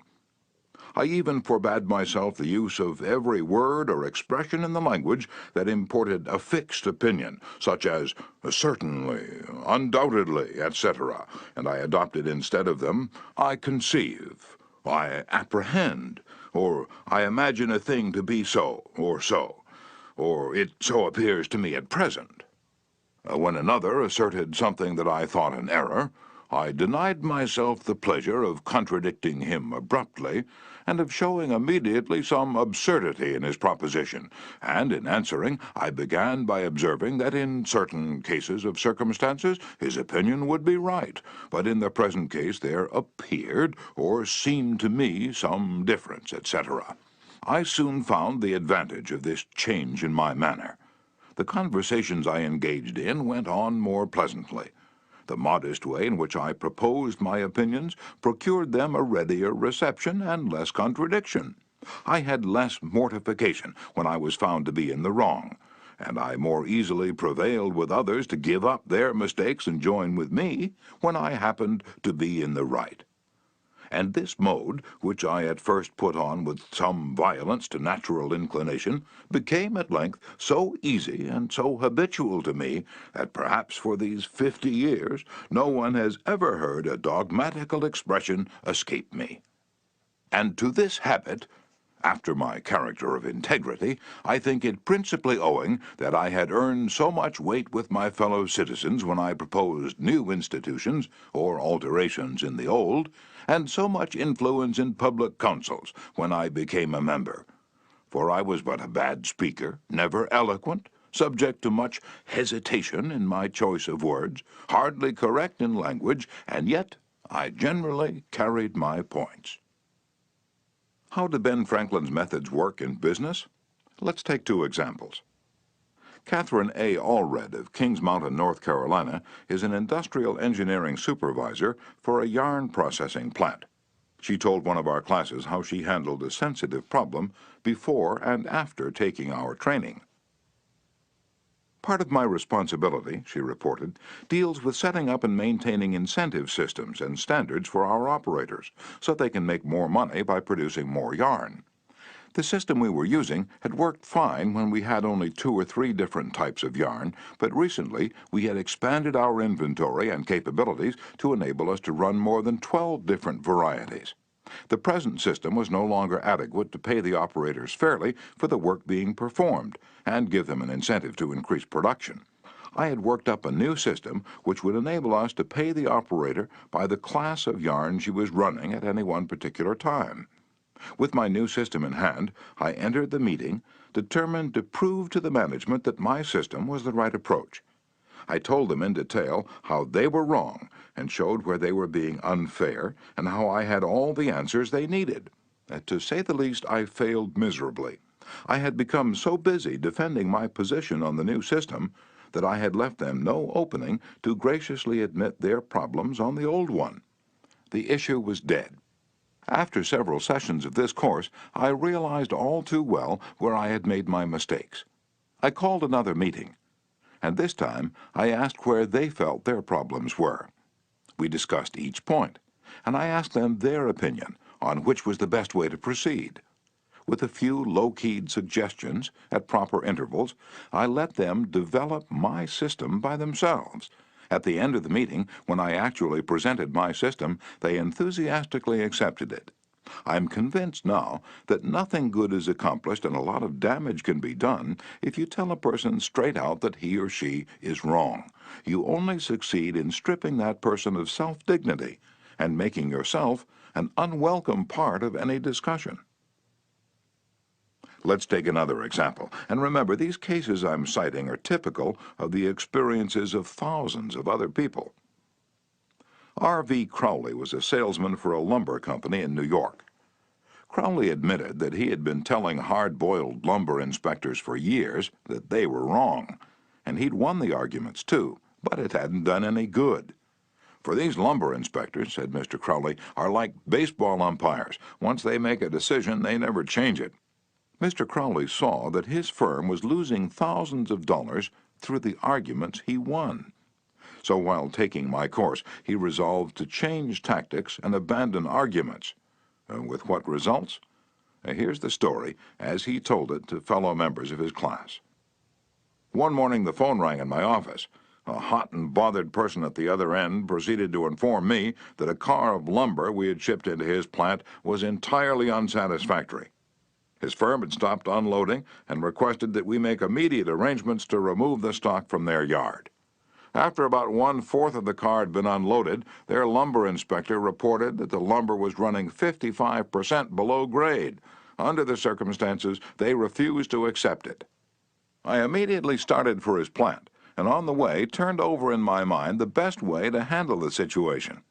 Ordinarily, under such circumstances, I should have quoted grading rules and tried, as a result of my own experience and knowledge as a lumber inspector, to convince the other inspector that the lumber was actually up to grade and that he was misinterpreting the rules in his inspection. However, I thought I would apply the principles learned in this training.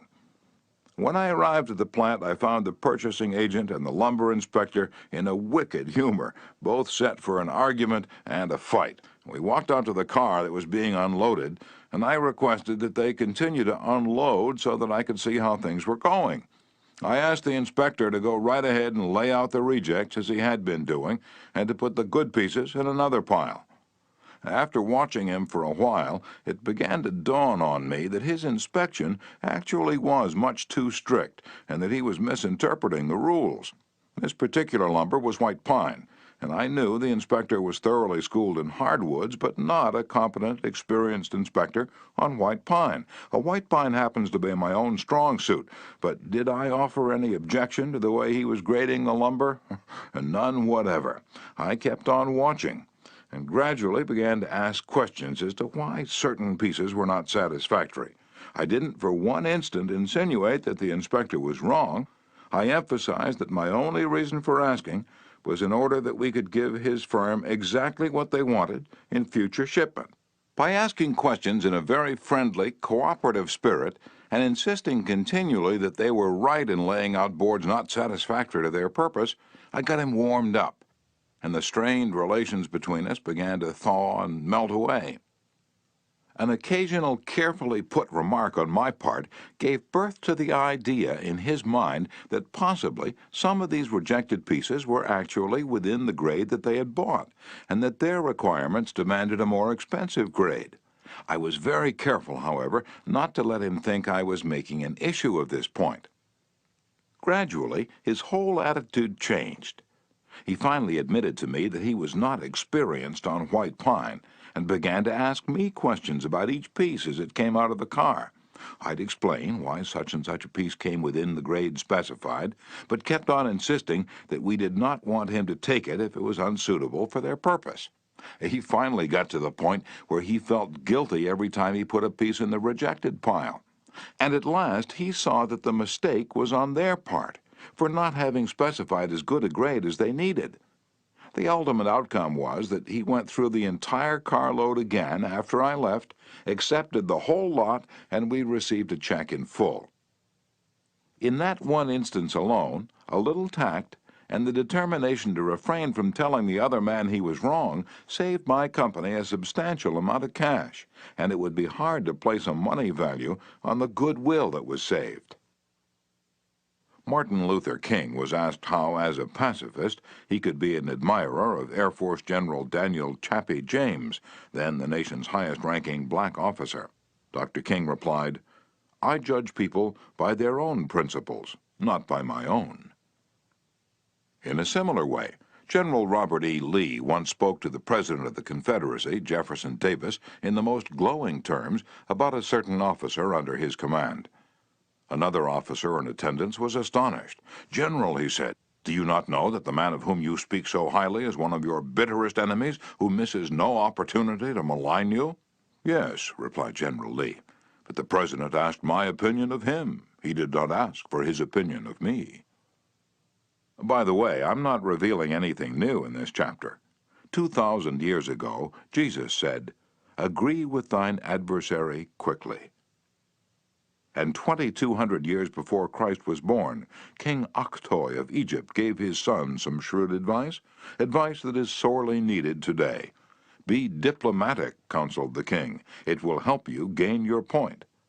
In other words, don't argue with your customer, or your spouse, or your adversary. Don't tell them they are wrong. Don't get them stirred up. Use a little diplomacy. Principle 2. Show respect for the other person's opinions. Never say, "You're wrong." Chapter 3. If you're wrong, admit it. Within a minute's walk of my house there was a wild stretch of virgin timber where the blackberry thickets foamed white in the springtime, where the squirrels nested and reared their young, and the horseweeds grew as tall as a horse's head. This unspoiled woodland was called Forest Park, and it was a forest, probably not much different in appearance from what it was when Columbus discovered America. I frequently walked in this park with Rex, my little Boston bulldog. He was a friendly, harmless little hound, and since we rarely met anyone in the park, I took Rex along without a leash or muzzle. One day, we encountered a mounted policeman in the park, a policeman itching to show his authority. "What do you mean by letting that dog run loose in the park without a muzzle and leash?" he reprimanded me. "Don't you know it's against the law?" "Well, yes, I know it is," I replied softly, "but I didn't think he'd do any harm out there." "You didn't think? You didn't think? The law doesn't give a tinker's damn about what you think. That dog might kill a squirrel or bite a child. Oh, I'm going to let you off this time, but if I catch this dog out here again without a muzzle and leash, you'll have to tell it to the judge." I meekly promised to obey, and I did obey for a few times. But Rex didn't like the muzzle, and neither did I, so we decided to take a chance. Everything was lovely for a while, and then we struck a snag. Rex and I raced over the brow of a hill one afternoon, and there, suddenly, to my dismay, I saw the majesty of the law astride a bay horse. Rex was out in front, heading straight for the officer. I was in for it. I knew it. So I didn't wait until the policeman started talking. I beat him to it. I said, "Officer, you've caught me red-handed. I'm guilty. I have no alibis, no excuses. You warned me last week that if I brought the dog out here again without a muzzle, you'd fine me." "Well, now," the policeman responded in a soft tone, "I know it's a temptation to let a little dog like that have a run out here when nobody's around." "Sure, it's a temptation," I replied, "but it is against the law." "Well, a little dog like that isn't going to harm anybody," the policeman remonstrated. "Well, no, but he may kill squirrels," I said. "Well, now, I think you're taking this a bit too seriously," he told me. "I'll tell you what you do. You just let him run over the hill there where I can't see him, and we'll forget all about it." Now, that policeman, being human, wanted a feeling of importance. So when I began to condemn myself, the only way he could nourish his self-esteem was to take the magnanimous attitude of showing mercy. But suppose I'd tried to defend myself? Well, did you ever argue with a policeman? But instead of breaking lances with him, I admitted that he was absolutely right and I was absolutely wrong. I admitted it quickly, openly, and with enthusiasm. The affair terminated graciously in my taking his side and his taking my side. Lord Chesterfield himself could hardly have been more gracious than this mounted policeman who only a week previously had threatened to have the law on me. If we know we are going to be rebuked anyhow, isn't it far better to beat the other person to it and do it ourselves? Isn't it much easier to listen to self-criticism than to bear condemnation from alien lips? Say about yourself all the derogatory things you know the other person is thinking, or wants to say, or intends to say, and say them before that person has a chance to say them. The chances are 100 to 1 that a generous, forgiving attitude will be taken, and your mistakes will be minimized, just as the mounted policeman did with me and Rex. Ferdinand E. Warren, a commercial artist, used this technique to win the goodwill of a petulant, scolding buyer of art. It is important in making drawings for advertising and publishing purposes to be precise and very exact, Mr. Warren said as he told the story. Some art editors demand that their commissions be executed immediately, and in these cases some slight error is liable to occur. I knew one art director in particular who was always delighted to find fault with some little thing. I have often left his office in disgust, not because of the criticism, but because of his method of attack. Recently I delivered a rush job to this editor, and he phoned me to call at his office immediately. He said something was wrong. When I arrived, I found just what I had anticipated and dreaded. He was hostile, gloating over his chance to criticize. He demanded with heat why I had done so-and-so. My opportunity had come to apply the self-criticism I'd been studying about, so I said, "Mr. So-and-so, if what you say is true, I am at fault, and there is absolutely no excuse for my blunder. I have been doing drawings for you long enough to know better. I am ashamed of myself." Immediately, he started to defend me. Yes, you're right, but after all, this isn't a serious mistake. It's only, and I interrupted him, any mistake, I said, may be costly, and they're all irritating. He started to break in, but I wouldn't let him. I was having a grand time. For the first time in my life, I was criticizing myself, and I loved it. I should have been more careful, I continued. You give me a lot of work, and you deserve the best, so I'm going to do this drawing all over. No, no, he protested, I wouldn't think of putting you to all that trouble. He praised my work, assured me he wanted only a minor change, and that my slight error hadn't cost his firm any money, and after all, it was a mere detail not worth worrying about. My eagerness to criticize myself took all the fight out of him. He ended up by taking me to lunch, and before we parted, he gave me a check and another commission.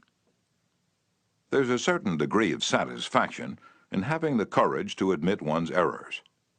It not only clears the air of guilt and defensiveness, but often helps solve the problem created by the error. Bruce Harvey of Albuquerque, New Mexico, had incorrectly authorized payment of full wages to an employee on sick leave. When he discovered his error, he brought it to the attention of the employee and explained that to correct the mistake, he would have to reduce his next paycheck by the entire amount of the overpayment. The employee pleaded that as that would cause him a serious financial problem, could the money be repaid over a period of time? In order to do this, Harvey explained, he would have to obtain his supervisor's approval. And this, I knew, reported Harvey, would result in a boss-type explosion. While trying to decide how to handle the situation better, I realized that the whole mess was my fault, and I would have to admit it to my boss. I walked into his office, told him that I had made a mistake, and then informed him of the complete facts. He replied, in an explosive manner, that it was the fault of their personnel department. I repeated that it was my fault. He exploded again about carelessness in the accounting department. Again, I explained it was my fault. He blamed 2 other people in the office, but each time I reiterated that it was my fault. Finally, he looked at me and said, "Okay, it was your fault. Now straighten it out." The error was corrected, and nobody got into trouble. I felt great because I was able to handle a tense situation and had the courage not to seek alibis. My boss has had more respect for me ever since.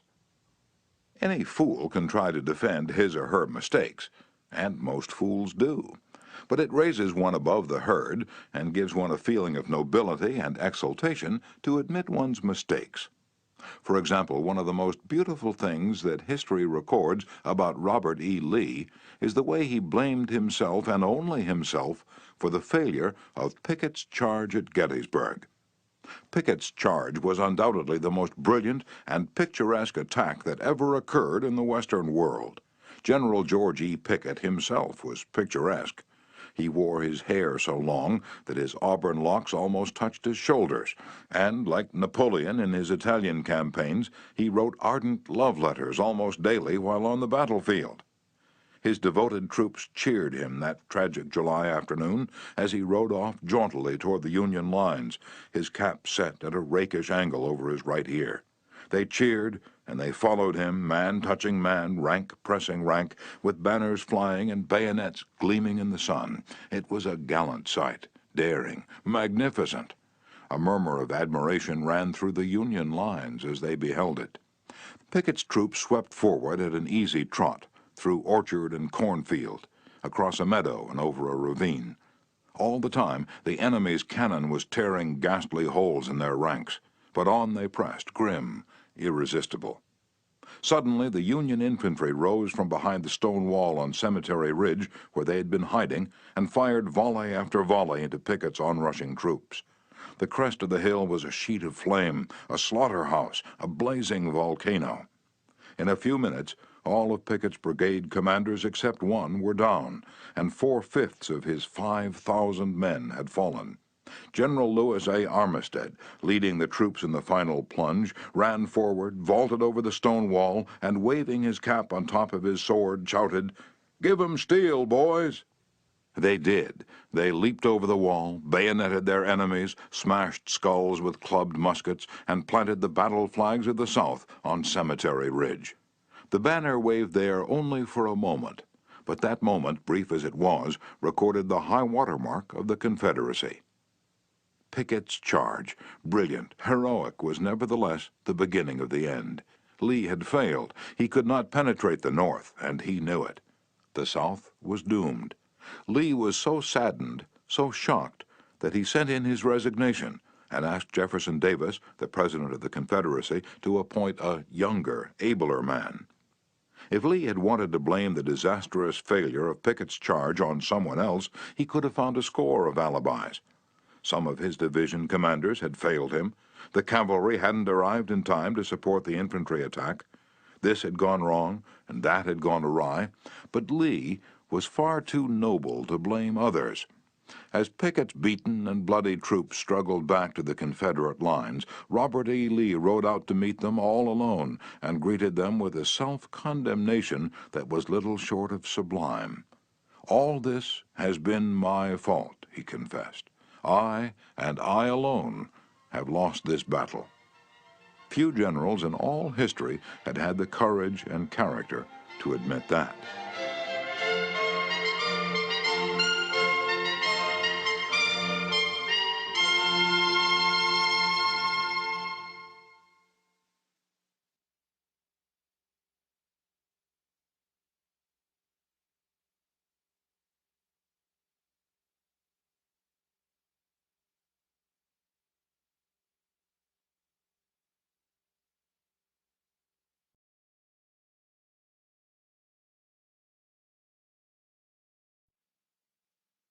Michael Chong, who teaches our course in Hong Kong, told of how the Chinese culture presents some special problems, and how sometimes it is necessary to recognize that the benefits of applying a principle may be more advantageous than maintaining an old tradition. He had one middle-aged class member who had been estranged from his son for many years. The father had been an opium addict, but now was cured. In Chinese tradition, an older person cannot take the first step. The father felt that it was up to his son to take the initiative toward a reconciliation. In an early session, he told the class about the grandchildren he had never seen and how much he desired to be reunited with his son. His classmates, all Chinese, understood his conflict between his desire and long-established tradition. The father felt that young people should have respect for their elders, and that he was right in not giving in to his desire, but to wait for his son to come to him. Toward the end of the course, the father again addressed the class. "I have pondered this problem," he said. "Dale Carnegie says if you are wrong, admit it quickly and emphatically. It is too late for me to admit it quickly, but I can admit it emphatically. I wronged my son. He was right in not wanting to see me and to expel me from his life. I may lose face by asking a younger person's forgiveness, but I was at fault, and it is my responsibility to admit this." The class applauded and gave him their full support. At the next class, he told how he went to his son's house, asked for and received forgiveness, and was now embarked on a new relationship with his son, his daughter-in-law, and the grandchildren he had met at last. Elbert Hubbard was one of the most original authors who ever stirred up a nation. His stinging sentences often aroused fierce resentment. But Hubbard, with his rare skill for handling people, frequently turned his enemies into friends. For example, when some irritated reader wrote in to say that he didn't agree with such and such an article and ended by calling Hubbard this and that, Elbert Hubbard would answer like this: "Come to think it over, I don't entirely agree with it myself. Not everything I wrote yesterday appeals to me today. I am glad to learn what you think on the subject. The next time you're in the neighborhood, you must visit us, and we'll get this subject threshed out for all time. So here is a hand clasp over the miles, and I am yours sincerely." And what could you say to a man who treated you like that? When we're right, let's try to win people gently and tactfully to our way of thinking. And when we're wrong, and that will be surprisingly often if we're honest with ourselves, let's admit our mistakes quickly and with enthusiasm. Not only will that technique produce astonishing results, but believe it or not, It is a lot more fun under the circumstances than trying to defend oneself. Remember the old proverb, "By fighting you never get enough, but by yielding you get more than you expected." Principle 3. If you're wrong, admit it quickly and emphatically. Chapter 4. A Drop of Honey. If your temper is aroused, and you tell him a thing or two, you'll have a fine time unloading your feelings. But what about the other person? Will he share your pleasure? Will your belligerent tones, your hostile attitude, make it easy for him to agree with you? "If you come at me with your fists doubled," said Woodrow Wilson, "I think I can promise you that mine will double as fast as yours.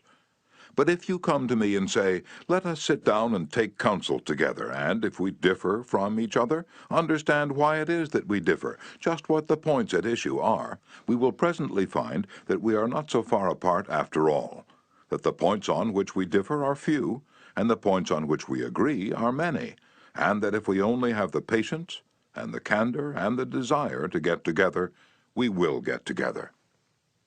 Nobody appreciated the truth of Woodrow Wilson's statement more than John D. Rockefeller, Jr. Back in 1915, Rockefeller was the most fiercely despised man in Colorado. One of the bloodiest strikes in the history of American industry had been shocking the state for 2 terrible years. Irate, belligerent miners were demanding higher wages from the Colorado Fuel and Iron Company. Rockefeller controlled that company. Property had been destroyed, troops had been called out, blood had been shed. Strikers had been shot, their bodies riddled with bullets. At a time like that, with the air seething with hatred, Rockefeller wanted to win the strikers to his way of thinking. And he did it. How? Here's the story. After weeks spent in making friends, Rockefeller addressed the representatives of the strikers. This speech, in its entirety, is a masterpiece. It produced astonishing results. It calmed the tempestuous waves of hate that threatened to engulf Rockefeller. It won him a host of admirers. It presented facts in such a friendly manner that the strikers went back to work without saying another word about the increase in wages for which they had fought so violently. The opening of that remarkable speech follows. Note how it fairly glows with friendliness.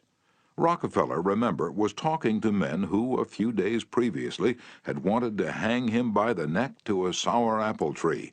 Yet he couldn't have been more gracious, more friendly, if he had addressed a group of medical missionaries. His speech was radiant with such phrases as, "I am proud to be here, having visited in your homes, met many of your wives and children. We meet here not as strangers, but as friends. Spirit of mutual friendship, our common interests.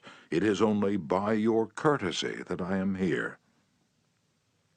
"This is a red-letter day in my life," Rockefeller began. "It is the first time I have ever had the good fortune to meet the representatives of the employees of this great company, its officers and superintendents together, and I can assure you that I am proud to be here, and that I shall remember this gathering as long as I live. Had this meeting been held 2 weeks ago, I should have stood here a stranger to most of you, recognizing a few faces.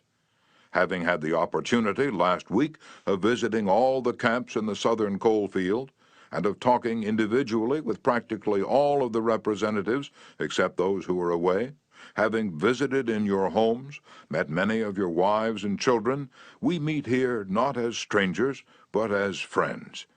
And it is in that spirit of mutual friendship that I am glad to have this opportunity to discuss with you our common interests. Since this is a meeting of the officers of the company and the representatives of the employees, it is only by your courtesy that I am here, for I am not so fortunate as to be either one or the other. And yet I feel that I am intimately associated with you men, for in a sense I represent both the stockholders and the directors." Isn't that a superb example of the fine art of making friends out of enemies? Suppose Rockefeller had taken a different tack. Suppose he had argued with those miners and hurled devastating facts in their faces. Suppose he had told them by his tones and insinuations that they were wrong. Suppose that by all the rules of logic he had proved that they were wrong. What would have happened? More anger would have been stirred up, more hatred, more revolt. If a man's heart is rankling with discord and ill feeling toward you, you can't win him to your way of thinking with all the logic in Christendom. Scolding parents and domineering bosses and husbands and nagging wives ought to realize that people don't want to change their minds. They can't be forced or driven to agree with you or me, but they may possibly be led to, if we are gentle and friendly, ever so gentle and ever so friendly. Lincoln said that, in effect, over 100 years ago. Here are his words.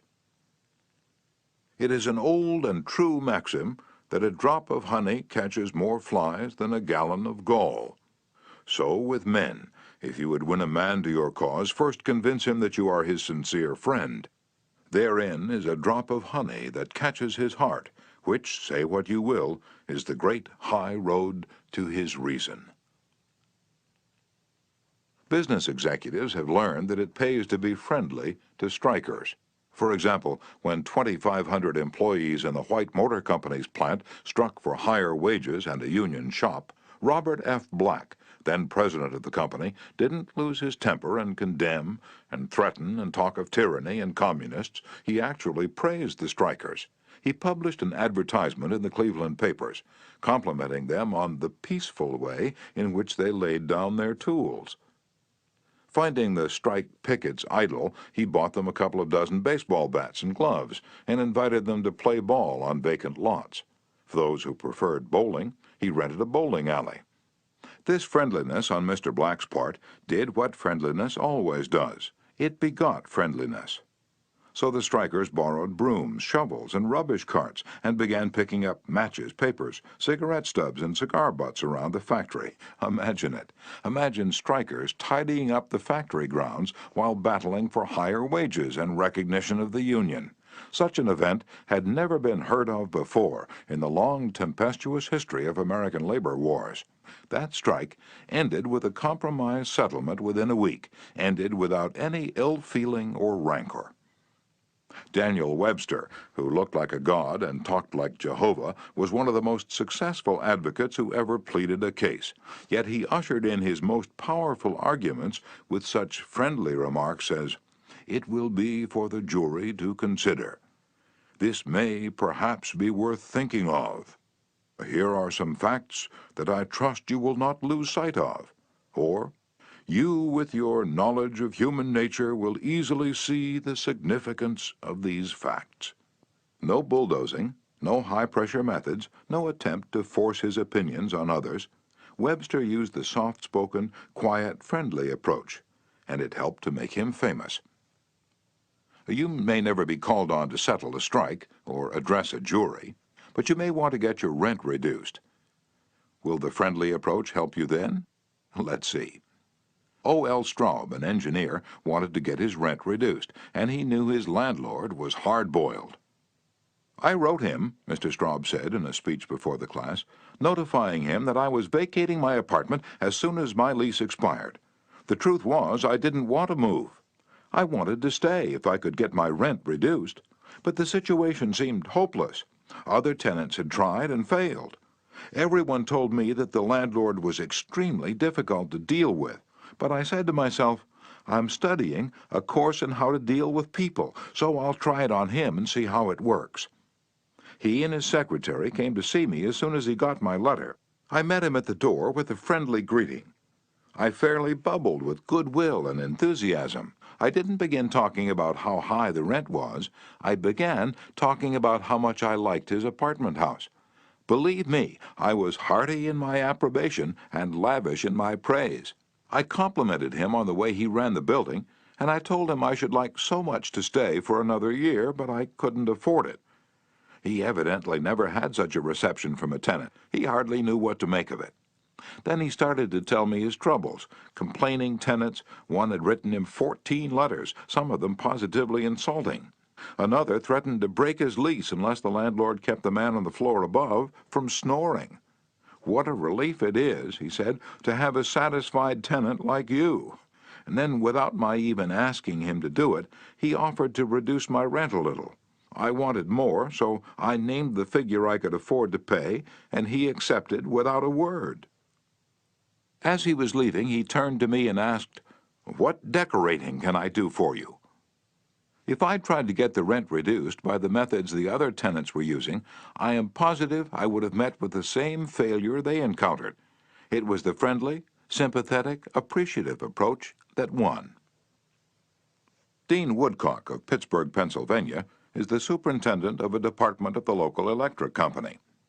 His staff was called upon to repair some equipment on top of a pole. This type of work had formerly been performed by a different department and had only recently been transferred to Woodcock's section. Although his people had been trained in the work, this was the first time they ever actually had been called upon to do it. Everybody in the organization was interested in seeing if and how they could handle it.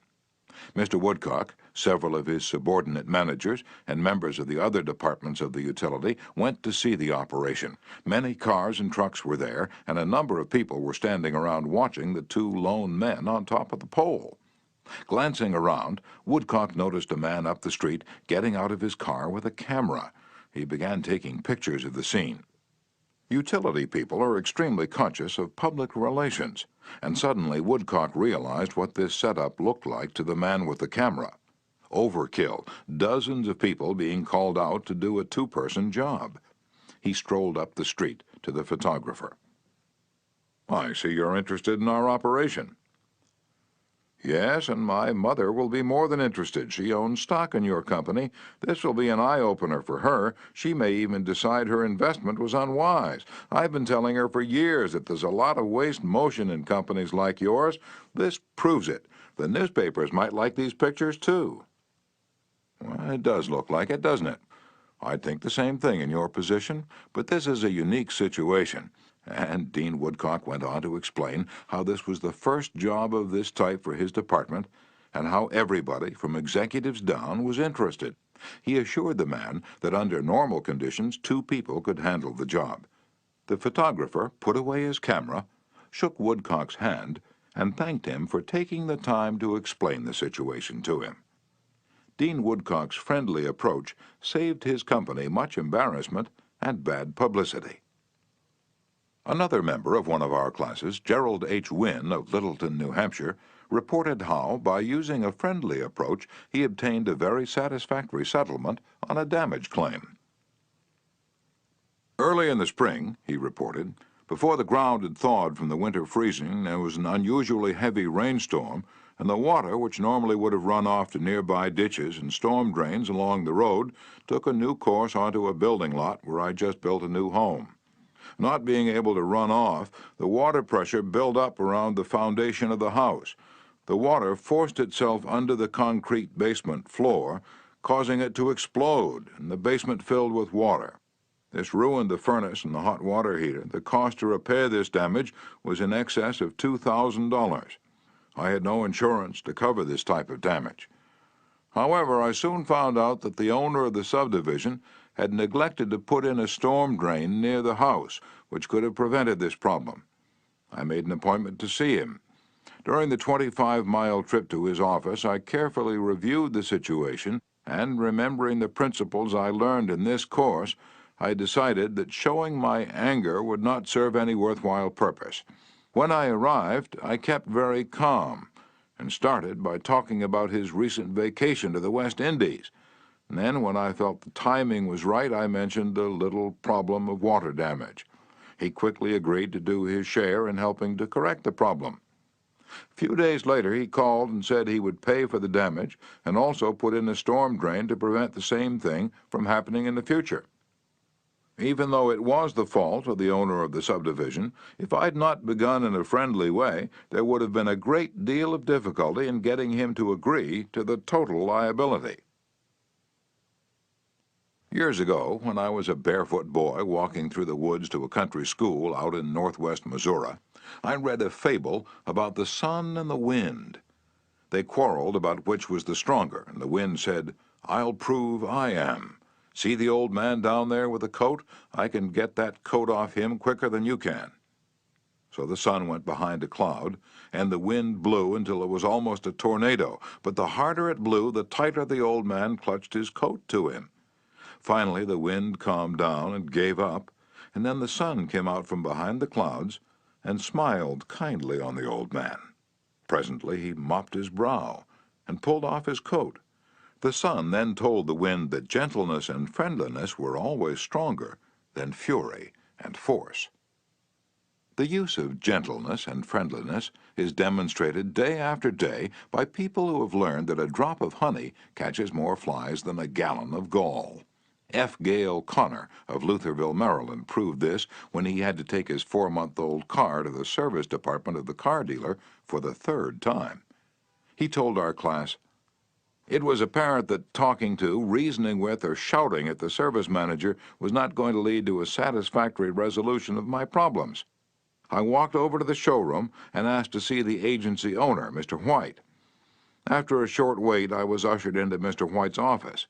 I introduced myself and explained to him that I had bought my car from his dealership because of the recommendation of friends who had had previous dealings with him. I was told that his prices were very competitive and that his service was outstanding." He smiled with satisfaction as he listened to me. Then I explained the problem that I was having with the service department. "I thought you might want to be aware of any situation that might tarnish your fine reputation," I added. He thanked me for calling this to his attention and assured me that my problem would be taken care of. Not only did he personally get involved, but he also lent me his car to use while mine was being repaired. Aesop was a Greek slave who lived at the court of Croesus and spun immortal fables 600 years before Christ. Yet the truths he taught about human nature are just as true in Boston and Birmingham now as they were 26 centuries ago in Athens. The sun can make you take off your coat more quickly than the wind, and kindliness, the friendly approach, and appreciation can make people change their minds more readily than all the bluster and storming in the world. Remember what Lincoln said, "A drop of honey catches more flies than a gallon of gall." Principle 4. Begin in a friendly way. Chapter 5. The Secret of Socrates. In talking with people, don't begin by discussing the things on which you differ. Begin by emphasizing and keep on emphasizing the things on which you agree. Keep emphasizing, if possible, that you are both striving for the same end, and that your only difference is one of method and not of purpose. Get the other person saying yes, yes at the outset. Keep your opponent, if possible, from saying no. A no response, according to Professor Overstreet, is a most difficult handicap to overcome. When you have said no, all your pride of personality demands that you remain consistent with yourself. You may later feel that the no was ill-advised. Nevertheless, there is your precious pride to consider. Once having said a thing, you feel you must stick to it. Hence it is of the very greatest importance that a person be started in the affirmative direction. The skillful speaker gets at the outset a number of yes responses. This sets the psychological process of the listeners moving in the affirmative direction. It's like the movement of a billiard ball. Propel in one direction, and it takes some force to deflect it, far more force to send it back in the opposite direction. The psychological patterns here are quite clear. When a person says no and really means it, he or she is doing far more than saying a word of 2 letters. The entire organism, glandular, nervous, muscular, gathers itself together into a condition of rejection. There is, usually in minutes, but sometimes in observable degree, a physical withdrawal or readiness for withdrawal. The whole neuromuscular system, in short, sets itself on guard against acceptance. When, to the contrary, a person says yes, none of the withdrawal activities takes place. The organism is in a forward-moving, accepting, open attitude. Hence, the more yeses we can at the very outset induce, the more likely we are to succeed in capturing the attention for our ultimate proposal. It is a very simple technique, this yes response. and yet how much it is neglected. It often seems as if people get a sense of their own importance by antagonizing others at the outset. Get a student to say no at the beginning, or a customer, child, husband, or wife, and it takes the wisdom and the patience of angels to transform that bristling negative into an affirmative. The use of this yes, yes technique enabled James Eberson, who was a teller at the Greenwich Savings Bank in New York City, to secure a prospective customer who might otherwise have been lost. "This man came in to open an account," said Mr. Eberson, "and I gave him our usual form to fill out. Some of the questions he answered willingly, but there were others he flatly refused to answer. Before I began the study of human relations, I would have told this prospective depositor that if he refused to give the bank this information, we should have to refuse to accept this account. I'm ashamed that I've been guilty of doing that very thing in the past. Naturally, an ultimatum like that made me feel good. I had shown who was boss, that the bank's rules and regulations couldn't be flouted. But that sort of attitude certainly didn't give a feeling of welcome and importance to the man who'd walked in to give us his patronage. I resolved this morning to use a little horse sense. I resolved not to talk about what the bank wanted, but about what the customer wanted. And above all else, I was determined to get him saying yes, yes from the very start. So I agreed with him. I told him the information he refused to give was not absolutely necessary.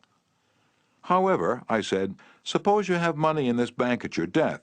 Wouldn't you like to have the bank transfer it to your next of kin, who's entitled to it according to law? Yes, of course, he replied. Don't you think, I continued, that it would be a good idea to give us the name of your next of kin, so that in the event of your death we could carry out your wishes without error or delay?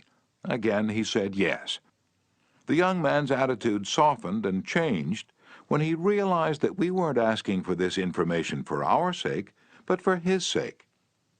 Before leaving the bank, this young man not only gave me complete information about himself, but he opened, at my suggestion, a trust account, naming his mother as the beneficiary for his account, and he gladly answered all the questions concerning his mother also. I found that by getting him to say yes, yes from the outset, he forgot the issue at stake and was happy to do all the things that I suggested. Joseph Allison, a sales representative for Westinghouse Electric Company, had this story to tell. There was a man in my territory that our company was most eager to sell to.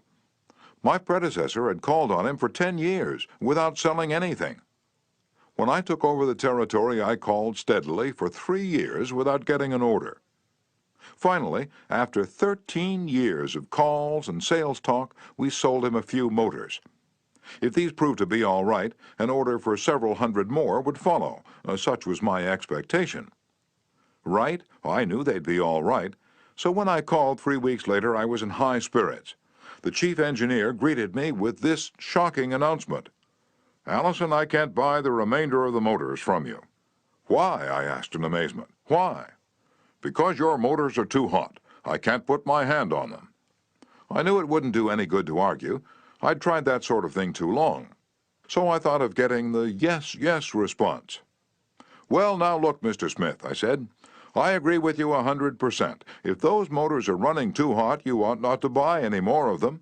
You must have motors that won't run any hotter than standards set by the National Electrical Manufacturers Association. Isn't that so? He agreed it was. I'd gotten my first yes. The Electrical Manufacturers Association regulations say that a properly designed motor may have a temperature of 72 degrees Fahrenheit above room temperature. Is that correct? Yes, he agreed. That's quite correct. But your motors are much hotter. I didn't argue with him. I merely asked, how hot is the mill room? Oh, he said, about 75 degrees Fahrenheit. Well, I replied, if the mill room is 75 degrees, and you add 72 to that, that makes a total of 147 degrees Fahrenheit.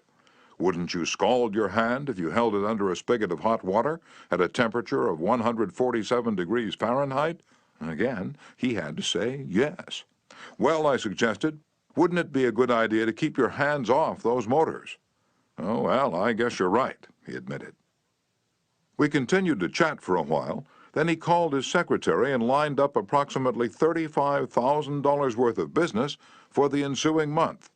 It took me years and cost me countless thousands of dollars in lost business before I finally learned that it doesn't pay to argue, that it is much more profitable and much more interesting to look at things from the other person's viewpoint and to try to get that person saying yes, yes.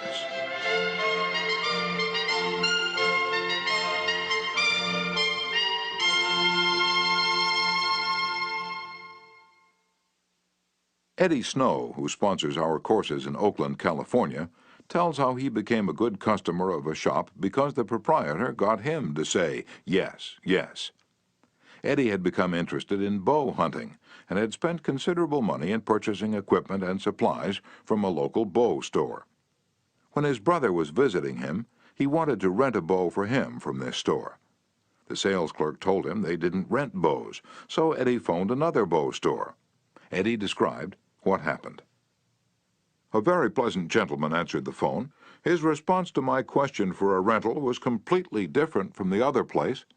He said he was sorry, but they no longer rented bows because they couldn't afford to do so. He asked me if I'd rented before. I replied yes several years ago. He reminded me that I probably paid $25 to $30 for the rental. I said yes again. Then he asked if I was the kind of person who liked to save money. Naturally, I answered yes.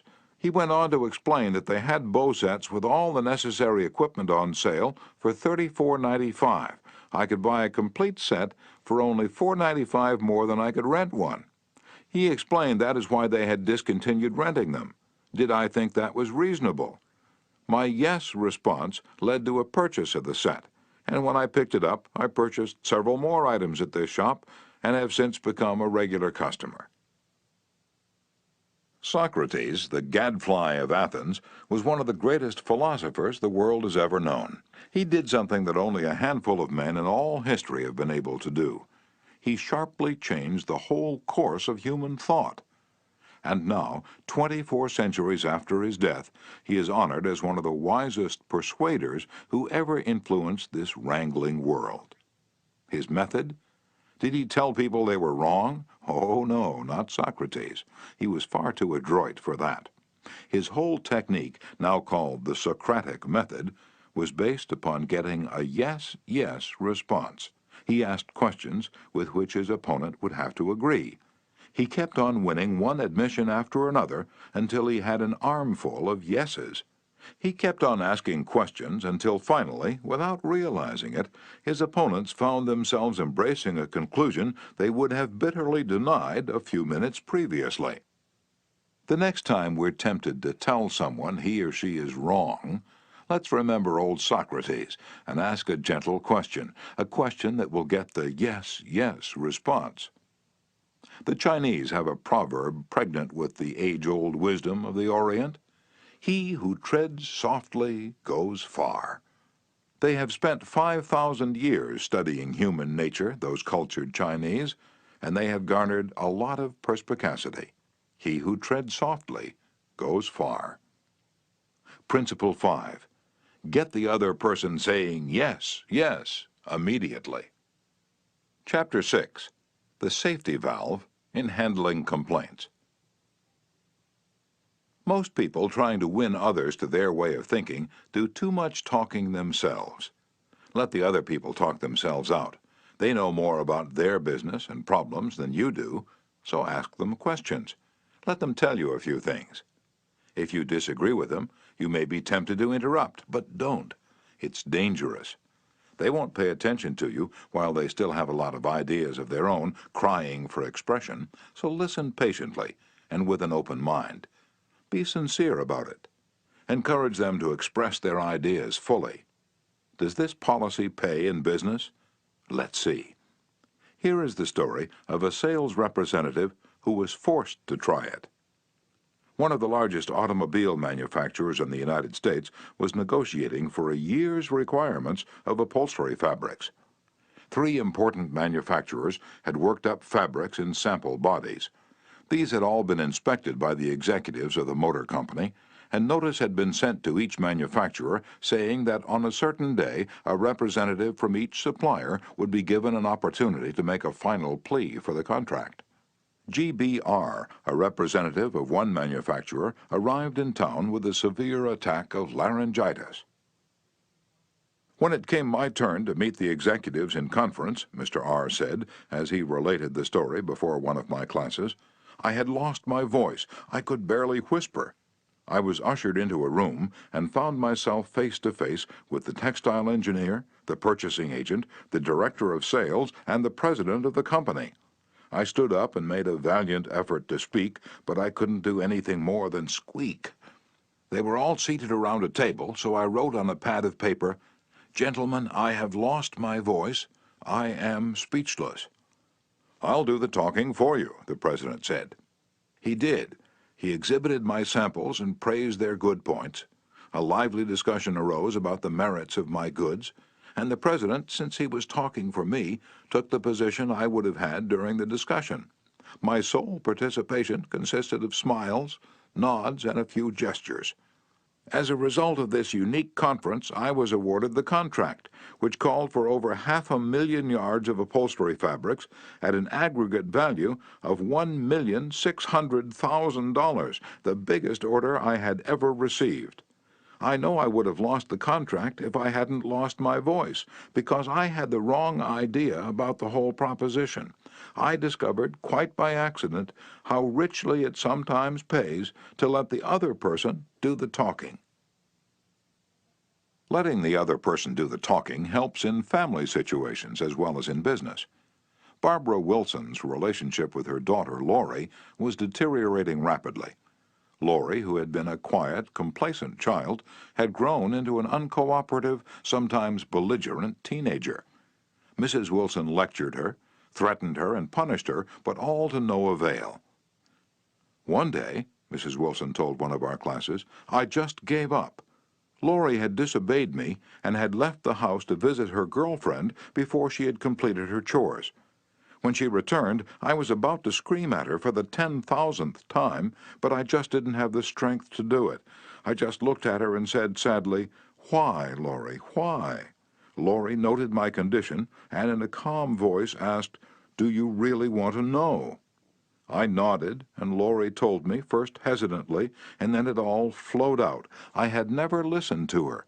I was always telling her to do this or that. When she wanted to tell me her thoughts, feelings, ideas, I interrupted with more orders.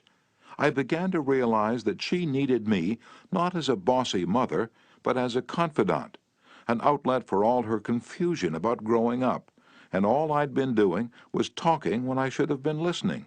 I had never heard her. From that time on, I let her do all the talking she wanted. She tells me what is on her mind, and our relationship has improved immeasurably. She is, again, a cooperative person.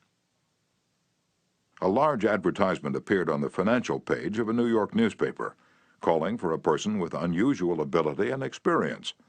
Charles T. Kubellis answered the advertisement, sending his reply to a box number. A few days later, he was invited by letter to call for an interview. Before he called, he spent hours in Wall Street finding out everything possible about the person who had founded the business. During the interview, he remarked, "I should be mighty proud to be associated with an organization with a record like yours. I understand you started 28 years ago with nothing but desk room and one stenographer. Is that true?" Almost every successful person likes to reminisce about his early struggles, and this man was no exception. He talked for a long time about how he'd started with $450 in cash and an original idea. He told how he'd fought against discouragement and battled against ridicule, working Sundays and holidays 12 to 16 hours a day, how he finally won against all odds, until now the most important executives on Wall Street were coming to him for information and guidance. He was proud of such a record. He had a right to be, and he had a splendid time telling about it. Finally, he questioned Mr. Kubellis briefly about his experience, then called in one of his vice presidents and said, "I think this is the person we're looking for." Mr. Kubellis had taken the trouble to find out about the accomplishments of his prospective employer. He showed an interest in the other person and his problems. He encouraged the other person to do most of the talking and made a favorable impression. Roy G. Bradley of Sacramento, California, had the opposite problem. He listened as a good prospect for a sales position talked himself into a job with Bradley's firm. Roy reported, "Being a small brokerage firm, we had no fringe benefits, such as hospitalization, medical insurance, and pension. Every representative is an independent agent. We don't even provide leads for prospects, as we cannot advertise for them as our larger competitors do. Richard Pryor had the type of experience we wanted for this position, and he was interviewed first by my assistant, who told him about all the negatives related to this job. He seemed slightly discouraged when he came into my office. I mentioned the one benefit of being associated with my firm, that of being an independent contractor and therefore virtually being self-employed. As he talked about these advantages to me, he talked himself out of each negative thought he had when he came in for the interview. Several times it seemed as though he was half talking to himself, as he was thinking through each thought.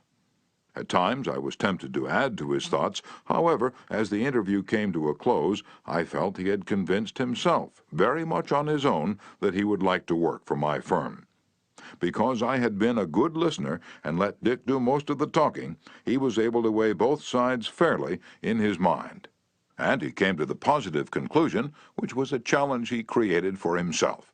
We hired him, and he has been an outstanding representative for our firm." Even our friends would much rather talk to us about their achievements than listen to us boast about ours. La Rochefoucauld, the French philosopher, said, "If you want enemies, excel your friends. But if you want friends, let your friends excel you." Why is that true? Because when our friends excel us, they feel important. But when we excel them, they, or at least some of them, will feel inferior and envious. By far the best-liked placement counselor in the Midtown Personnel Agency in New York City was Henrietta G. It hadn't always been that way. During the first few months of her association with the agency, Henrietta didn't have a single friend among her colleagues. Why? Because every day she would brag about the placement she had made, the new account she had opened, and anything else she had accomplished. "I was good at my work and proud of it," Henrietta told one of our classes. "But instead of my colleagues sharing my triumphs, they seemed to resent them. I wanted to be liked by these people. I really wanted them to be my friends.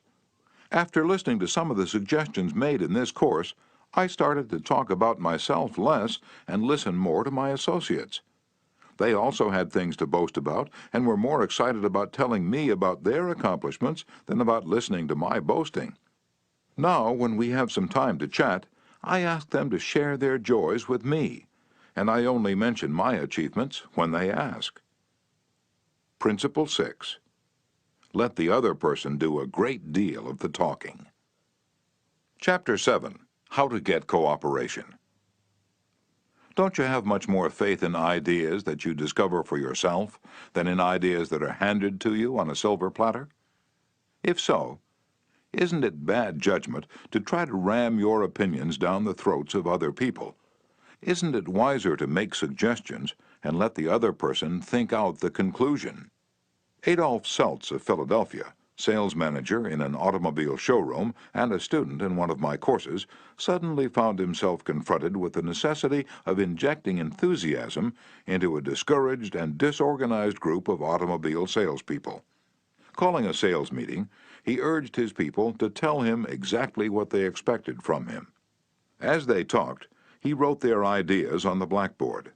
Then he said, "I'll give you all these qualities you expect from me. Now I want you to tell me what I have a right to expect from you." The replies came quick and fast. Loyalty, honesty, initiative, optimism, teamwork, 8 hours a day of enthusiastic work. The meeting ended with a new courage, a new inspiration. One salesperson volunteered to work 14 hours a day, and Mr. Seltz reported to me that the increase of sales was phenomenal. "The people had made sort of a moral bargain with me," Mr. Seltz said, "and as long as I lived up to my part in it, they were determined to live up to theirs. Consulting them about their wishes and desires was just the shot in the arm they needed." No one likes to feel he or she is being sold something or told to do a thing. We much prefer to feel that we're buying of our own accord or acting on our own ideas. We like to be consulted about our wishes, our wants, our thoughts. Take the case of Eugene Wesson. He lost countless thousands of dollars in commissions before he learned this truth. Mr. Wesson sold sketches for a studio that created designs for stylists and textile manufacturers. Mr. Wesson had called on one of the leading stylists in New York once a week, every week, for 3 years. "He never refused to see me," said Mr. Wesson, "but he never bought. He always looked over my sketches very carefully and then said, 'No, Wesson, I guess we don't get together today.'"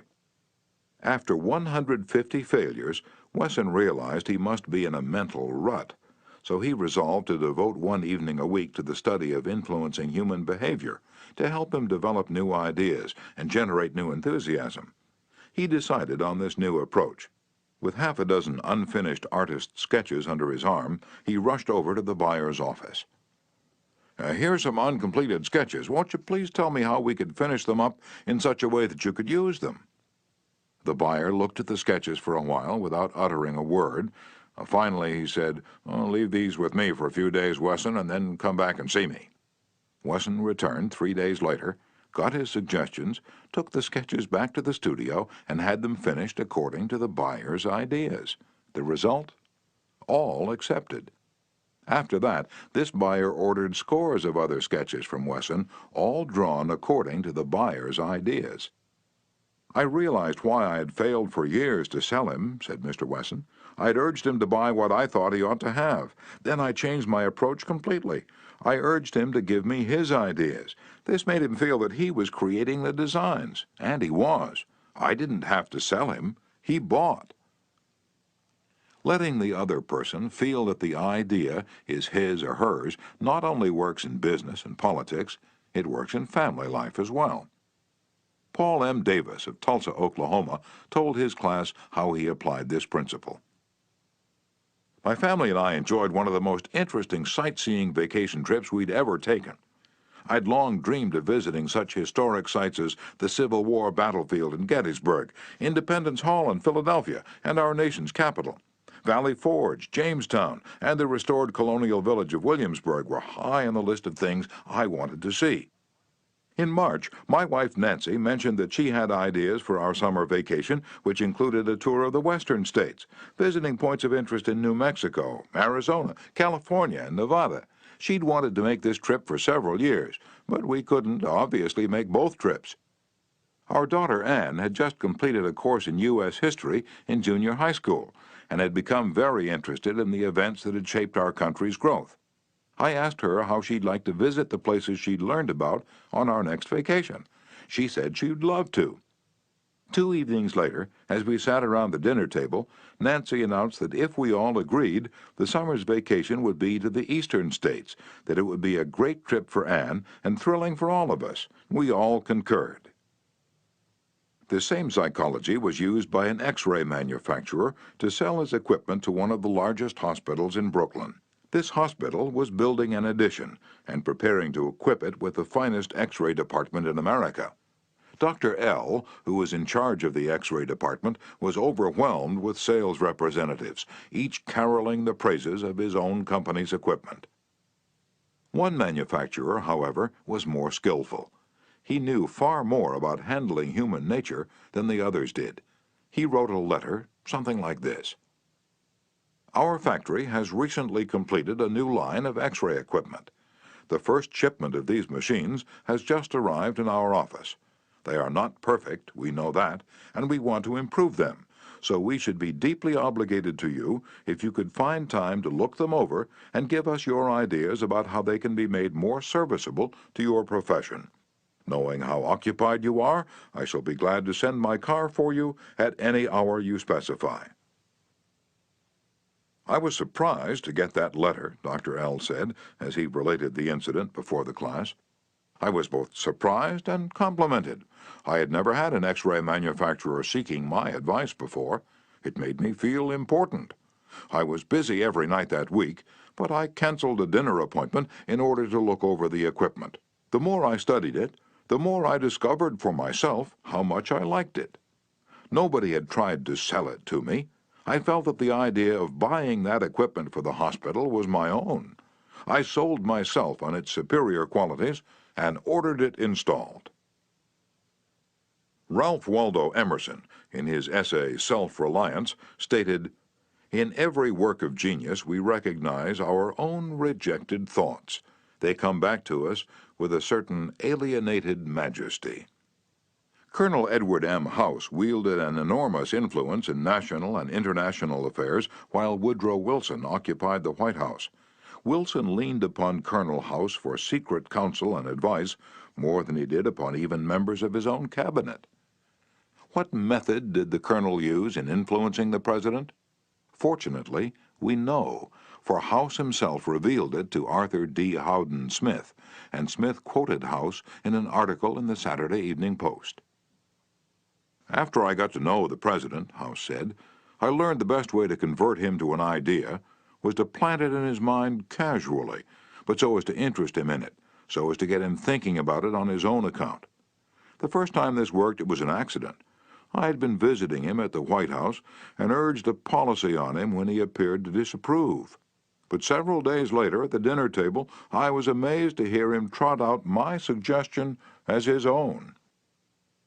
Did House interrupt him and say, "That's not your idea, that's mine"? Oh, no, not House.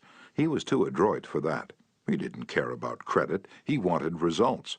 So he let Wilson continue to feel that the idea was his. House did even more than that.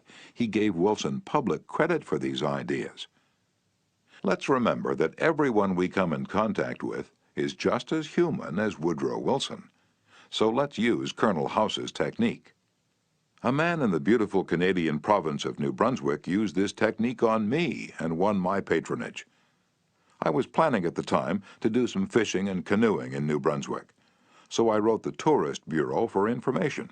Evidently my name and address were put on a mailing list, for I was immediately overwhelmed with scores of letters and booklets and printed testimonials from camps and guides. I was bewildered. I didn't know which to choose. Then one camp owner did a clever thing. He sent me the names and telephone numbers of several New York people who had stayed at his camp, and he invited me to telephone them and discover for myself what he had to offer. I found to my surprise that I knew one of the men on his list. I telephoned him, found out what his experience had been, and then wired the camp the date of my arrival. The others had been trying to sell me on their service, but one let me sell myself. That organization won. 25 centuries ago, Lao Tse, a Chinese sage, said some things that readers of this book might use today. The reason why rivers and seas receive the homage of 100 mountain streams is that they keep below them. Thus they are able to reign over all the mountain streams. So the sage, wishing to be above men, putteth himself below them. Wishing to be before them, he putteth himself behind them. Thus, though his place be above men, they do not feel his weight. Though his place be before them, they do not count it an injury. Principle 7. Let the other person feel that the idea is his or hers. Chapter 8. A formula that will work wonders for you. Remember that other people may be totally wrong, but they don't think so. Don't condemn them. Any fool can do that. Try to understand them. Only wise, tolerant, exceptional people even try to do that. There's a reason why the other man thinks and acts as he does. Ferret out that reason, and you have the key to his actions, perhaps to his personality. Try honestly to put yourself in his place. If you say to yourself, "How would I feel? How would I react if I were in his shoes?" you will save yourself time and irritation, for by becoming interested in the cause, we are less likely to dislike the effect. And in addition, you will sharply increase your skill in human relationships. Stop a minute, says Kenneth M. Good in his book, How to Turn People into Gold. Stop a minute to contrast your keen interest in your own affairs with your mild concern about anything else. Realize then that everybody else in the world feels exactly the same way. Then, along with Lincoln and Roosevelt, you will have grasped the only solid foundation for interpersonal relationships, namely, that success in dealing with people depends on a sympathetic grasp of the other person's viewpoint.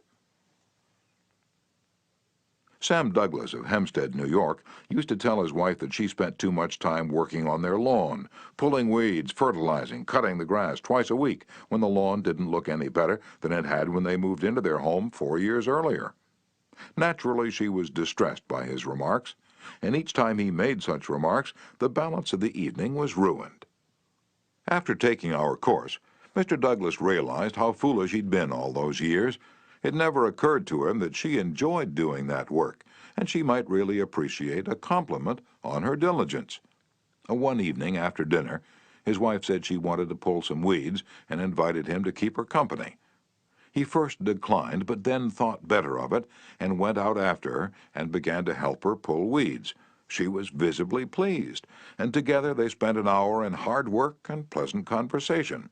After that, he often helped her with the gardening and complimented her on how fine the lawn looked. What a fantastic job she was doing with a yard where the soil was like concrete. Result? A happier life for both, because he had learned to look at things from her point of view, even if the subject was only weeds. In his book, Getting Through to People, Dr. Gerald S. Nierenberg commented, "Cooperativeness in conversation is achieved when you show that you consider the other person's ideas and feelings as important as your own. Starting your conversation by giving the other person the purpose or direction of your conversation, governing what you say by what you would want to hear if you were the listener, and accepting his or her viewpoint will encourage the listener to have an open mind to your ideas."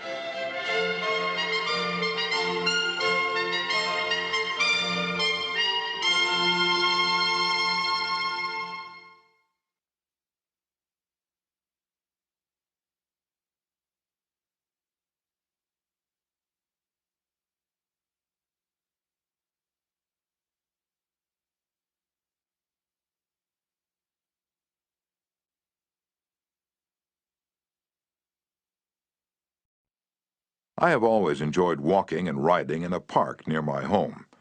Like the Druids of ancient Gaul, I all but worship an oak tree, so I was distressed season after season to see the young trees and shrubs killed off by needless fires. These fires weren't caused by careless smokers. They were almost all caused by youngsters who went out to the park to go native and cook a frankfurter or an egg under the trees. Sometimes these fires raged so fiercely that the fire department had to be called out to fight the conflagration. There was a sign on the edge of the park saying that anyone who started a fire was liable to fine and imprisonment, but the sign stood in an unfrequented part of the park, and few of the culprits ever saw it. A mounted policeman was supposed to look after the park, but he didn't take his duties too seriously, and the fires continued to spread season after season. On one occasion, I rushed up to a policeman and told him about a fire rapidly spreading through the park and wanted him to notify the fire department. And he nonchalantly replied that it was none of his business because it wasn't in his precinct. I was desperate. So after that, when I went riding, I acted as a self-appointed committee of one to protect the public domain. In the beginning, I'm afraid I didn't even attempt to see the other people's point of view. When I saw a fire blazing under the trees, I was so unhappy about it, so eager to do the right thing, that I did the wrong thing. I would ride up to the boys, warn them that they could be jailed for starting a fire, order with a tone of authority that it be put out, and if they refused, I would threaten to have them arrested. I was merely unloading my feelings without thinking of their point of view. The result? They obeyed sullenly and with resentment. After I rode on over the hill, they probably rebuilt the fire and longed to burn up the whole park. With the passing of the years, I acquired a trifle more knowledge of human relations, a little more tact, and a somewhat greater tendency to see things from the other person's standpoint. Then, instead of giving orders, I would ride up to a blazing fire and begin something like this.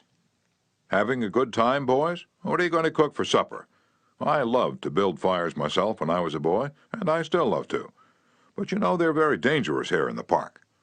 I know you boys don't mean to do any harm, but other boys aren't so careful. They come along and see that you've built a fire, so they build one.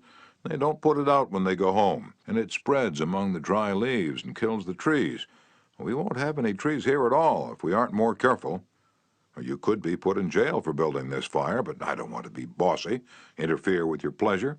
I'd like to see you enjoy yourselves. But won't you please rake all the leaves away from the fire right now, and you'll be careful to cover it with dirt, a lot of dirt, before you leave, won't you? And the next time you want to have some fun, won't you please build your fire over the hill there in the sand pit? Can't do any harm there. Thanks so much, boys. Have a good time. What a difference that kind of talk made. It made the boys want to cooperate. No sullenness, no resentment. They hadn't been forced to obey orders. They had saved their faces. They felt better, and I felt better, because I'd handled the situation with consideration for their point of view. Seeing things through another person's eyes may ease tensions when personal problems become overwhelming. Elizabeth Novak of New South Wales, Australia, was 6 weeks late with her car payment.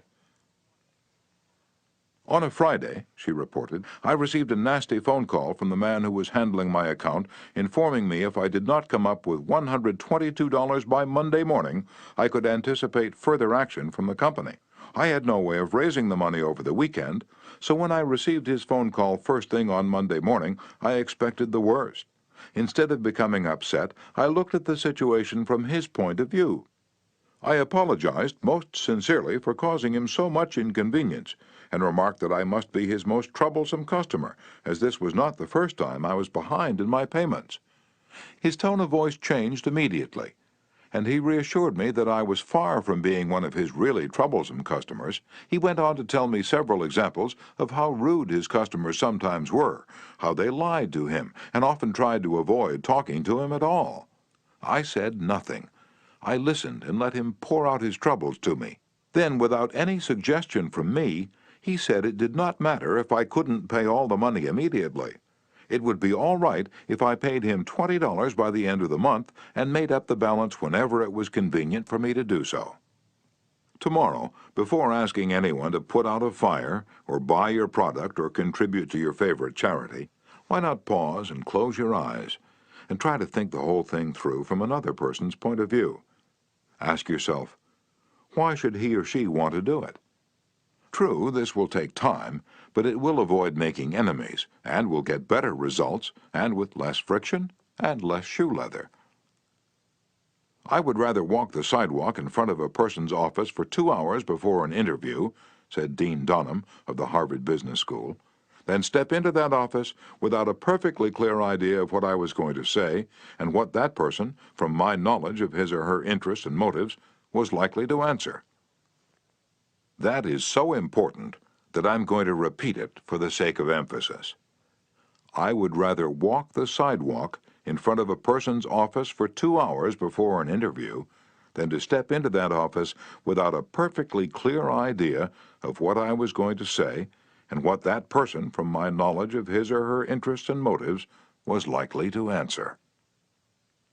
If, as a result of listening to this book, you get only one thing, an increased tendency to think always in terms of the other person's point of view and see things from that person's angle as well as your own, if you get only that one thing from this book, it may easily prove to be one of the stepping stones of your career.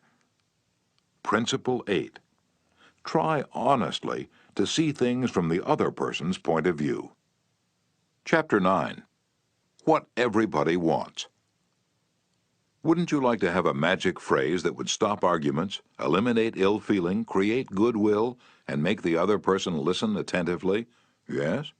All right, here it is. I don't blame you one iota for feeling as you do. If I were you, I would undoubtedly feel just as you do. An answer like that will soften the most cantankerous old cuss alive. And you can say that and be 100% sincere, because if you were the other person, you, of course, would feel just as he does. But take Al Capone, for example. Suppose you had inherited the same body and temperament and mind that Al Capone had. Suppose you had had his environment and experiences. You would then be precisely what he was and where he was, for it is those things and only those things that made him what he was. The only reason, for example, that you were not a rattlesnake is that your mother and father weren't rattlesnakes. You deserve very little credit for being what you are, and remember the people who come to you irritated, bigoted, unreasoning deserve very little discredit for being what they are. Feel sorry for the poor devils, pity them, sympathize with them. Say to yourself, "There, but for the grace of God, go I." 3/4 of the people you will ever meet are hungering and thirsting for sympathy. Give it to them, and they will love you. I once gave a broadcast about the author of Little Women, Louisa May Alcott. Naturally, I knew she'd lived and written her immortal books in Concord, Massachusetts, but without thinking about what I was saying, I spoke of visiting her old home in Concord, New Hampshire. If I had said New Hampshire only once, it might have been forgiven, but alas and alack, I said it twice. I was deluged with letters and telegrams, stinging messages that swirled around my defenseless head like a swarm of hornets. Many were indignant, a few insulting. One colonial dame who had been reared in Concord, Massachusetts, and who was then living in Philadelphia, vented her scorching wrath upon me. She couldn't have been much more bitter if I had accused Miss Alcott of being a cannibal from New Guinea. As I read the letter, I said to myself, "Thank God I'm not married to that woman." I felt like writing and telling her that although I had made a mistake in geography, she had made a far greater mistake in common courtesy. That was to be just my opening sentence. Then I was going to roll up my sleeves and tell her what I really thought, but I didn't. I controlled myself. I realized that any hot-headed fool could do that, and that most fools would do just that. I wanted to be above fools, so I resolved to try to turn her hostility into friendliness. It would be a challenge, a sort of game I could play. I said to myself, after all, if I were she, I would probably feel just as she does. So I determined to sympathize with her viewpoint. The next time I was in Philadelphia, I called her on the telephone. The conversation went something like this. "Mrs. So-and-so, you wrote me a letter a few weeks ago, and I want to thank you for it." "To whom have I the honor of speaking?" "Well, I'm a stranger to you. My name is Dale Carnegie. You listened to a broadcast I gave about Louisa May Alcott a few Sundays ago, and I made the unforgivable blunder of saying that she had lived in Concord, New Hampshire. It was a stupid blunder, and I want to apologize for it. It was so nice of you to take the time to write me." "I am sorry, Mr. Carnegie, that I wrote as I did. I lost my temper. I must apologize." "Oh, no, no, you're not the one to apologize. I am. Any schoolchild would have known better than to have said what I said. I apologized over the air the following Sunday, and I want to apologize to you personally now. I was born in Concord, Massachusetts. My family has been prominent in Massachusetts affairs for 2 centuries, and I am very proud of my native state. I was really quite distressed to hear you say that Miss Alcott had lived in New Hampshire, but I'm really ashamed of that letter. I assure you that you were not 1/10 as distressed as I am. My error didn't hurt Massachusetts, but it did hurt me. It's so seldom that people of your standing and culture take the time to write people who speak on the radio. I do hope you'll write me again if you detect an error in my talks. You know, I really like very much the way you have accepted my criticism. You must be a very nice person. I should like to know you better." So, because I'd apologized and sympathized with her point of view, she began apologizing and sympathizing with my point of view. I had the satisfaction of controlling my temper, the satisfaction of returning kindness for an insult. I got infinitely more real fun out of making her like me than I could ever have gotten out of telling her to go and take a jump in the Schuylkill River. Every man who occupies the White House is faced almost daily with thorny problems in human relations. President Taft was no exception, and he learned from experience the enormous chemical value of sympathy in neutralizing the acid of hard feelings. In his book, Ethics in Service, Taft gives rather an amusing illustration of how he softened the ire of a disappointed and ambitious mother. "A lady in Washington," wrote Taft, "whose husband had some political influence, came and labored with me for 6 weeks or more to appoint her son to a position. She secured the aid of senators and congressmen in formidable number, and came with them to see that they spoke with emphasis. The place was one requiring technical qualification, and following the recommendation of the head of the Bureau, I appointed someone else. I then received a letter from the mother, saying that I was most ungrateful, since I declined to make her a happy woman, as I could have done by a turn of my hand. She complained further that she had labored with her state delegation and got all the votes for an administration bill in which I was especially interested, and this was the way I had rewarded her." When you get a letter like that, the first thing you do is to think how you can be severe with a person who has committed an impropriety or even been a little impertinent. Then you may compose an answer. Then, if you are wise, you will put the letter in a drawer and lock the drawer. Take it out in the course of 2 days. Such communication will always bear 2 days' delay in answering. And when you take it out after that interval, you will not send it. This is just the course I took. After that, I sat down and wrote her just as polite a letter as I could, telling her I realized a mother's disappointment under such circumstances, but that really the appointment was not left to my mere personal preference, that I had to select a man with technical qualifications, and had therefore to follow the recommendations of the head of the Bureau. I expressed the hope that her son would go on to accomplish what she had hoped for him in the position which he then had. That mollified her, and she wrote me a note saying she was sorry she had written as she had. But the appointment I sent in was not confirmed at once, and after an interval I received a letter which purported to come from her husband, although it was in the same handwriting as all the others. I was therein advised that, due to the nervous prostration that had followed her disappointment in this case, she had had to take to her bed and had developed a most serious case of cancer of the stomach. Would I not restore her to health by withdrawing the first name and replacing it by her son's? I had to write another letter, this one to the husband, to say that I hoped the diagnosis would prove to be inaccurate, that I sympathized with him in the sorrow he must have in the serious illness of his wife, but that it was impossible to withdraw the name sent in. The man whom I appointed was confirmed, and within 2 days after I received that letter, we gave a musicale at the White House. The first 2 people to greet Mrs. Taft and me were this husband and wife, though the wife had so recently been in articulo mortis. J. Mangum represented an elevator-escalator maintenance company in Tulsa, Oklahoma, which had the maintenance contract for the escalators in one of Tulsa's leading hotels.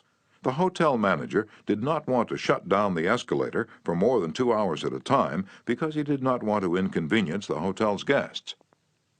The repair that had to be made would take at least 8 hours, and this company did not always have a specially qualified mechanic available at the convenience of the hotel. When Mr. Mangum was able to schedule a top-flight mechanic for this job, he telephoned the hotel manager, and instead of arguing with him to give him the necessary time, he said, "Rick, I know your hotel is quite busy, and you'd like to keep the escalator shutdown time to a minimum. I understand your concern about this, and we want to do everything possible to accommodate you. However, our diagnosis of the situation shows that if we do not do a complete job now, your escalator may suffer more serious damage, and that would cause a much longer shutdown. I know you would not want to inconvenience your guests for several days." The manager had to agree that an 8-hour shutdown was more desirable than several days. By sympathizing with the manager's desire to keep his patrons happy, Mr. Mangum was able to win the hotel manager to his way of thinking easily and without rancor. Joyce Norris, a piano teacher in St. Louis, Missouri, told of how she had handled the problem piano teachers often have with teenage girls. Babette had exceptionally long fingernails.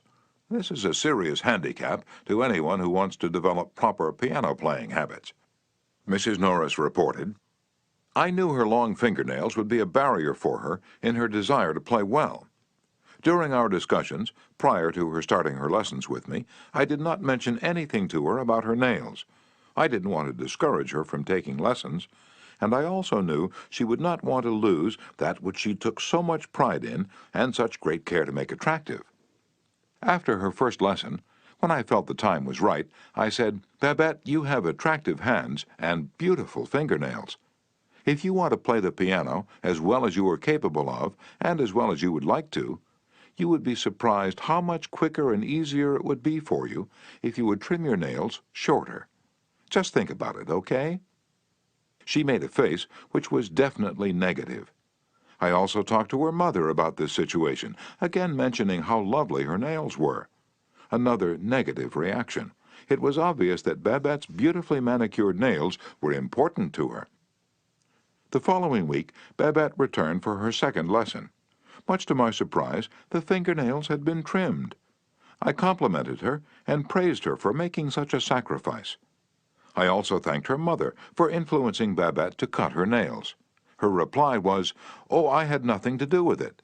Babette decided to do it on her own, and this is the first time she has ever trimmed her nails for anyone." Did Mrs. Norris threaten Babette? Did she say she would refuse to teach a student with long fingernails? No, she did not. She let Babette know that her fingernails were a thing of beauty, and it would be a sacrifice to cut them. She implied, "I sympathize with you. I know it won't be easy, but it will pay off in your better musical development." Saul Hurok was probably America's #1 impresario. For almost half a century, he handled artists, such world-famous artists as Chaliapin, Isadora Duncan, and Pavlova. Mr. Hurok told me that one of the first lessons he had learned in dealing with his temperamental stars was the necessity for sympathy, sympathy, and more sympathy with their idiosyncrasies. For 3 years, he was impresario for Fyodor Chaliapin, one of the greatest bassos who ever thrilled the ritzy box-holders at the Metropolitan. Yet Chaliapin was a constant problem. He carried on like a spoiled child. To put it in Mr. Hurok's own inimitable phrase, he was a hell of a fellow in every way. For example, Chaliapin would call up Mr. Hurok about noon of the day he was going to sing and say, "Saul, I feel terrible. My throat is like raw hamburger. It's impossible for me to sing tonight." Did Mr. Hurok argue with him? Oh, no. He knew that an entrepreneur wouldn't handle artists that way. So he would rush over to Chaliapin's hotel, dripping with sympathy. "Oh, what a pity," he would mourn. "What a pity, my poor fellow. Of course you cannot sing. I will cancel the engagement at once. It will only cost you a couple of $1,000, but that's nothing in comparison to your reputation." And then Chaliapin would sigh and say, "Perhaps you'd better come over later in the day. Come at 5. See how I feel then." At 5 o'clock, Mr. Hurok would again rush to his hotel, dripping with sympathy. Again, he would insist on canceling the engagement, and again Chaliapin would sigh and say, "Well, maybe you'd better come see me later. I may be better by then." At 7:30, the great basso would consent to sing, only with the understanding that Mr. Hurok would walk out on the stage of the Metropolitan and announce that Chaliapin had a very bad cold and was not in good voice. Mr. Hurok would lie and say that he would do it, for he knew that that was the only way to get the basso out on stage. Dr. Arthur I. Gates, in his splendid book, Educational Psychology, says, "Sympathy the human species universally craves. The child eagerly displays his injury, or even inflicts a cut or bruise in order to reap abundant sympathy. For the same purpose, adults show their bruises, relate their accidents, illness, especially details of surgical operations. Self-pity for misfortunes, real or imaginary, is in some measure practically a universal practice." So, if you want to win people to your way of thinking, put in practice Principle 9. Be sympathetic with the other person's ideas and desires. Chapter 10. An appeal that everybody likes. I was reared on the edge of the Jesse James country, out in Missouri, and I visited the James farm at Carnegie, Missouri, where the son of Jesse James was then living. His wife told me stories of how Jesse robbed trains and held up banks and then gave money to the neighboring farmers to pay off their mortgages. Jesse James probably regarded himself as an idealist at heart. just as Dutch Schultz, Two-Gun Crowley, Al Capone, and many other organized crime godfathers did generations later. The fact is, all people you meet have a high regard for themselves and like to be fine and unselfish in their own estimation. J. Pierpont Morgan observed in one of his analytical interludes that a person usually has two reasons for doing a thing, one that sounds good and a real one.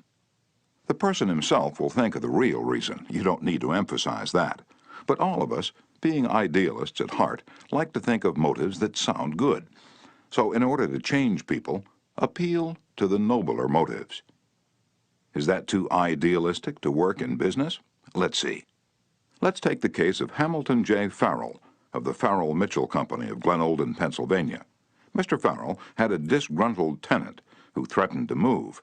The tenant's lease still had 4 months to run, and nevertheless he served notice that he was vacating immediately regardless of the lease.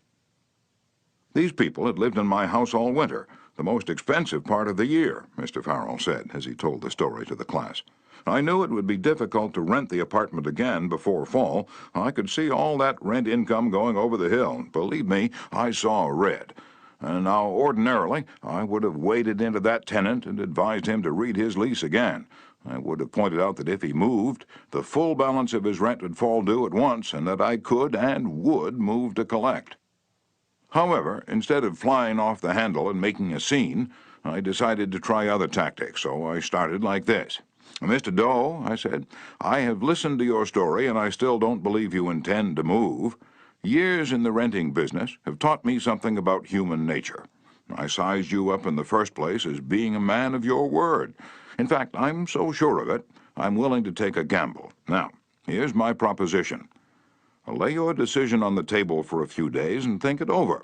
If you come back to me between now and the 1st of the month, when your rent is due, and tell me you still intend to move, I give you my word I will accept your decision as final. I will privilege you to move and admit to myself that I've been wrong in my judgment. But I still believe you're a man of your word and will live up to your contract. For after all, we're either men or monkeys, and the choice usually lies with ourselves.' Well, when the new month came around, this gentleman came to see me and paid his rent in person. He and his wife had talked it over, he said, and decided to stay. They had concluded that the only honorable thing to do was to live up to their lease." When the late Lord Northcliffe found a newspaper using a picture of him which he didn't want published, he wrote the editor a letter.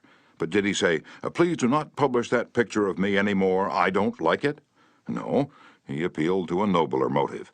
He appealed to the respect and love that all of us have for motherhood. He wrote, "Please do not publish that picture of me any more, my mother doesn't like it." When John D. Rockefeller, Jr. wished to stop newspaper photographers from snapping pictures of his children, he, too, appealed to the nobler motives. He didn't say, "I don't want their pictures published." No, he appealed to the desire, deep in all of us, to refrain from harming children. He said, "You know how it is, boys. You've got children yourselves, some of you, and you know it's not good for youngsters to get too much publicity." When Cyrus H.K. Curtis, the poor boy from Maine, was starting on his meteoric career, which was destined to make him millions as owner of the Saturday Evening Post and the Ladies' Home Journal, he couldn't afford to pay his contributors the prices that other magazines paid. He couldn't afford to hire first-class authors to write for money alone, so he appealed to their nobler motives. For example, he persuaded even Louisa May Alcott, the immortal author of Little Women, to write for him when she was at the flood tide of her fame, and he did it by offering to send a check for $100, not to her, but to her favorite charity. Now, right here, the skeptic may say, "Oh, that stuff is all right for Northcliffe or Rockefeller or a sentimental novelist, but I'd like to see you make it work with the tough babies I have to collect bills from." You may be right. Nothing will work in all cases, and nothing will work with all people. If you are satisfied with the results you're now getting, why change? If you're not satisfied, why not experiment? At any rate, I think you'll enjoy hearing this true story told by James L. Thomas, a former student of mine. 6 customers of a certain automobile company refused to pay their bills for servicing.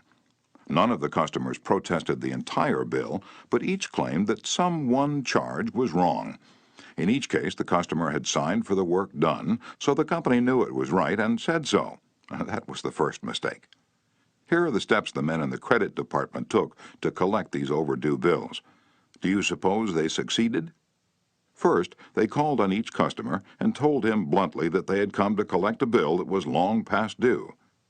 Second, they made it very plain that the company was absolutely and unconditionally right. Therefore, he, the customer, was absolutely and unconditionally wrong. Third, they intimated that they, the company, knew more about automobiles than he could ever hope to know. So what was the argument about? Result? They argued. Did any of these methods reconcile the customer and settle the account? You can answer that one yourself. At this stage of affairs, the credit manager was about to open fire with a battery of legal talent when, fortunately, the matter came to the attention of the general manager. The manager investigated these defaulting clients and discovered that they all had the reputation of paying their bills promptly. Something was wrong here. Something was drastically wrong about the method of collection. So he called in James L. Thomas and told him to collect these uncollectible accounts. Here, in his words, are the steps Mr. Thomas took. First, my visit to each customer was likewise to collect a bill long past due, a bill that we knew was absolutely right, but I didn't say a word about that. I explained I had called to find out what it was the company had done or failed to do. Second, I made it clear that until I had heard the customer's story, I had no opinion to offer. I told him the company made no claims to being infallible. Third, I told him I was interested only in his car, and that he knew more about his car than anyone else in the world, that he was the authority on the subject. Fourth, I let him talk, and I listened to him with all the interest and sympathy that he wanted and had expected. And finally, when the customer was in a reasonable mood, I put the whole thing up to his sense of fair play. I appealed to the nobler motives. First, I said, I want you to know I also feel this matter has been badly mishandled. You have been inconvenienced and annoyed and irritated by one of our representatives. That should never have happened. I'm sorry, and as a representative of the company, I apologize. As I sat here and listened to your side of the story, I could not help being impressed by your fairness and patience. And now, because you are fair-minded and patient, I'm going to ask you to do something for me.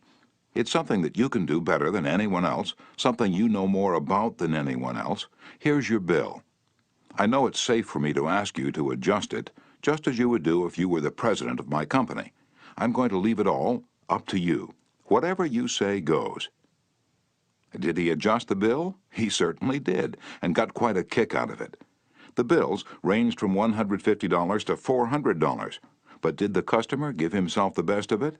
Yes, one of them did. One of them refused to pay a penny of the disputed charge, but the other 5 all gave the company the best of it.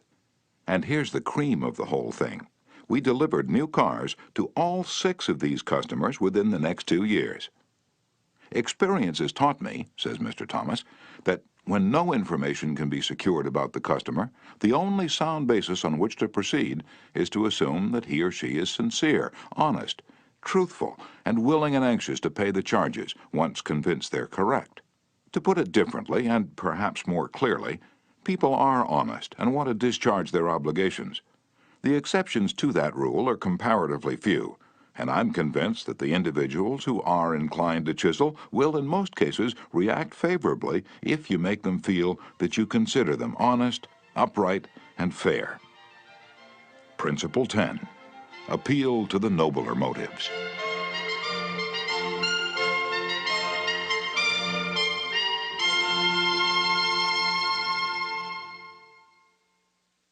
Chapter 11.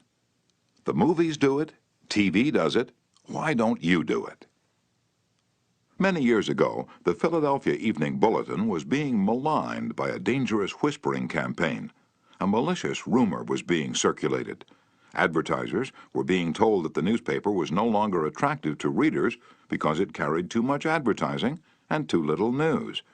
Immediate action was necessary. The gossip had to be squelched. But how?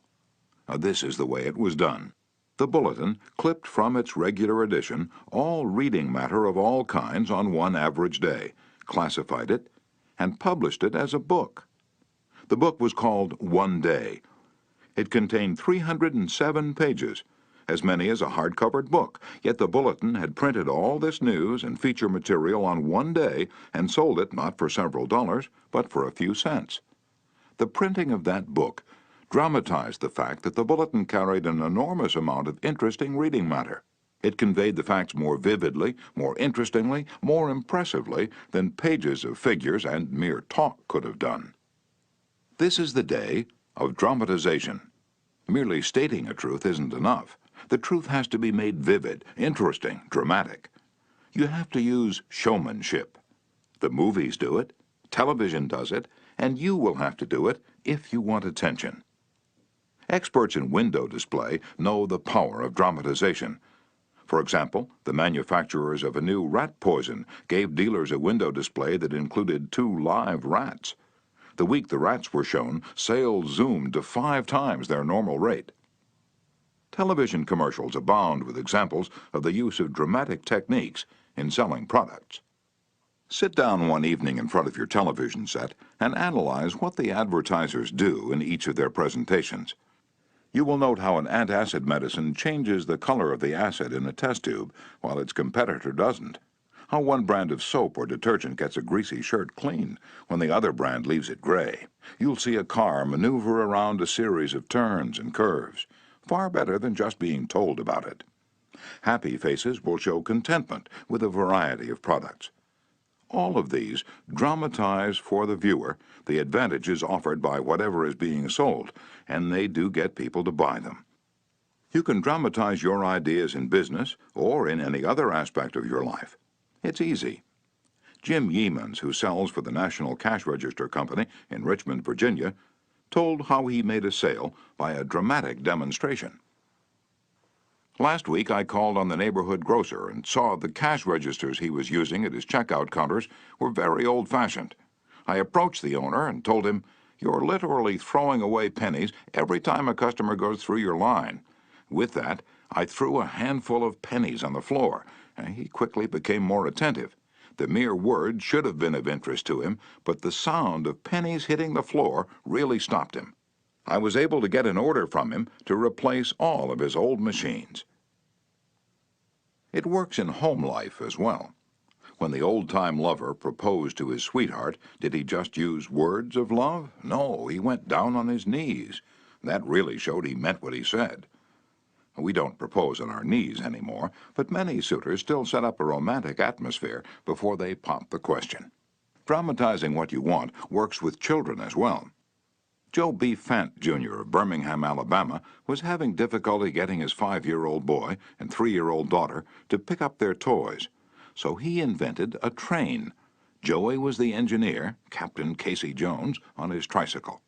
Janet's wagon was attached, and in the evening she loaded all the coal on the caboose, her wagon, and then jumped in while her brother drove her around the room. In this way, the room was cleaned up without lectures, arguments, or threats. Mary Catherine Wolfe of Mishawaka, Indiana, was having some problems at work and decided that she had to discuss them with the boss. On Monday morning, she requested an appointment with him, but was told he was very busy and she should arrange with his secretary for an appointment later in the week. The secretary indicated that his schedule was very tight, but she would try to fit her in. Ms. Wolfe described what happened. I did not get a reply from her all week long. Whenever I questioned her, she would give me a reason why the boss could not see me. Friday morning came and I'd heard nothing definite. I really wanted to see him and discuss my problems before the weekend, so I asked myself, how could I get him to see me? What I finally did was this. I wrote him a formal letter. I indicated in the letter that I fully understood how extremely busy he was all week, but it was important that I speak with him. I enclosed a form letter and a self-addressed envelope and asked him to please fill it out or ask his secretary to do it and return it to me. The form letter read as follows. Ms. Wolfe, I will be able to see you on blank at blank a.m. or p.m. I will give you blank minutes of my time. I put this letter in his in basket at 11 a.m. At 2 p.m. I checked my mailbox There was my self-addressed envelope. He had answered my form letter himself and indicated he could see me that afternoon and could give me 10 minutes of his time. I met with him, and we talked for over an hour and resolved my problems. If I had not dramatized to him the fact that I really wanted to see him, I would probably still be waiting for an appointment. James B. Boynton had to present a lengthy market report. His firm had just finished an exhaustive study for a leading brand of cold cream. Data were needed immediately about the competition in this market. The prospective customer was one of the biggest and most formidable men in the advertising business, and his first approach failed almost before he began. The first time I went in, Mr. Boynton explains, I found myself sidetracked into a futile discussion of the methods used in the investigation. He argued and I argued. He told me I was wrong, and I tried to prove that I was right. I finally won my point to my own satisfaction, but my time was up, the interview was over, and I still hadn't produced results. The second time, I didn't bother with tabulations of figures and data. I went to see this man. I dramatized my facts. As I entered his office, he was busy on the phone. While he finished his conversation, I opened a suitcase and dumped 32 jars of cold cream on top of his desk, all products he knew, all competitors of his cream. On each jar, I had a tag itemizing the results of the trade investigation, and each tag told its story briefly, dramatically. What happened? There was no longer an argument. Here was something new, something different. He picked up first one and then another of the jars of cold cream and read the information on the tag. A friendly conversation developed. He asked additional questions. He was intensely interested. He had originally given me only 10 minutes to present my facts, but 10 minutes passed, 20 minutes, 40 minutes, and at the end of an hour we were still talking. I was presenting the same facts this time that I had presented previously, but this time I was using dramatization, showmanship, and what a difference it made. Principle 11. Dramatize your ideas. Chapter 12. When nothing else works, try this. Charles Schwab had a mill manager whose people weren't producing their quota of work. "How is it," Schwab asked him, "that a manager as capable as you can't make this mill turn out what it should?" "I don't know," the manager replied. I've coaxed the men, I've pushed them, I've sworn and cussed. I've threatened them with damnation and being fired, but nothing works. They just won't produce."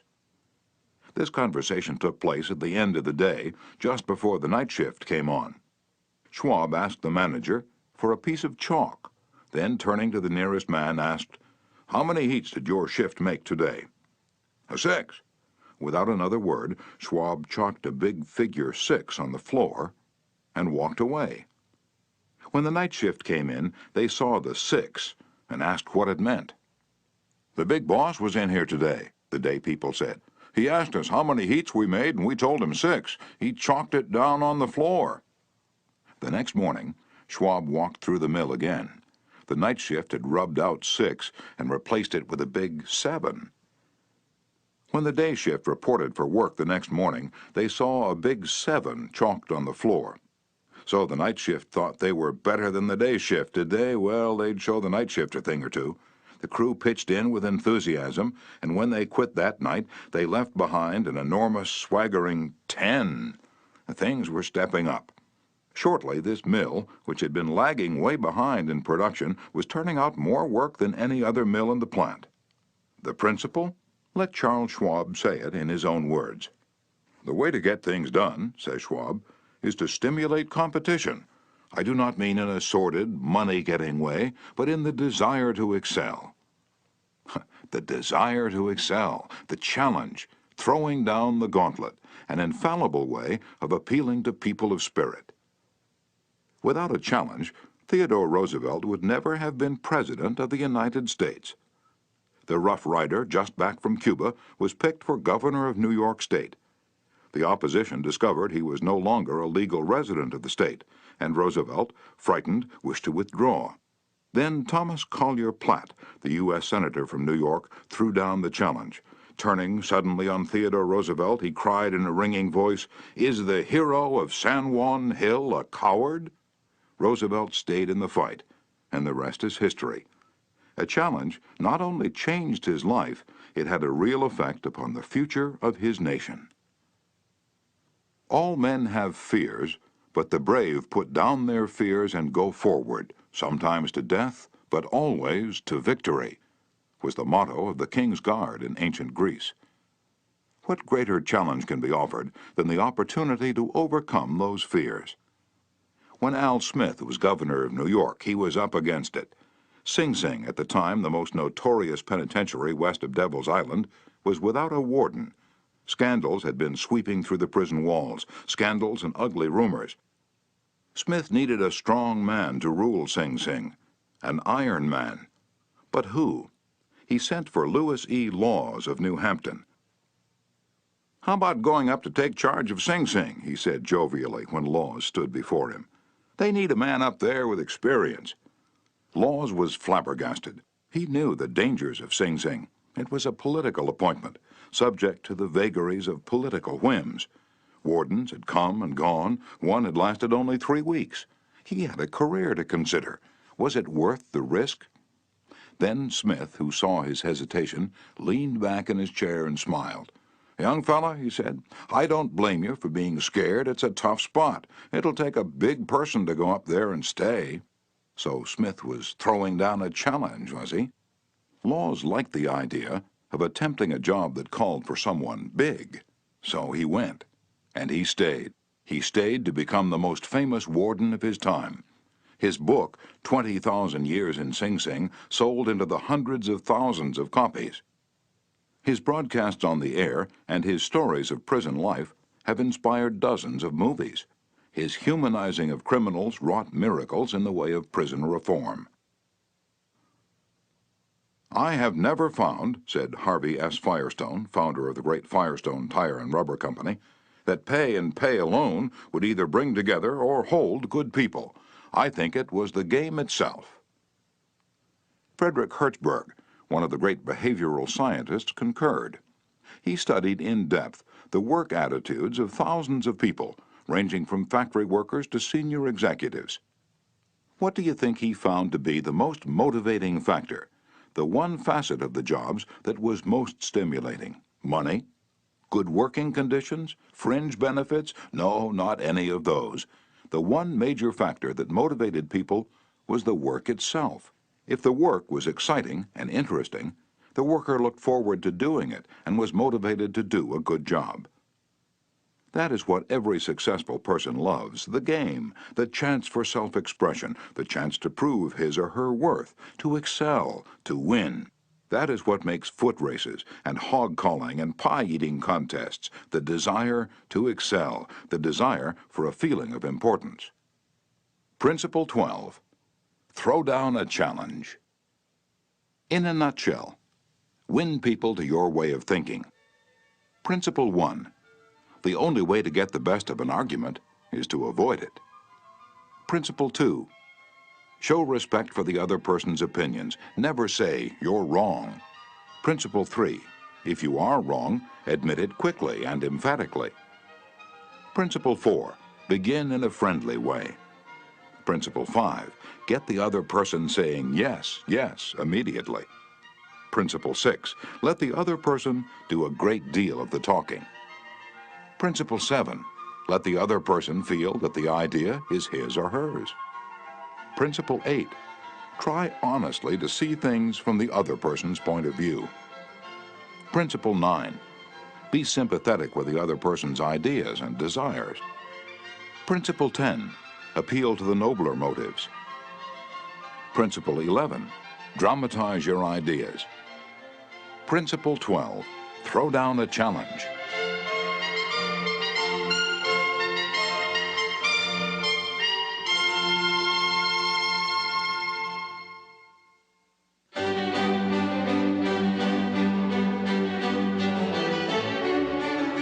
Part 4. Be a leader. How to change people without giving offense or arousing resentment. Chapter 1. If you must find fault, this is the way to begin. A friend of mine was a guest at the White House for a weekend during the administration of Calvin Coolidge. Drifting into the president's private office, he heard Coolidge say to one of his secretaries, "That's a pretty dress you're wearing this morning, and you're a very attractive young woman." That was probably the most effusive praise Silent Cal had ever bestowed upon a secretary in his life. It was so unusual, so unexpected, that the secretary blushed in confusion. And then Coolidge said, "Now don't get stuck up. I just said that to make you feel good. From now on, I wish you would be a little bit more careful with your punctuation." His method was probably a bit obvious, but the psychology was superb. It's always easier to listen to unpleasant things after we have heard some praise of our good points. A barber lathers a man before he shaves him, and that is precisely what McKinley did back in 1896 when he was running for president. One of the prominent Republicans of that day had written a campaign speech that he felt was just a trifle better than Cicero and Patrick Henry and Daniel Webster all rolled into one. With great glee, this chap read his immortal speech aloud to McKinley. The speech had its fine points, but it just wouldn't do. It would have raised a tornado of criticism. McKinley didn't want to hurt the man's feelings. He must not kill the man's splendid enthusiasm, and yet he had to say no. Note how adroitly he did it. "My friend, that is a splendid speech, a magnificent speech," McKinley said. "No one could have prepared a better one. There are many occasions on which it would be precisely the right thing to say. But is it quite suitable to this particular occasion? Sound and sober as it is from your standpoint, I must consider its effect from the party's standpoint. Now, you go home and write a speech along the lines I indicate, and send me a copy of it." He did just that. McKinley blue-penciled and helped him rewrite his second speech, and he became one of the effective speakers of the campaign. Here is the second most famous letter that Abraham Lincoln ever wrote. His most famous one was written to Mrs. Bixby, expressing his sorrow for the death of the 5 sons she had lost in battle. Lincoln probably dashed this letter off in 5 minutes. Yet it sold at public auction in 1926 for $12,000, and that, by the way, was more money than Lincoln was able to save during half a century of hard work. The letter was written to General Joseph Hooker on April 26, 1863, during the darkest period of the Civil War. For 18 months, Lincoln's generals had been leading the Union Army from one tragic defeat to another. Nothing but futile, stupid human butchery. The nation was appalled. Thousands of soldiers had deserted from the army, and even the Republican members of the Senate had revolted and wanted to force Lincoln out of the White House. "We are now on the brink of destruction," Lincoln said. "It appears to me that even the Almighty is against us. I can hardly see a ray of hope." Such was the period of black sorrow and chaos out of which this letter came.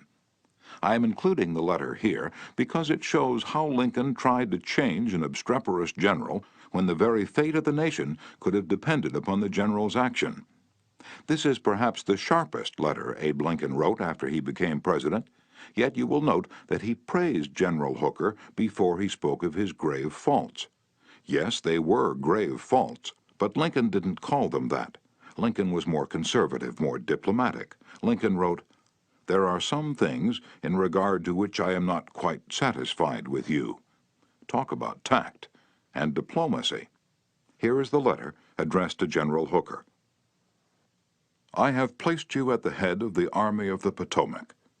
Of course I have done this upon what appears to me to be sufficient reasons, and yet I think it best for you to know that there are some things in regard to which I am not quite satisfied with you. I believe you to be a brave and skillful soldier, which of course I like. I also believe you do not mix politics with your profession, in which you are right. You have confidence in yourself, which is a valuable if not an indispensable quality. You are ambitious, which within reasonable bounds does good rather than harm. But I think that during General Burnside's command of the Army, you have taken counsel of your ambition and thwarted him as much as you could, in which you did a great wrong to the country and to a most meritorious and honorable brother officer. I have heard in such a way as to believe it of your recently saying that both the Army and the government needed a dictator. Of course, it was not for this, but in spite of it, that I have given you command. Only those generals who gain successes can set up as dictators. What I now ask of you is military success, and I will risk the dictatorship. The government will support you to the utmost of its ability, which is neither more nor less than it has done and will do for all commanders.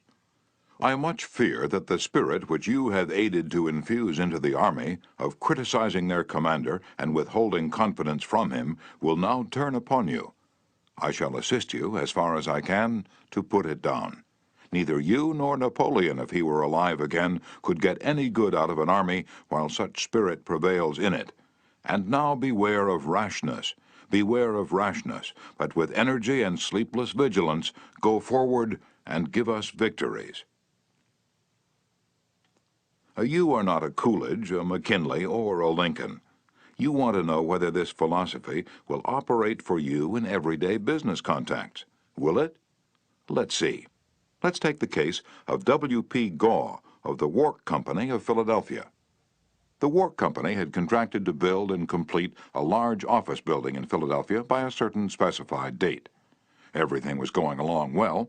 The building was almost finished when suddenly the subcontractor making the ornamental bronze work to go on the exterior of this building declared that he couldn't make delivery on schedule. What? An entire building held up? Heavy penalties, distressing losses, all because of one man.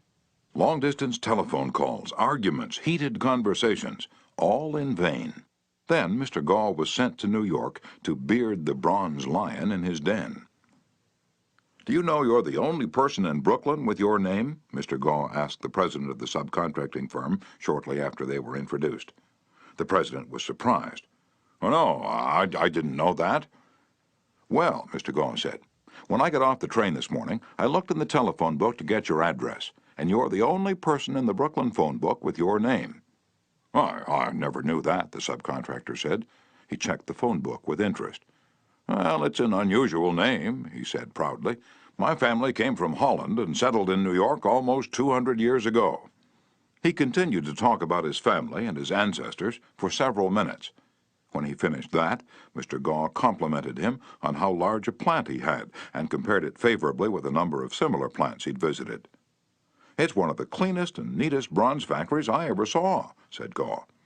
"I've spent a lifetime building up this business," the subcontractor said, "and I'm rather proud of it. Would you like to take a look around the factory?" During this tour of inspection, Mr. Gaw complimented the other man on his system of fabrication and told him how and why it seemed superior to those of some of his competitors. Gaw commented on some unusual machines, and the subcontractor announced that he himself had invented those machines. He spent considerable time showing Gaw how they operated and the superior work they turned out. He insisted on taking his visitor to lunch. So far, mind you, not a word had been said about the real purpose of Gaw's visit. After lunch, the subcontractor said, "Now to get down to business. Naturally, I know why you're here. I didn't expect that our meeting would be so enjoyable. You can go back to Philadelphia with my promise that your materials will be fabricated and shipped, even if other orders have to be delayed." Mr. Gaw got everything that he wanted without even asking for it. The materials arrived on time, and the building was completed on the day the completion contract specified. Would this have happened had Mr. Gaw used the hammer and dynamite method generally employed on such occasions? Dorothy Wroblewski, a branch manager of the Fort Monmouth, New Jersey Federal Credit Union, reported to one of our classes how she was able to help one of her employees become more productive. "We recently hired a young lady as a teller trainee. Her contact with our customers was very good. She was accurate and efficient in handling individual transactions. The problem developed at the end of the day when it was time to balance out. The head teller came to me and strongly suggested that I fire this woman. She's holding up everyone else because she's so slow in balancing out. I've shown her over and over, but she can't get it. She's got to go." The next day, I observed her working quickly and accurately when handling the normal everyday transactions, and she was very pleasant to our customers. It didn't take long to discover why she had trouble balancing out. After the office closed, I went over to talk with her. She was obviously nervous and upset. I praised her for being so friendly and outgoing with the customers, and complimented her for the accuracy and speed used in that work. I then suggested we review the procedure we use in balancing the cash drawer. Once she realized I had confidence in her, she easily followed my suggestions and soon mastered this function. We've had no problems with her since then. Beginning with praise is like the dentist who begins his work with Novocaine. The patient still gets a drilling, but the Novocaine is pain-killing. A leader will use Principle 1. Begin with praise and honest appreciation. Chapter 2. How to criticize and not be hated for it. Charles Schwab was passing through one of his steel mills one day at noon when he came across some of his employees smoking. Immediately above their heads was a sign that said, "No smoking." Did Schwab point to the sign and say, "Can't you read?" Oh no, not Schwab. He walked over to the men, handed each one a cigar, and said, "I'll appreciate it, boys, if you'll smoke these on the outside." They knew that he knew that they'd broken a rule, and they admired him because he said nothing about it and gave them a little present and made them feel important. Couldn't keep from loving a man like that, could you? John Wanamaker used the same technique. Wanamaker used to make a tour of his great store in Philadelphia every day. Once he saw a customer waiting at a counter. No one was paying the slightest attention to her. The salespeople, oh, they were in a huddle at the far end of the counter, laughing and talking among themselves. Wanamaker didn't say a word. Quietly slipping behind the counter, he waited on the woman himself, and then handed the purchase to the salespeople to be wrapped as he went on his way. Public officials are often criticized for not being accessible to their constituents. They are busy people, and the fault sometimes lies in overprotective assistants who don't want to overburden their bosses with too many visitors. Carl Langford, who has been mayor of Orlando, Florida, the home of Disney World, for many years, frequently admonished his staff to allow people to see him. He claimed he had an open-door policy. Yet the citizens of his community were blocked by secretaries and administrators when they called. Finally, the mayor found the solution. He removed the door from his office. His aides got the message, and the mayor has had a truly open administration since the day his door was symbolically thrown away. Simply changing one three-letter word can often spell the difference between failure and success in changing people without giving offense or arousing resentment. Many people begin their criticism with sincere praise, followed by the word "but," and ending with a critical statement. For example, in trying to change a child's careless attitude toward studies, we might say, "We're really proud of you, Johnny, for raising your grades this term, but if you had worked harder on your algebra, the results would have been better." In this case, Johnny might feel encouraged until he heard the word "but." He might then question the sincerity of the original praise. To him, the praise seemed only to be a contrived lead-in to a critical inference of failure. Credibility would be strained, and we probably would not achieve our objectives of changing Johnny's attitude toward his studies. This could be easily overcome by changing the word "but" to "and." We're really proud of you, Johnny, for raising your grades this term, and by continuing the same conscientious efforts next term, your algebra grade can be up with all the others. Now Johnny would accept the praise, because there was no follow-up of an inference of failure. We have called his attention to the behavior we wished to change indirectly, and the chances are he will try to live up to our expectations. Calling attention to one's mistakes indirectly works wonders with sensitive people who may resent bitterly any direct criticism. Marge Jacob of Woonsocket, Rhode Island, told one of our classes how she convinced some sloppy construction workers to clean up after themselves when they were building additions to her house. For the first few days of the work, when Mrs. Jacob returned from her job, she noticed that the yard was strewn with the cut ends of lumber. She didn't want to antagonize the builders because they did excellent work, so after the workers had gone home, she and her children picked up and neatly piled all the lumber debris in a corner. The following morning, she called the foreman to one side and said, "I'm really pleased with the way the front lawn was left last night. It's nice and clean and doesn't offend the neighbors." From that day forward, the workers picked up and piled the debris to one side, and the foreman came in each day seeking approval of the condition the lawn was left in after a day's work.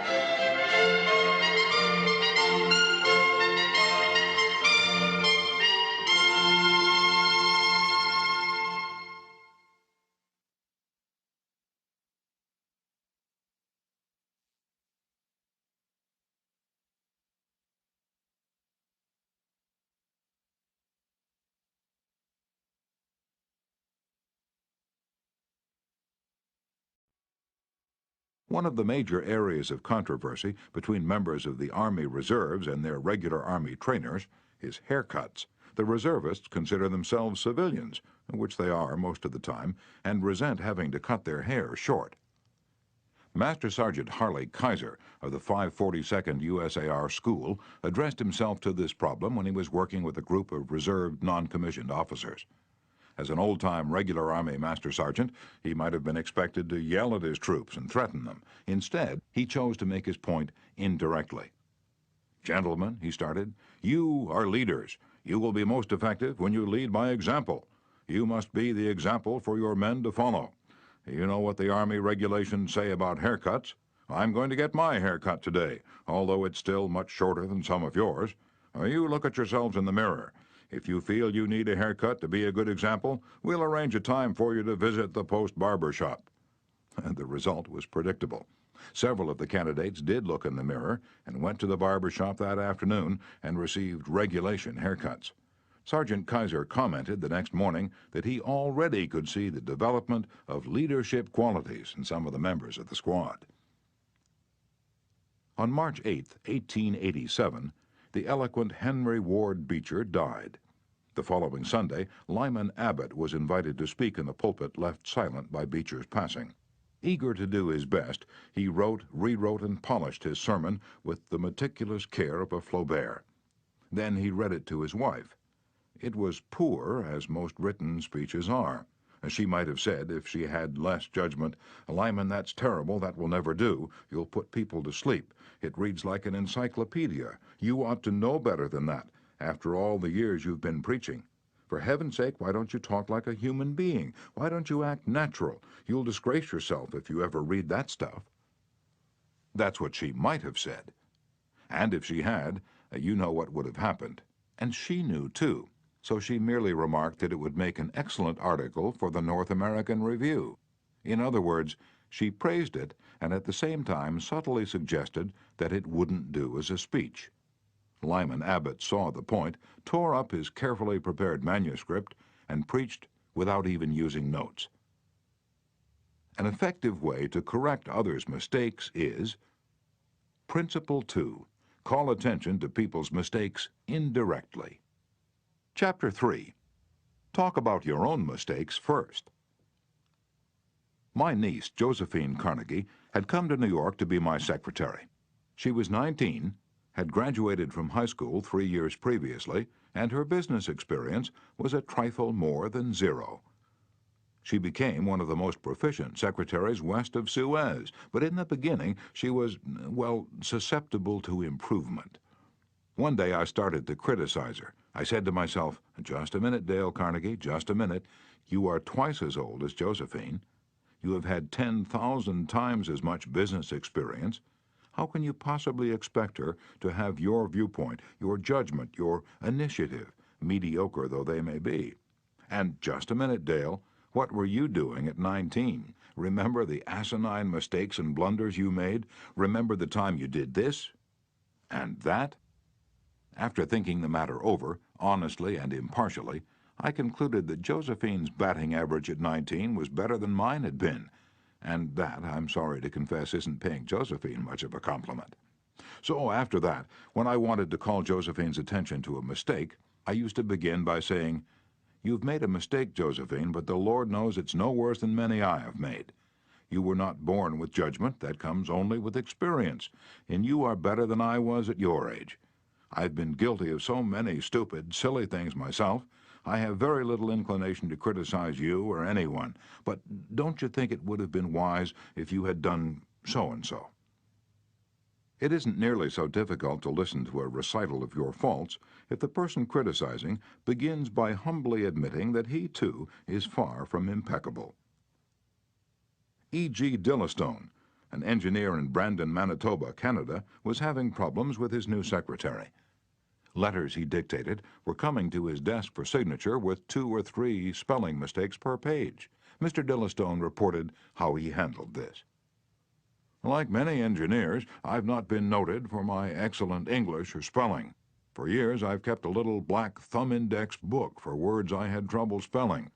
When it became apparent that merely pointing out the errors was not going to cause my secretary to do more proofreading and dictionary work, I resolved to take another approach. When the next letter came to my attention that had errors in it, I sat down with the typist and I said, "Somehow this word doesn't look right. It's one of the words I've always had trouble with. That's the reason I started this little spelling book of mine." I opened the book to the appropriate page. Yes, here it is.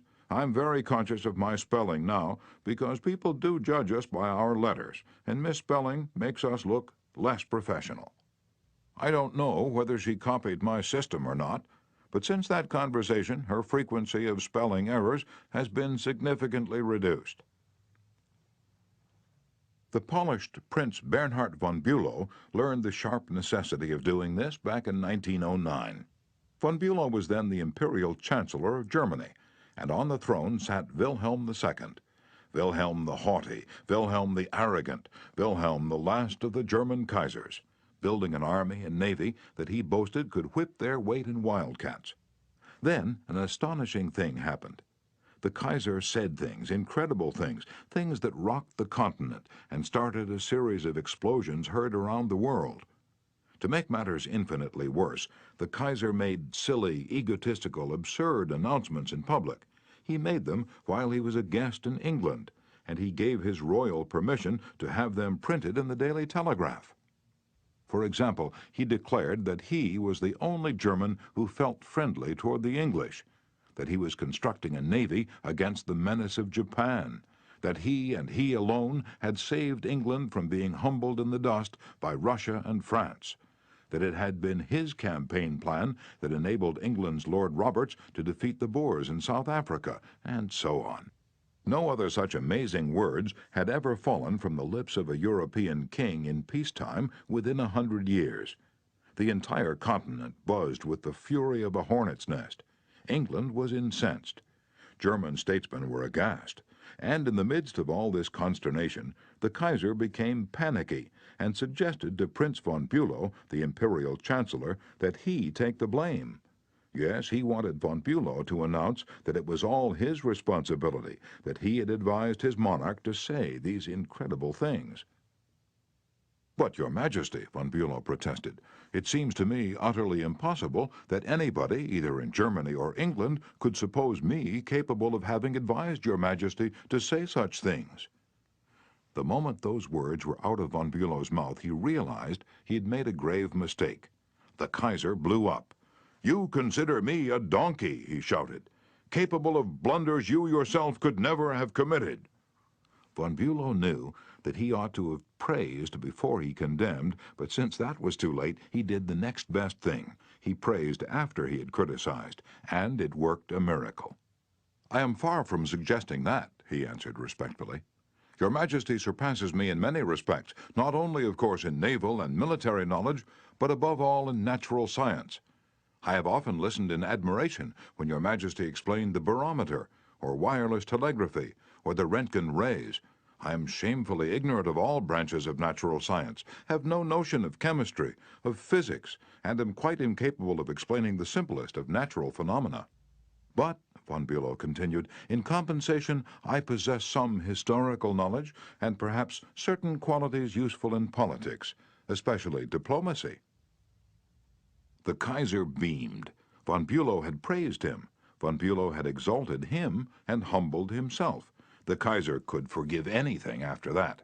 "Haven't I always told you," he exclaimed with enthusiasm, "that we complete one another famously? We should stick together, and we will." He shook hands with von Bülow, not once but several times. and later in the day he waxed so enthusiastic that he exclaimed with doubled fists, "If anyone says anything to me against Prince von Bülow, I shall punch him in the nose." Von Bülow saved himself in time, but, canny diplomat that he was, he nevertheless had made one error. He should have begun by talking about his own shortcomings and Wilhelm's superiority, not by intimating that the Kaiser was a half-wit in need of a guardian. If a few sentences, humbling oneself and praising the other party, can turn a haughty, insulted Kaiser into a staunch friend, imagine what humility and praise can do for you and me in our daily contacts. Rightfully used, they will work veritable miracles in human relations. Admitting one's own mistakes, even when one hasn't corrected them, can help convince somebody to change his behavior. This was illustrated more recently by Clarence Zerhusen of Timonia, Maryland, when he discovered his 15-year-old son was experimenting with cigarettes. "Naturally, I didn't want David to smoke," Mr. Zerhusen told us, "but his mother and I smoked cigarettes. We were giving him a bad example all the time. I explained to Dave how I started smoking at about his age and how the nicotine had gotten the best of me, and now it was nearly impossible for me to stop. I reminded him how irritating my cough was, and how he had been after me to give up cigarettes not many years before. I didn't exhort him to stop, or make threats, or warn him about their dangers. All I did was point out how I was hooked on cigarettes and what it had meant to me. He thought about it for a while and decided he wouldn't smoke until he had graduated from high school. As the years went by, David never did start smoking and has no intention of ever doing so. As a result of that conversation, I made the decision to stop smoking cigarettes myself, and with the support of my family, I have succeeded." A good leader follows this principle. Principle 3. Talk about your own mistakes before criticizing the other person. Chapter 4. No one likes to take orders. I once had the pleasure of dining with Miss Ida Tarbell, the Dean of American Biographers. When I told her I was writing this book, we began discussing this all-important subject of getting along with people, and she told me that while she was writing her biography of Owen D. Young, she interviewed a man who had sat for 3 years in the same office with Mr. Young. This man declared that during all that time he had never heard Owen D. Young give a direct order to anyone. He always gave suggestions, not orders. Owen D. Young never said, for example, "Do this or do that," or "Don't do this, don't do that." He would say, "You might consider this," or "Do you think that would work?" Frequently he would say, after he had dictated a letter, "What do you think of this?" In looking over a letter of one of his assistants, he would say, "Maybe if we were to phrase it this way, it would be better." He always gave people the opportunity to do things themselves. He never told his assistants to do things. He let them do them, let them learn from their mistakes. A technique like that makes it easy for a person to correct errors. A technique like that saves a person's pride and gives him or her a feeling of importance. It encourages cooperation instead of rebellion. Resentment caused by a brash order may last a long time, even if the order was given to correct an obviously bad situation. Dan Santarelli, a teacher at a vocational school in Wyoming, Pennsylvania, told one of our classes how one of his students had blocked the entranceway to one of the school's shops by illegally parking his car in it. One of the other instructors stormed into the classroom and asked in an arrogant tone, "Whose car is blocking the driveway?" When the student who owned the car responded, the instructor screamed, "Move that car and move it right now, or I'll wrap a chain around it and drag it out of there." Now, that student was wrong. The car should not have been parked there. But from that day on, not only did that student resent the instructor's action, but all the students in the class did everything they could to give the instructor a hard time and make his job unpleasant. How could he have handled it differently if he had asked in a friendly way, "Whose car's in the driveway?" and then suggested that if it were moved, other cars could get in and out? The student would have gladly moved it, and neither he nor his classmates would have been upset and resentful. Asking questions not only makes an order more palatable, it often stimulates the creativity of the persons who you ask. People are more likely to accept an order if they have had a part in the decision that caused the order to be issued. When Ian MacDonald of Johannesburg, South Africa, the general manager of a small manufacturing plant specializing in precision machine parts, had the opportunity to accept a very large order, he was convinced that he would not meet the promised delivery date. The work already scheduled in the shop and the short completion time needed for this order made it seem impossible for him to accept the order. Instead of pushing his people to accelerate their work and rush the order through, he called everybody together, explained the situation to them, and told them how much it would mean to the company and to them if they could make it possible to produce the order on time. Then he started asking questions. Is there anything we can do to handle this order? Can anyone think of different ways to process it through the shop that will make it possible to take the order? Is there any way to adjust our hours or personnel assignments that would help? The employees came up with many ideas and insisted that he take the order. They approached it with a "we can do it" attitude, and the order was accepted, produced, and delivered on time. An effective leader will use Principle 4. Ask questions instead of giving direct orders. Chapter 5. Let the other person save face. Years ago, the General Electric Company was faced with the delicate task of removing Charles Steinmetz from the head of a department. Steinmetz, a genius of the first magnitude when it came to electricity, was a failure as the head of the calculating department. Yet the company didn't dare offend the man. He was indispensable and highly sensitive. So they gave him a new title. They made him Consulting Engineer of the General Electric Company, a new title for work he was already doing, and let someone else head up the department. Steinmetz was happy. So were the officers of GE. They had gently maneuvered their most temperamental star, and they had done it without a storm, by letting him save face. Letting one save face, how important, how vitally important that is. And how few of us ever stop to think of it. We ride roughshod over the feelings of others, getting our own way, finding fault, issuing threats, criticizing a child or an employee in front of others, without even considering the hurt to the other person's pride. Whereas a few minutes' thought, a considerate word or two, a genuine understanding of the other person's attitude would go so far toward alleviating the sting. Let's remember that the next time we're faced with the distasteful necessity of discharging or reprimanding an employee.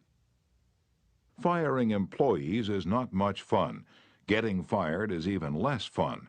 I'm quoting now from a letter written me by Marshall A. Granger, a certified public accountant. Our business is mostly seasonal. Therefore, we have to let a lot of people go after the income tax rush is over. It's a byword in our profession that no one enjoys wielding the axe. Consequently, the custom is developed of getting it over as soon as possible, and usually in the following way. Sit down, Mr. Smith. The season's over. We don't seem to see any more assignments for you. Of course, you understand you were only employed for the busy season anyhow, etc., etc. The effect on these people is one of disappointment and a feeling of being let down. Most of them are in the accounting field for life, and they retain no particular love for the firm that drops them so casually. I recently decided to let our seasonal personnel go with a little more tact and consideration, so I call each one in only after carefully thinking over his or her work during the winter. And I've said something like this: Mr. Smith, you've done a fine job, if he has. At that time, we sent you to Newark. You had a tough assignment. You were on the spot, but you came through with flying colors, and we want you to know the firm is proud of you. You've got the stuff. You're going a long way, wherever you're working. This firm believes in you and is rooting for you, and we don't want you to forget it. Effect? The people go away feeling a lot better about being fired. They don't feel let down. They know if we had work for them, we'd keep them on. And when we need them again, they come to us with a keen personal affection. At one session of our course, 2 class members discussed the negative effects of fault-finding versus the positive effects of letting the other person save face. Fred Clark of Harrisburg, Pennsylvania, told of an incident that occurred in his company. At one of our production meetings, a vice president was asking very pointed questions of one of our production supervisors regarding a production process. His tone of voice was aggressive and aimed at pointing out faulty performance on the part of the supervisor. Not wanting to be embarrassed in front of his peers, the supervisor was evasive in his responses. This caused the vice president to lose his temper, berate the supervisor, and accuse him of lying. Any working relationship that might have existed prior to this encounter was destroyed in a few brief moments. This supervisor, who was basically a good worker, was useless to our company from that time on. A few months later, he left our firm and went to work for a competitor, where I understand he's doing a fine job. Another class member, Anna Mazzone, related how a similar incident had occurred at her job, but what a difference in approach and results. Ms. Mazzone, a marketing specialist for a food packer, was given her first major assignment, the test marketing of a new product. She told the class, "When the results of the test came in, I was devastated. I'd made a serious error in my planning, and the entire test had to be done all over again. To make this worse, I had no time to discuss it with my boss before the meeting in which I was to make my report on the project. When I was called on to give the report, I was shaking with fright.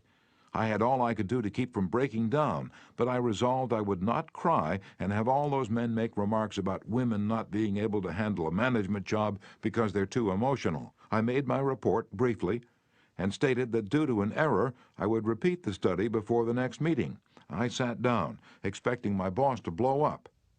Instead, he thanked me for my work and remarked that it was not unusual for a person to make an error on a new project and that he had confidence that the repeat survey would be accurate and meaningful to the company.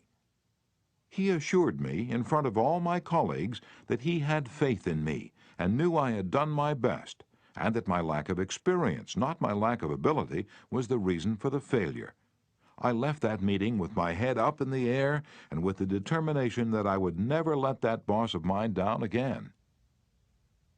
Even if we are right and the other person is definitely wrong, we only destroy ego by causing someone to lose face. The legendary French aviation pioneer and author Antoine de Saint-Exupéry wrote, "I have no right to say or do anything that diminishes a man in his own eyes. What matters is not what I think of him, but what he thinks of himself. Hurting a man in his dignity is a crime." A real leader will always follow Principle 5. Let the other person save face. Chapter 6. How to Spur People On to Success. Pete Barlow was an old friend of mine. He had a dog and pony act and spent his life traveling with circuses and vaudeville shows. I love to watch Pete train new dogs for his act. I noticed that the moment a dog showed the slightest improvement, Pete patted and praised him and gave him meat and made a great to-do about it. That's nothing new. Animal trainers have been using that same technique for centuries. Why, I wonder, don't we use the same common sense when trying to change people that we use when trying to change dogs? Why don't we use meat instead of a whip? Why don't we use praise instead of condemnation? Let us praise even the slightest improvement. That inspires the other person to keep on improving. In his book, I Ain't Much, Baby, But I'm All I Got, the psychologist Jess Lair comments, "Praise is like sunlight to the warm human spirit. We cannot flower and grow without it, and yet while most of us are only too ready to apply to others the cold wind of criticism, we are somehow reluctant to give our fellow the warm sunshine of praise." I can look back at my own life and see where a few words of praise have sharply changed my entire future.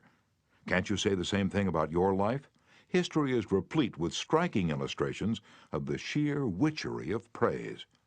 For example, many years ago, a boy of 10 was working in a factory in Naples. He longed to be a singer, but his first teacher discouraged him. "You can't sing," he said. "You haven't any voice at all. It sounds like the wind in the shutters."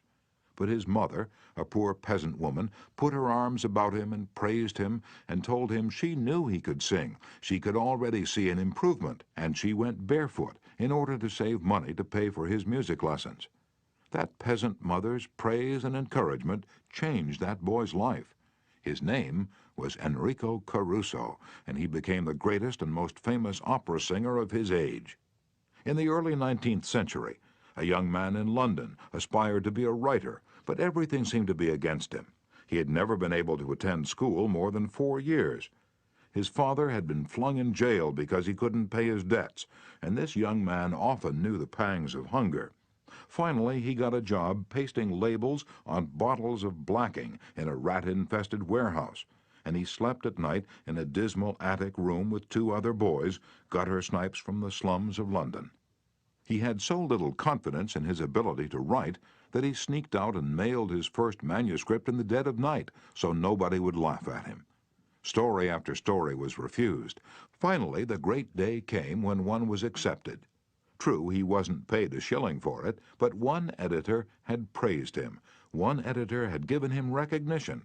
He was so thrilled that he wandered aimlessly around the streets with tears rolling down his cheeks.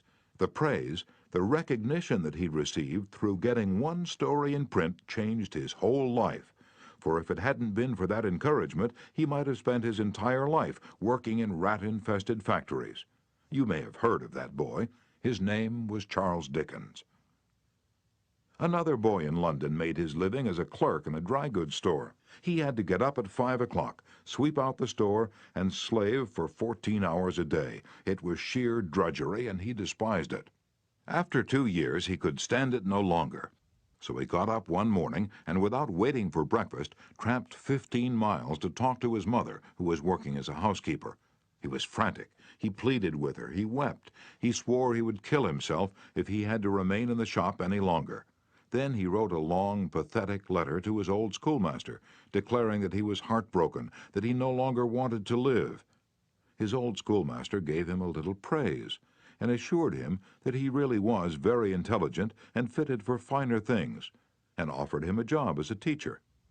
That praise changed the future of that boy and made a lasting impression on the history of English literature. For that boy went on to write innumerable best-selling books and made over $1 million with his pen. You've probably heard of him. His name? H.G. Wells. Use of praise instead of criticism is the basic concept of B.F. Skinner's teachings. This great contemporary psychologist has shown by experiment with animals and with humans that when criticism is minimized and praise emphasized, the good things people do will be reinforced and the poorer things will atrophy for lack of attention. John Ringelspaugh of Rocky Mount, North Carolina, used this in dealing with his children. It seemed that, as in so many families, Mother and Dad's chief form of communication with the children was yelling at them. And as in so many cases, the children became a little worse rather than better after every session, and so did the parents. There seemed to be no end in sight for this problem. Mr. Ringelspaugh determined to use some of the principles he was learning in our course to solve this situation. He reported, "We decided to try to praise instead of harping on their faults. It wasn't easy when all we could see were the negative things they were doing. It was really tough to find things to praise. We managed to find something, and within the first day or two, some of the really upsetting things they were doing quit happening. Then some of their other faults began to disappear. They began capitalizing on the praise we were giving them. They even began going out of their way to do things right. Neither of us could believe it. Of course, it didn't last forever, but the norm reached after things leveled off was so much better. It was no longer necessary to react the way we used to. The children were doing far more right things than wrong ones." All of this was the result of praising the slightest improvement in the children rather than condemning everything they did wrong. This works on the job, too. Keith Roper of Woodland Hills, California, applied this principle to a situation in his company. Some material came to him in his print shop, which was of exceptionally high quality. The printer who had done this job was a new employee who had been having difficulty adjusting to the job. His supervisor was upset about what he considered a negative attitude and was seriously thinking of terminating his services. When Mr. Roper was informed of this situation, he personally went over to the print shop and had a talk with the young man. He told him how pleased he was with the work he'd just received, and pointed out it was the best work he had seen produced in that shop for some time. He pointed out exactly why it was superior and how important the young man's contribution was to the company. Do you think this affected that young printer's attitude toward the company? Within days, there was a complete turnabout. He told several of his co-workers about the conversation and how someone in the company really appreciated good work, and from that day on, he was a loyal and dedicated worker. What Mr. Roper did was not just flatter the young printer and say, "You're good." He specifically pointed out how his work was superior. Because he had singled out a specific accomplishment rather than just making general flattering remarks, his praise became much more meaningful to the person to whom it was given. Everybody likes to be praised, but when praise is specific, it comes across as sincere, not something the other person may be saying just to make one feel good.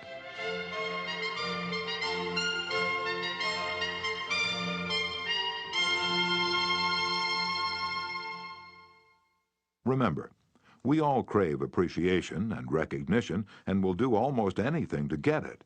But nobody wants insincerity. Nobody wants flattery. Let me repeat. The principles taught in this book will work only when they come from the heart. I'm not advocating a bag of tricks. I'm talking about a new way of life. Talk about changing people. If you and I will inspire the people with whom we come in contact to a realization of the hidden treasures they possess, we can do far more than change people. We can literally transform them. Exaggeration? Then listen to these sage words from William James, one of the most distinguished psychologists and philosophers America has ever produced. Compared with what we ought to be, we are only half awake. We are making use of only a small part of our physical and mental resources. Stating the thing broadly, the human individual thus lives far within his limits. He possesses powers of various sorts which he habitually fails to use. Yes, you possess powers of various sorts which you habitually fail to use. And one of these powers you are probably not using to the fullest extent is your magic ability to praise people and inspire them with a realization of their latent possibilities. Abilities wither under criticism, they blossom under encouragement. To become a more effective leader of people, apply Principle 6. Praise the slightest improvement, and praise every improvement. Be hearty in your approbation, and lavish in your praise. Chapter 7. Give a dog a good name. What do you do when a person who's been a good worker begins to turn in shoddy work? You can fire him or her, but that really doesn't solve anything. You can berate the worker, but this usually causes resentment. Henry Henke, a service manager for a large truck dealership in Lowell, Indiana, had a mechanic whose work had become less than satisfactory. Instead of bawling him out or threatening him, Mr. Henke called him into his office and had a heart-to-heart talk with him. "Bill," he said, "you're a fine mechanic. You've been in this line of work for a good number of years. You've repaired many vehicles to the customer's satisfaction. In fact, we've had a number of compliments about the good work you've done. Yet of late the time you take to complete each job has been increasing, and your work has not been up to your own old standards. And because you've been such an outstanding mechanic in the past, I felt sure you'd want to know that I'm not happy with the situation. Perhaps jointly we could find some way to correct the problem." Bill responded that he hadn't realized he'd been falling down in his duties, and assured his boss that the work he was getting was not out of his range of expertise and that he would try to improve in the future. Did he do it? You can be sure he did. He once again became a fast and thorough mechanic. With that reputation Mr. Henke had given him to live up to, how could he do anything else but turn out work comparable to that which he had done in the past? "The average person," said Samuel Vauclain, then president of the Baldwin Locomotive Works, "can be led readily if you have his or her respect, and if you show that you respect that person for some kind of ability. In short, if you want to improve a person in a certain respect, act as though that particular trait were already one of his or her outstanding characteristics. Shakespeare said, Assume a virtue if you have it not. And it might be well to assume and state openly that other people have the virtue you want them to develop. Give them a fine reputation to live up to, and they will make prodigious efforts rather than see you disillusioned. Georgette LeBlanc, in her book Souvenirs, My Life with Maeterlinck, describes the startling transformation of a humble Belgian Cinderella. A servant girl from a neighboring hotel brought my meals, she wrote. She was called Marie the dishwasher because she had started her career as a scullery assistant. She was a kind of monster, cross-eyed, bandy-legged, poor in flesh and spirit. One day, while she was holding my plate of macaroni in her red hand, I said to her point blank, "Marie, you do not know what treasures are within you." Accustomed to holding back her emotion, Marie waited a few moments, not daring to risk the slightest gesture for fear of a catastrophe. Then she put the dish on the table, sighed, and said ingenuously, "Madame, I would never have believed it." She did not doubt, she did not ask a question, she simply went back to the kitchen and repeated what I had said. And such is the force of faith that no one made fun of her. From that day on, she was even given a certain consideration. But the most curious change of all occurred in the humble Marie herself. Believing she was the tabernacle of unseen marvels, she began taking care of her face and body so carefully that her starved youth seemed to bloom and modestly hide her plainness. 2 months later, she announced her coming marriage with the nephew of the chef. "I'm going to be a lady," she said, and thanked me. A small phrase had changed her entire life. Georgette LeBlanc had given Marie the dishwasher a reputation to live up to, and that reputation had transformed her. Bill Parker, a sales representative for a food company in Daytona Beach, Florida, was very excited about the new line of products his company was introducing, and was upset when the manager of a large independent food market turned down the opportunity to carry it in his store. Bill brooded all day over this rejection and decided to return to the store before he went home that evening and try again. "Jack," he said, "since I left this morning I realized I hadn't given you the entire picture of our new line, and I'd appreciate some of your time to tell you about the points I omitted. I've respected the fact that you're always willing to listen and are big enough to change your mind when the facts warrant a change." Could Jack refuse to give him another hearing? Not with that reputation to live up to. One morning, Dr. Martin Fitzhugh, a dentist in Dublin, Ireland, was shocked when one of his patients pointed out to him that the metal cup holder which she was using to rinse her mouth was not very clean. True, the patient drank from the paper cup, not the holder, but it certainly was not professional to use tarnished equipment. When the patient left, Dr. Fitzhugh retreated to his private office to write a note to Bridget, the charwoman, who came twice a week to clean his office. He wrote, "My dear Bridget, I see you so seldom, I thought I'd take the time to thank you for the fine job of cleaning you've been doing. By the way, I thought I'd mention that since 2 hours twice a week is a very limited amount of time, please feel free to work an extra half hour from time to time if you feel the need to do those once-in-a-while things like polishing the cup holders and the like. I, of course, will pay you for the extra time." The next day, when I walked into my office, Dr. Fitzhugh reported, my desk had been polished to a mirror-like finish, as had my chair, which I nearly slid out of.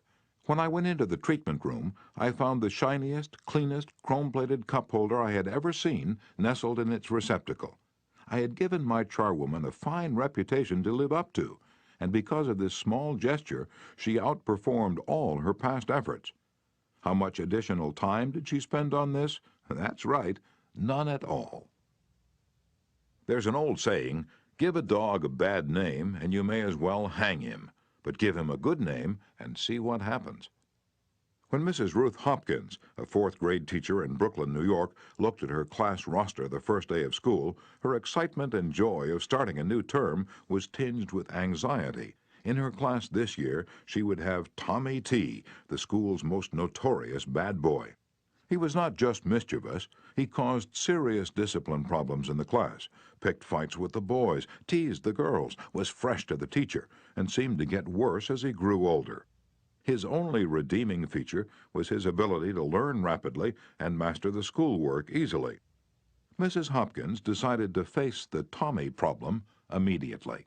When she greeted her new students, she made little comments to each of them. "Rose, that's a pretty dress you're wearing. Alicia, I hear you draw beautifully." And when she came to Tommy, she looked him straight in the eyes and said, "Tommy, I understand you're a natural leader. I'm going to depend on you to help me make this class the best class in the 4th grade this year." She reinforced this over the first few days by complimenting Tommy on everything he did and commenting on how this showed what a good student he was. With that reputation to live up to, even a 9-year-old couldn't let her down, and he didn't. If you want to excel in that difficult leadership role of changing the attitude or behavior of others, use Principle 7. Give the other person a fine reputation to live up to. Chapter 8. Make the fault seem easy to correct. A bachelor friend of mine, about 40 years old, became engaged, and his fiancée persuaded him to take some belated dancing lessons. "The Lord knows I needed dancing lessons," he confessed as he told me the story, "for I danced just as I did when I first started 20 years ago. The first teacher I engaged probably told me the truth. She said I was all wrong. I would just have to forget everything and begin all over again. But that took the heart out of me. I had no incentive to go on, so I quit her. The next teacher may have been lying, but I liked it. She said nonchalantly that my dancing was a bit old-fashioned, perhaps, but the fundamentals were all right, and she assured me I wouldn't have any trouble learning a few new steps. The first teacher had discouraged me by emphasizing my mistakes. This new teacher did the opposite. She kept praising the things I did right and minimizing my errors. "You have a natural sense of rhythm," she assured me. "You really are a natural-born dancer." And now my common sense tells me that I always have been and always will be a 4th-rate dancer, yet deep in my heart I still like to think that maybe she meant it. To be sure, I was paying her to say it, but why bring that up? At any rate, I know I'm a better dancer than I would have been if she hadn't told me I had a natural sense of rhythm. That encouraged me. That gave me hope. That made me want to improve. Tell your child, your spouse, or your employee that he or she is stupid or dumb at a certain thing, has no gift for it, and is doing it all wrong, and you have destroyed almost every incentive to try to improve. But use the opposite technique. Be liberal with your encouragement. Make the thing seem easy to do. Let the other person know that you have faith in his ability to do it, that he has an undeveloped flair for it, and he will practice until the dawn comes in the window in order to excel. Lowell Thomas, a superb artist in human relations, used this technique. He gave you confidence, inspired you with courage and faith. For example, I spent a weekend with Mr. and Mrs. Thomas, and on Saturday night I was asked to sit in on a friendly bridge game before a roaring fire. Bridge? Oh, no, not me. I knew nothing about it. The game had always been a black mystery to me. No, impossible. "Why, Dale, it's no trick at all," Lowell replied. "There's nothing to bridge except memory and judgment. You've written articles on memory. Bridge will be a cinch for you. It's right up your alley." And presto, almost before I realized what I was doing, I found myself for the first time at a bridge table, all because I was told I had a natural flair for it, and the game was made to seem easy. Speaking of bridge reminds me of Eli Culbertson, whose books on bridge have been translated into a dozen languages and have sold more than 1 million copies. Yet he told me he never would have made a profession out of the game if a certain young woman hadn't assured him that he had a flair for it. When he came to America in 1922, he tried to get a job teaching in philosophy and sociology, but he couldn't. Then he tried selling coal, and he failed at that. Then he tried selling coffee, and he failed at that too. He had played some bridge, but it had never occurred to him in those days that someday he would teach it. He was not only a poor card player, but he was also very stubborn. He asked so many questions and held so many post-mortem examinations that no one wanted to play with him. Then he met a pretty bridge teacher, Josephine Dillon, fell in love and married her. She noticed how carefully he analyzed his cards and persuaded him that he was a potential genius at the card table. It was that encouragement and that alone, Culbertson told me, that caused him to make a profession of bridge. Clarence M. Jones, one of the instructors of our course in Cincinnati, Ohio, told how encouragement and making faults seem easy to correct completely changed the life of his son. In 1970, my son David, who was then 15 years old, came to live with me in Cincinnati. He had led a rough life. In 1958, his head was cut open in a car accident, leaving a very bad scar on his forehead. In 1960, his mother and I were divorced, and he moved to Dallas, Texas with his mother. Until he was 15, he'd spent most of his school years in special classes for slow learners in the Dallas school system. Possibly because of the scar, school administrators decided that he was brain injured and could not function at a normal level. He was 2 years behind his age group, so he was only in the 7th grade. Yet he did not know his multiplication tables, added on his fingers, and could barely read. There was one positive point. He loved to work on radio and TV sets. He wanted to become a TV technician. I encouraged this and pointed out that he needed math to qualify for the training. I decided to help him become proficient in this subject. We obtained 4 sets of flashcards: multiplication, division, addition, and subtraction. As we went through the cards, we put the correct answers in a discard stack. When David missed one, I gave him the correct answer and then put the card in the repeat stack until there were no cards left. I made a big deal out of each card he got right, particularly if he had missed it previously. Each night, we would go through the repeat stack until there were no cards left. Each night, we timed the exercise with a stopwatch. I promised him that when he could get all the cards correct in 8 minutes with no incorrect answers, we would quit doing it every night. Now, this seemed an impossible goal to David. The first night it took 52 minutes. The second night 48, then 45, 44, 41, then under 40 minutes. We celebrated each reduction. I'd call in my wife and we would both hug him and we'd dance a jig. At the end of the month, he was doing all the cards perfectly in less than 8 minutes. When he made a small improvement, he would ask to do it again. He had made the fantastic discovery that learning was easy and fun. Naturally, his grades in algebra took a jump.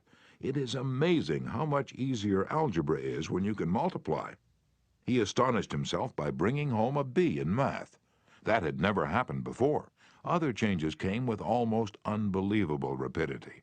His reading improved rapidly, and he began to use his natural talents in drawing.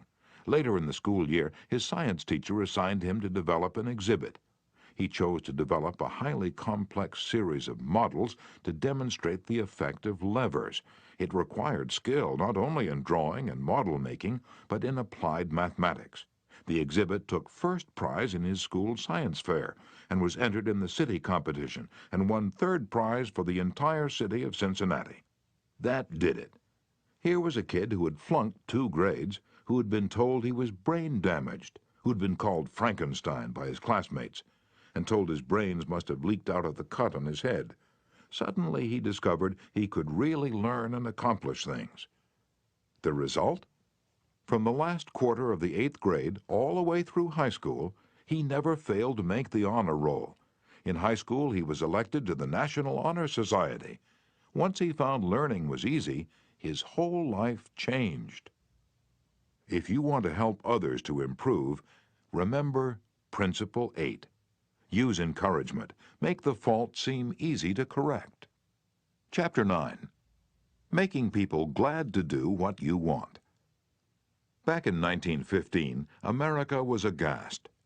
For more than a year, the nations of Europe had been slaughtering one another on a scale never before dreamed of in all the bloody annals of mankind. Could peace be brought about? No one knew. But Woodrow Wilson was determined to try.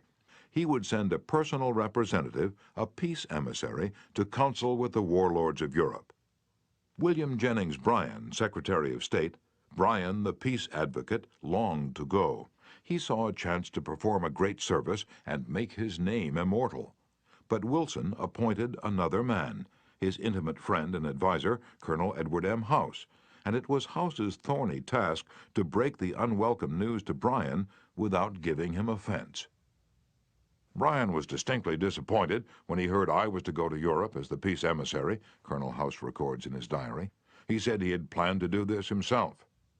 I replied that the president thought it would be unwise for anyone to do this officially, and that his going would attract a great deal of attention, and people would wonder why he was there. You see the intimation? House practically told Bryan that he was too important for the job, and Bryan was satisfied.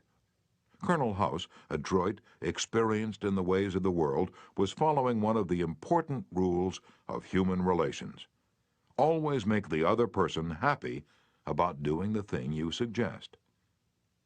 Woodrow Wilson followed that policy even when inviting William Gibbs McAdoo to become a member of his cabinet. That was the highest honor he could confer upon anyone, and yet Wilson extended the invitation in such a way as to make McAdoo feel doubly important. Here's the story in McAdoo's own words. Wilson said that he was making up his cabinet and that he would be very glad if I would accept a place in it as Secretary of the Treasury. He had a delightful way of putting things. He created the impression that by accepting this great honor, I would be doing him a favor. Unfortunately, Wilson didn't always employ such tact. If he had, history might have been different. For example, Wilson didn't make the Senate and the Republican Party happy by entering the United States in the League of Nations. Wilson refused to take such prominent Republican leaders as Elihu Root or Charles Evans Hughes or Henry Cabot Lodge to the peace conference with him. Instead, he took along unknown men from his own party. He snubbed the Republicans, refused to let them feel that the League was their idea as well as his, refused to let them have a finger in the pie, and as a result of this crude handling of human relations, wrecked his own career, ruined his health, shortened his life, caused America to stay out of the League, and altered the history of the world. Statesmen and diplomats aren't the only ones who use this make a person happy to do the things you want them to do approach. Dale O. Ferrier of Fort Wayne, Indiana, told how he encouraged one of his young children to willingly do the chore he was assigned. One of Jeff's chores was to pick up pears from under the pear tree so the person who was mowing underneath wouldn't have to stop and pick them up. He didn't like this chore, and frequently it was either not done at all or it was done so poorly that the mower had to stop and pick up several pears that he'd missed. Rather than have an eyeball-to-eyeball confrontation about it, one day I said to him, "Jeff, I'll make a deal with you. For every bushel basket full of pears you pick up, I'll pay you $1. But after you're finished, for every pear I find left in the yard, I'll take away $1. How does that sound?"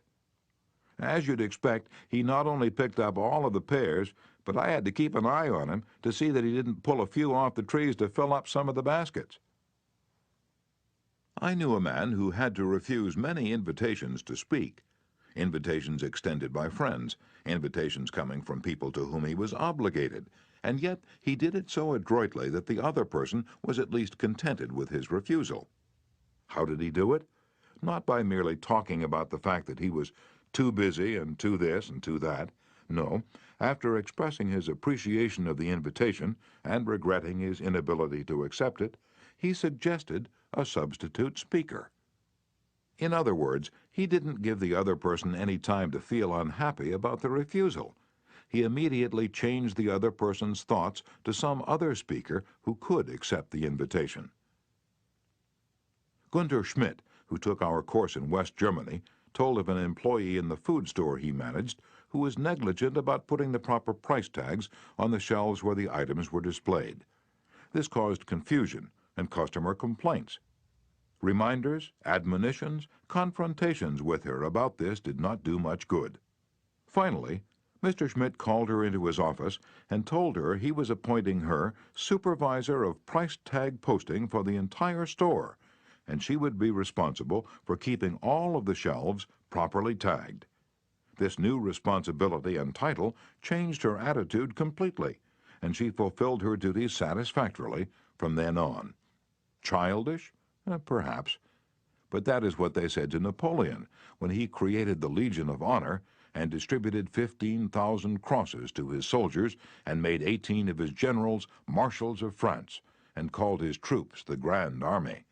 Napoleon was criticized for giving toys to war-hardened veterans, and Napoleon replied, "Men are ruled by toys." This technique of giving titles and authority worked for Napoleon, and it will work for you. For example, a friend of mine, Mrs. Ernest Gent of Scarsdale, New York, was troubled by boys running across and destroying her lawn. She tried criticism, she tried coaxing, neither worked. Then she tried giving the worst sinner in the gang a title and a feeling of authority. She made him her detective and put him in charge of keeping all trespassers off her lawn. That solved her problem.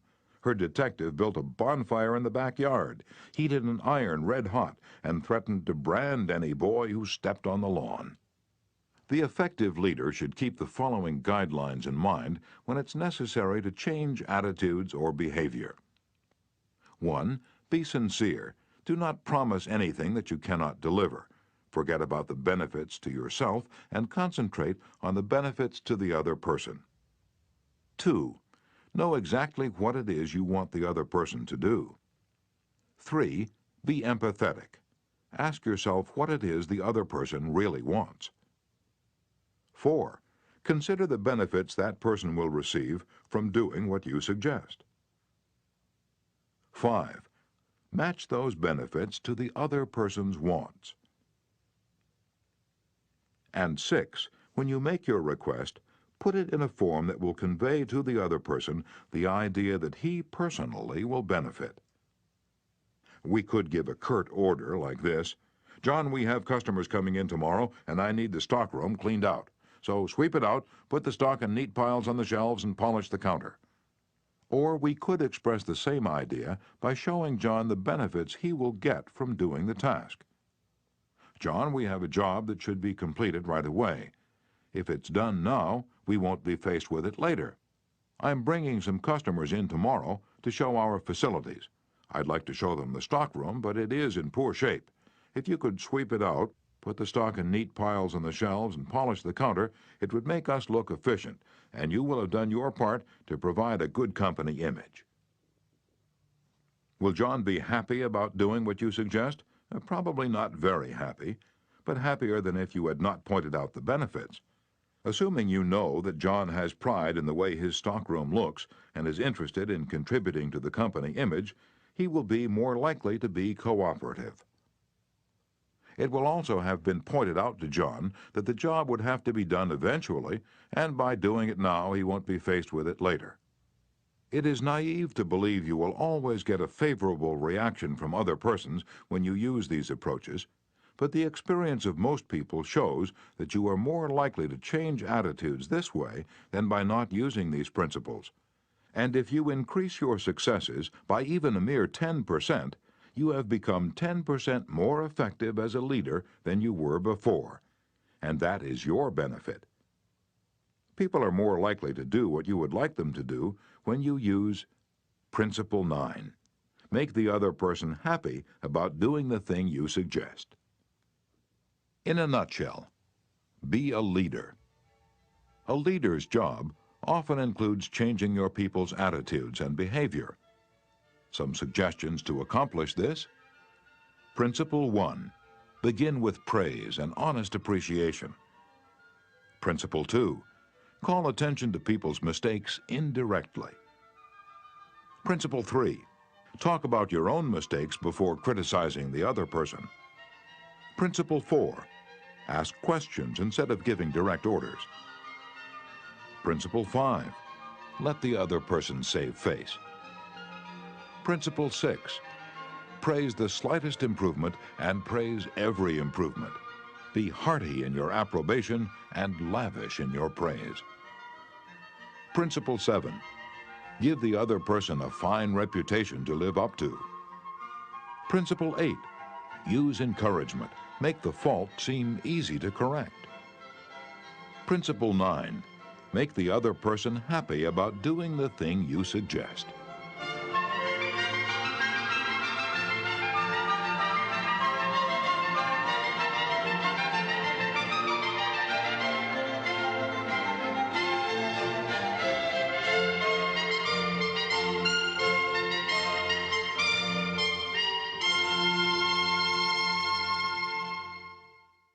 This has been a presentation of Simon & Schuster Audio.